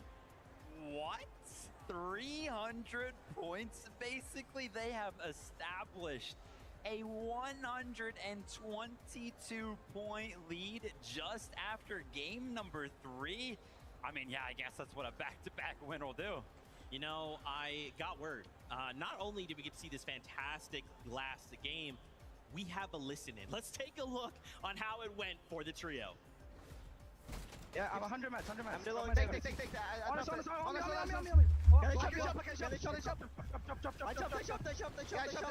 well. I'm playing zone. Yeah, chugging, go. Yeah, me too. Go up. I'm fire. He's here. Yeah. Drag. Nice. Nice. Yeah, zero mats. I have 3 bills. I have 5 shots. Take. Yeah. That's been going on for about 3 games now. 100. I'm dropping down. I'm on spear. 100. Yep. 100. That's at 2. 100. Nice.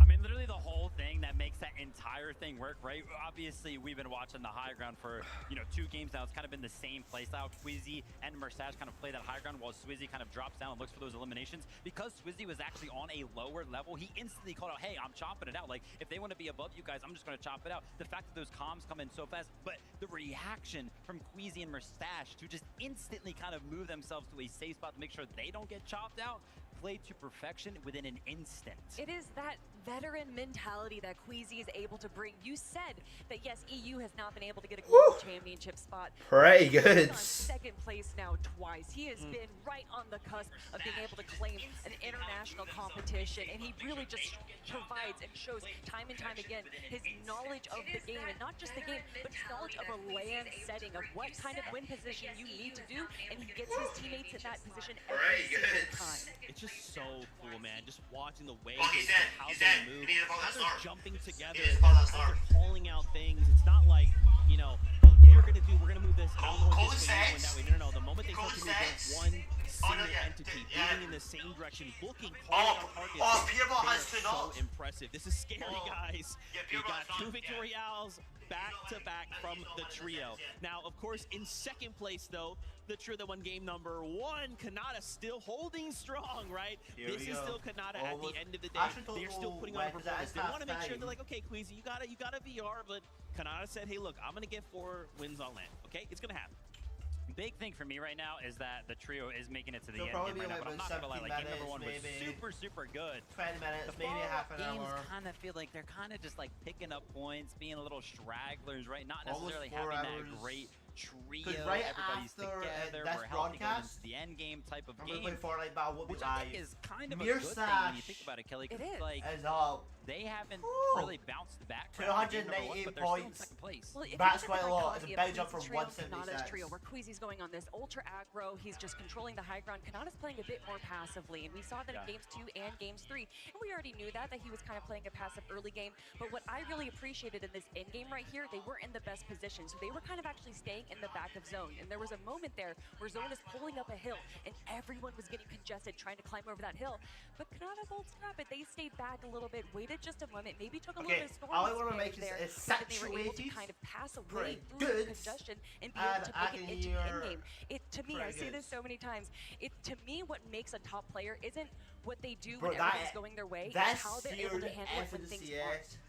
Have been oh my gosh, so that's good. so sick. Guys, I don't know if you saw third place there. SETI climbing up 2 placements, taking over third place. Now we're gonna break down a little bit of what we saw, but why don't we hear from SETI himself, who's hanging out in the player lounge.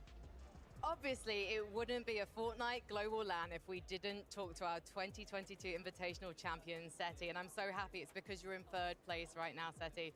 Is this something you were expecting going into today's competition? I wasn't expecting for us to be that high because obviously we're contested those spawns, so it's definitely harder for us. But we ended up surpassing our limits, and now we're third and going just small break. Then we're gonna focus even more and hopefully finish third as well at the end of the day. And it's really interesting to me that this trio was formed as a last chance trio for Major 3. Yapko coming back from his time in North America. Panzer being a player everyone wanted to play with, despite his lack of global experience. How have you managed to make this team look like a championship contender so quickly? I think we all are very experienced, especially my IGL skills are like they can really push us to the limits in end games to get us through the mid games. And Yapko and Panzer are just both crazy fraggers, both support each other and do their roles perfectly. So we just match each other so well, and it works. I don't know how, but it works. Il se demandait comment ils étaient aussi forts après si peu de temps ensemble, et il dit que c'est surtout qu'ils sont très expérimentés et qu'il a deux très bons fraggeurs avec lui. Now, how will you keep consistency during this whole week? I think we just have to focus on ourselves and just get to the mid game. 15 minutes to go. I quite like this. Whatever comes. We're just gonna focus every single game like it's the first game that we're. And yeah. Your old teammate Cami is also in the top 5. In fact, he's fourth place right now. And then we have Dimas Dom and Pix in 5th. What is it about these Polish players that makes them so successful on LAN? I think it's, again, the experience. I think we're all very used to playing on the big tournaments. Okay. And I actually predicted that like Cami and Pix are going to be high up. Oh! So I'm very happy that they're behind us. So my reaction time was Can I ask so what low. it's like to be at a LAN and not having Cami by your side? I just, just like pushed it off I don't the think edge. it changes much. Oh, it's all the way at the corner. I mean, it just means we have more chance to have a top 5 full of Polish teams. Ça change pas tellement finalement d'avoir pas son collègue à côté, mais il est très heureux d'être là. And so, just thinking about the rest of the competition, Choka has already asked you about staying consistent. Have you been looking at the lobby and thinking, okay, these are the guys we need to look out for? Who is your competition here? I mean, obviously Queasy, he's right now Do you know on what? 300 points, but I think I'll be like, back there all as eyes 40 are on him, minutes, so I'm he going to might go. have I some will be trouble back going in into about these games. 5 minutes. We'll see. Possibly, indeed. Let's head back to the desk. Thank you so much for that interview, man. I'm telling you, man, this is my favorite part about LAN. We get to hear from the players, get to hear that insight, what SETI's thinking about in the moment. And I think I agree, right? He kind of calls out, hey, eyes are now on Queasy. So it's going to be up to him and his trio, right? Do we start to feel that pressure? Do we just keep going? I mean, we have to remember this is a 2-day format, right? So you're only going to have so much in the tank. How do we make sure we make that span across 2 whole days? If there's anyone that can do it, I have faith in Queasy. Now, we're just going to ignore the fact that there's 4 trios that in the top 5 that are from EU. EU's absolutely dominating. This is, it's fine. All we need is Kanata. He's up there. But look who's still lurking, right? Higgs, Clix, and Iamza, who are also holding on strong. They're performing well. Kelly, things are looking good. Yeah, a lot of people tend to doubt this trio, and when we saw in Major number 3 that there wasn't the best performance out of them, but they did not allow that to really hurt their emotions. They kind of took a moment between weeks 2 and 3 over this season to kind of collect themselves. They said that they went off stream, they kind of worked on their emotions a little bit, and then they came back stronger than ever, and we're seeing how that's paying off right now. We know that this is really an emotional team, and when they go down, it kind of affects them a lot. So to see them be able to kind of mature their emotions in the span of just a few weeks impresses me so much. But I gotta give Higgs a shout out. You know, he's originally from NA West, if you remember Batman Booga, and his solo clutch right there is what really climbed him up the leaderboard. Yeah, I mean, definitely still need to see a good game from this trio. I think collectively, as all three kind of being up and alive and healthy, and they got the mats and everything like that, because that's usually what they're good at, right? They're usually good at kind of controlling the front side of the moving zone. They don't necessarily usually go for the high ground, but the fact that we haven't really seen them as a full healthy trio, we haven't really been able to see that from them yet. So the fact, again, you know, another one of those instances where, you know, it's doing very, very well, 6th place. Still yet to see like that Clicks, Higgs, and Yamzo-esque game, which is really good for them, right? Maybe this little bit of a break can kind of help lock them back in and actually go ahead and portray their real game plan when it comes to the end game. But even looking right here, while Zone is pulling towards them, they're a little bit ahead of the gate. They're making sure that they're aware of anyone that is below them, allowing them to kind of encroach onto their territory right there. Just like David was saying, they love to be in the front side of Zone, but these little adjustments that they're making, kind of just staying back a little bit, picking off these weaker players so that they get those refreshes. They see that they don't have that many mats, so instead they're going to go for the elims. They're going to play a little bit back, and they don't want to control the rest of the lobby if that means that there's so many other incredible teams that are going to potentially be able to take them down. Yeah, I mean, just kind of caught on a rotate, right? Kind of go to one of those sides of the moving zone. So many people are kind of going to catch up to you and get boxed up very, very easily. But like Kelly mentioned, right, Higgs kind of pulling it together, making sure that he picked up a couple of eliminations and placement points to clutch that one up, made that one a good game. That's so sick. Guys, I just got word we have something really special. So obviously for the first time we have an anthem created by David, and we actually have David standing by, and we get to talk to him right here, right now about it. David, obviously, first off, what's going on? It's great to see you. How are you doing? Doing great, man. It's good to be back. That's right. I was literally gonna say. So we met at Pro-Am. We're basically Fortnite fans. Me and David are basically best friends. We talk every day. We play Fortnite every day. Not trying to brag or anything. David, what is it like, man? So in case people for some reason don't know, you actually started playing in Fortnite, right? Yeah. Then you kind of started getting into the music and you just boomed. And then now you come to us and we're like, hey, you know what would be cool is like if we kind of put some of your music in the game. And it was like, okay, cool. Hey, what if we made an anthem though? And we're like, I'm sorry, David, what did you say? Let's do that. I mean, to take your story from playing Fortnite to making music for Fortnite, now the official anthem for the global championship. How does that feel for you? But it feels amazing. Like just from where I started OG Fortnite I started playing season 2 of the game just as a kid, and then growing up with the game year after year, and then starting to like make music and then have that full circle moment coming back straight to the game is beautiful, bro. It's beautiful. Dude, that's so sick. You know what's funny for me personally? So like, because I work at Epic, I didn't even know this was happening. And then one day I get like invited to like a meeting and they're like, hey, so this is the meeting for our official anthem. I'm like, wait, whoa, I've been asking for like an anthem for so long. And they're like, yeah, it's David. And they play us like the animatic. I hear your song for the first time and I see like what the visuals are gonna like could be. I'm not gonna lie, I actually cried because I was like, this is so cool. Like that for the first time we get something like an anthem. And it's not just like anyone, right? It's you coming from that background. Like what led you to kind of making this song, like choosing what you did? Because like it feels like we as competitive are like seen, you know, it feels like it was made for us. Yes, bro. So basically it's like when you're playing Fortnite, especially in FNCS, everything is high stakes, high blood pressure, high adrenaline, right? So I wanted to make sure I got that and encapsulated that feeling through the song. So it felt like you were in the end game. You were in the game yourself while listening to the track. It's crazy. I love too. So I actually used to like edit before kind of jumping into all this broadcast stuff. And I think one of my favorite parts is that like, it is like someone is editing this together, right? And then the characters in Fortnite are kind of jumping around in this cyberspace. Like, that's got to be so cool. Like, did you have any like input on like, hey guys, this is what I want to kind of see. This is what I'd love to kind of bring to life. Was there anything maybe like that you called on, you're like, this is what I want, and it like happened? Yeah, I mean, it was a very collaborative effort. I feel like with my love for animation and just animated things in general, especially the game's animated style as well, going through that mixed media format where we're showing the clips of MCS players, the match of the game, and the 2D animation, and just how they encapsulated my character as well inside of the video. It was just like insane to see all 3 formats come together. It was insane. It's so cool. David, just thank you so much for loving Fortnite so much that you were like, hey, let's just make something cool for the community. Thank you so much. Before I let you go, I'd love for you to kind of give you the stage to call out anything you're doing, to call out where people can follow you and find you, because they need to do that. Thank you guys so much. Shout out to Fortnite. Shout out to everybody that made this possible. Shout out to you, the fans and the players. Shout out to the pros. My name is David. You can find me everywhere at D4VDDD. Love you guys. Love Fortnite. We out. Thank you, David. Thank you so much for your time. And again, thank you for one of the coolest anthems of all time. It is so sick. We've actually talked about this for so long. Like, man, it would be so cool to have like an anthem, and like to actually get one, and it to be David is like literally a dream come true for me personally. It's so awesome to see like someone else who loves Fortnite made a song for Fortnite, dude.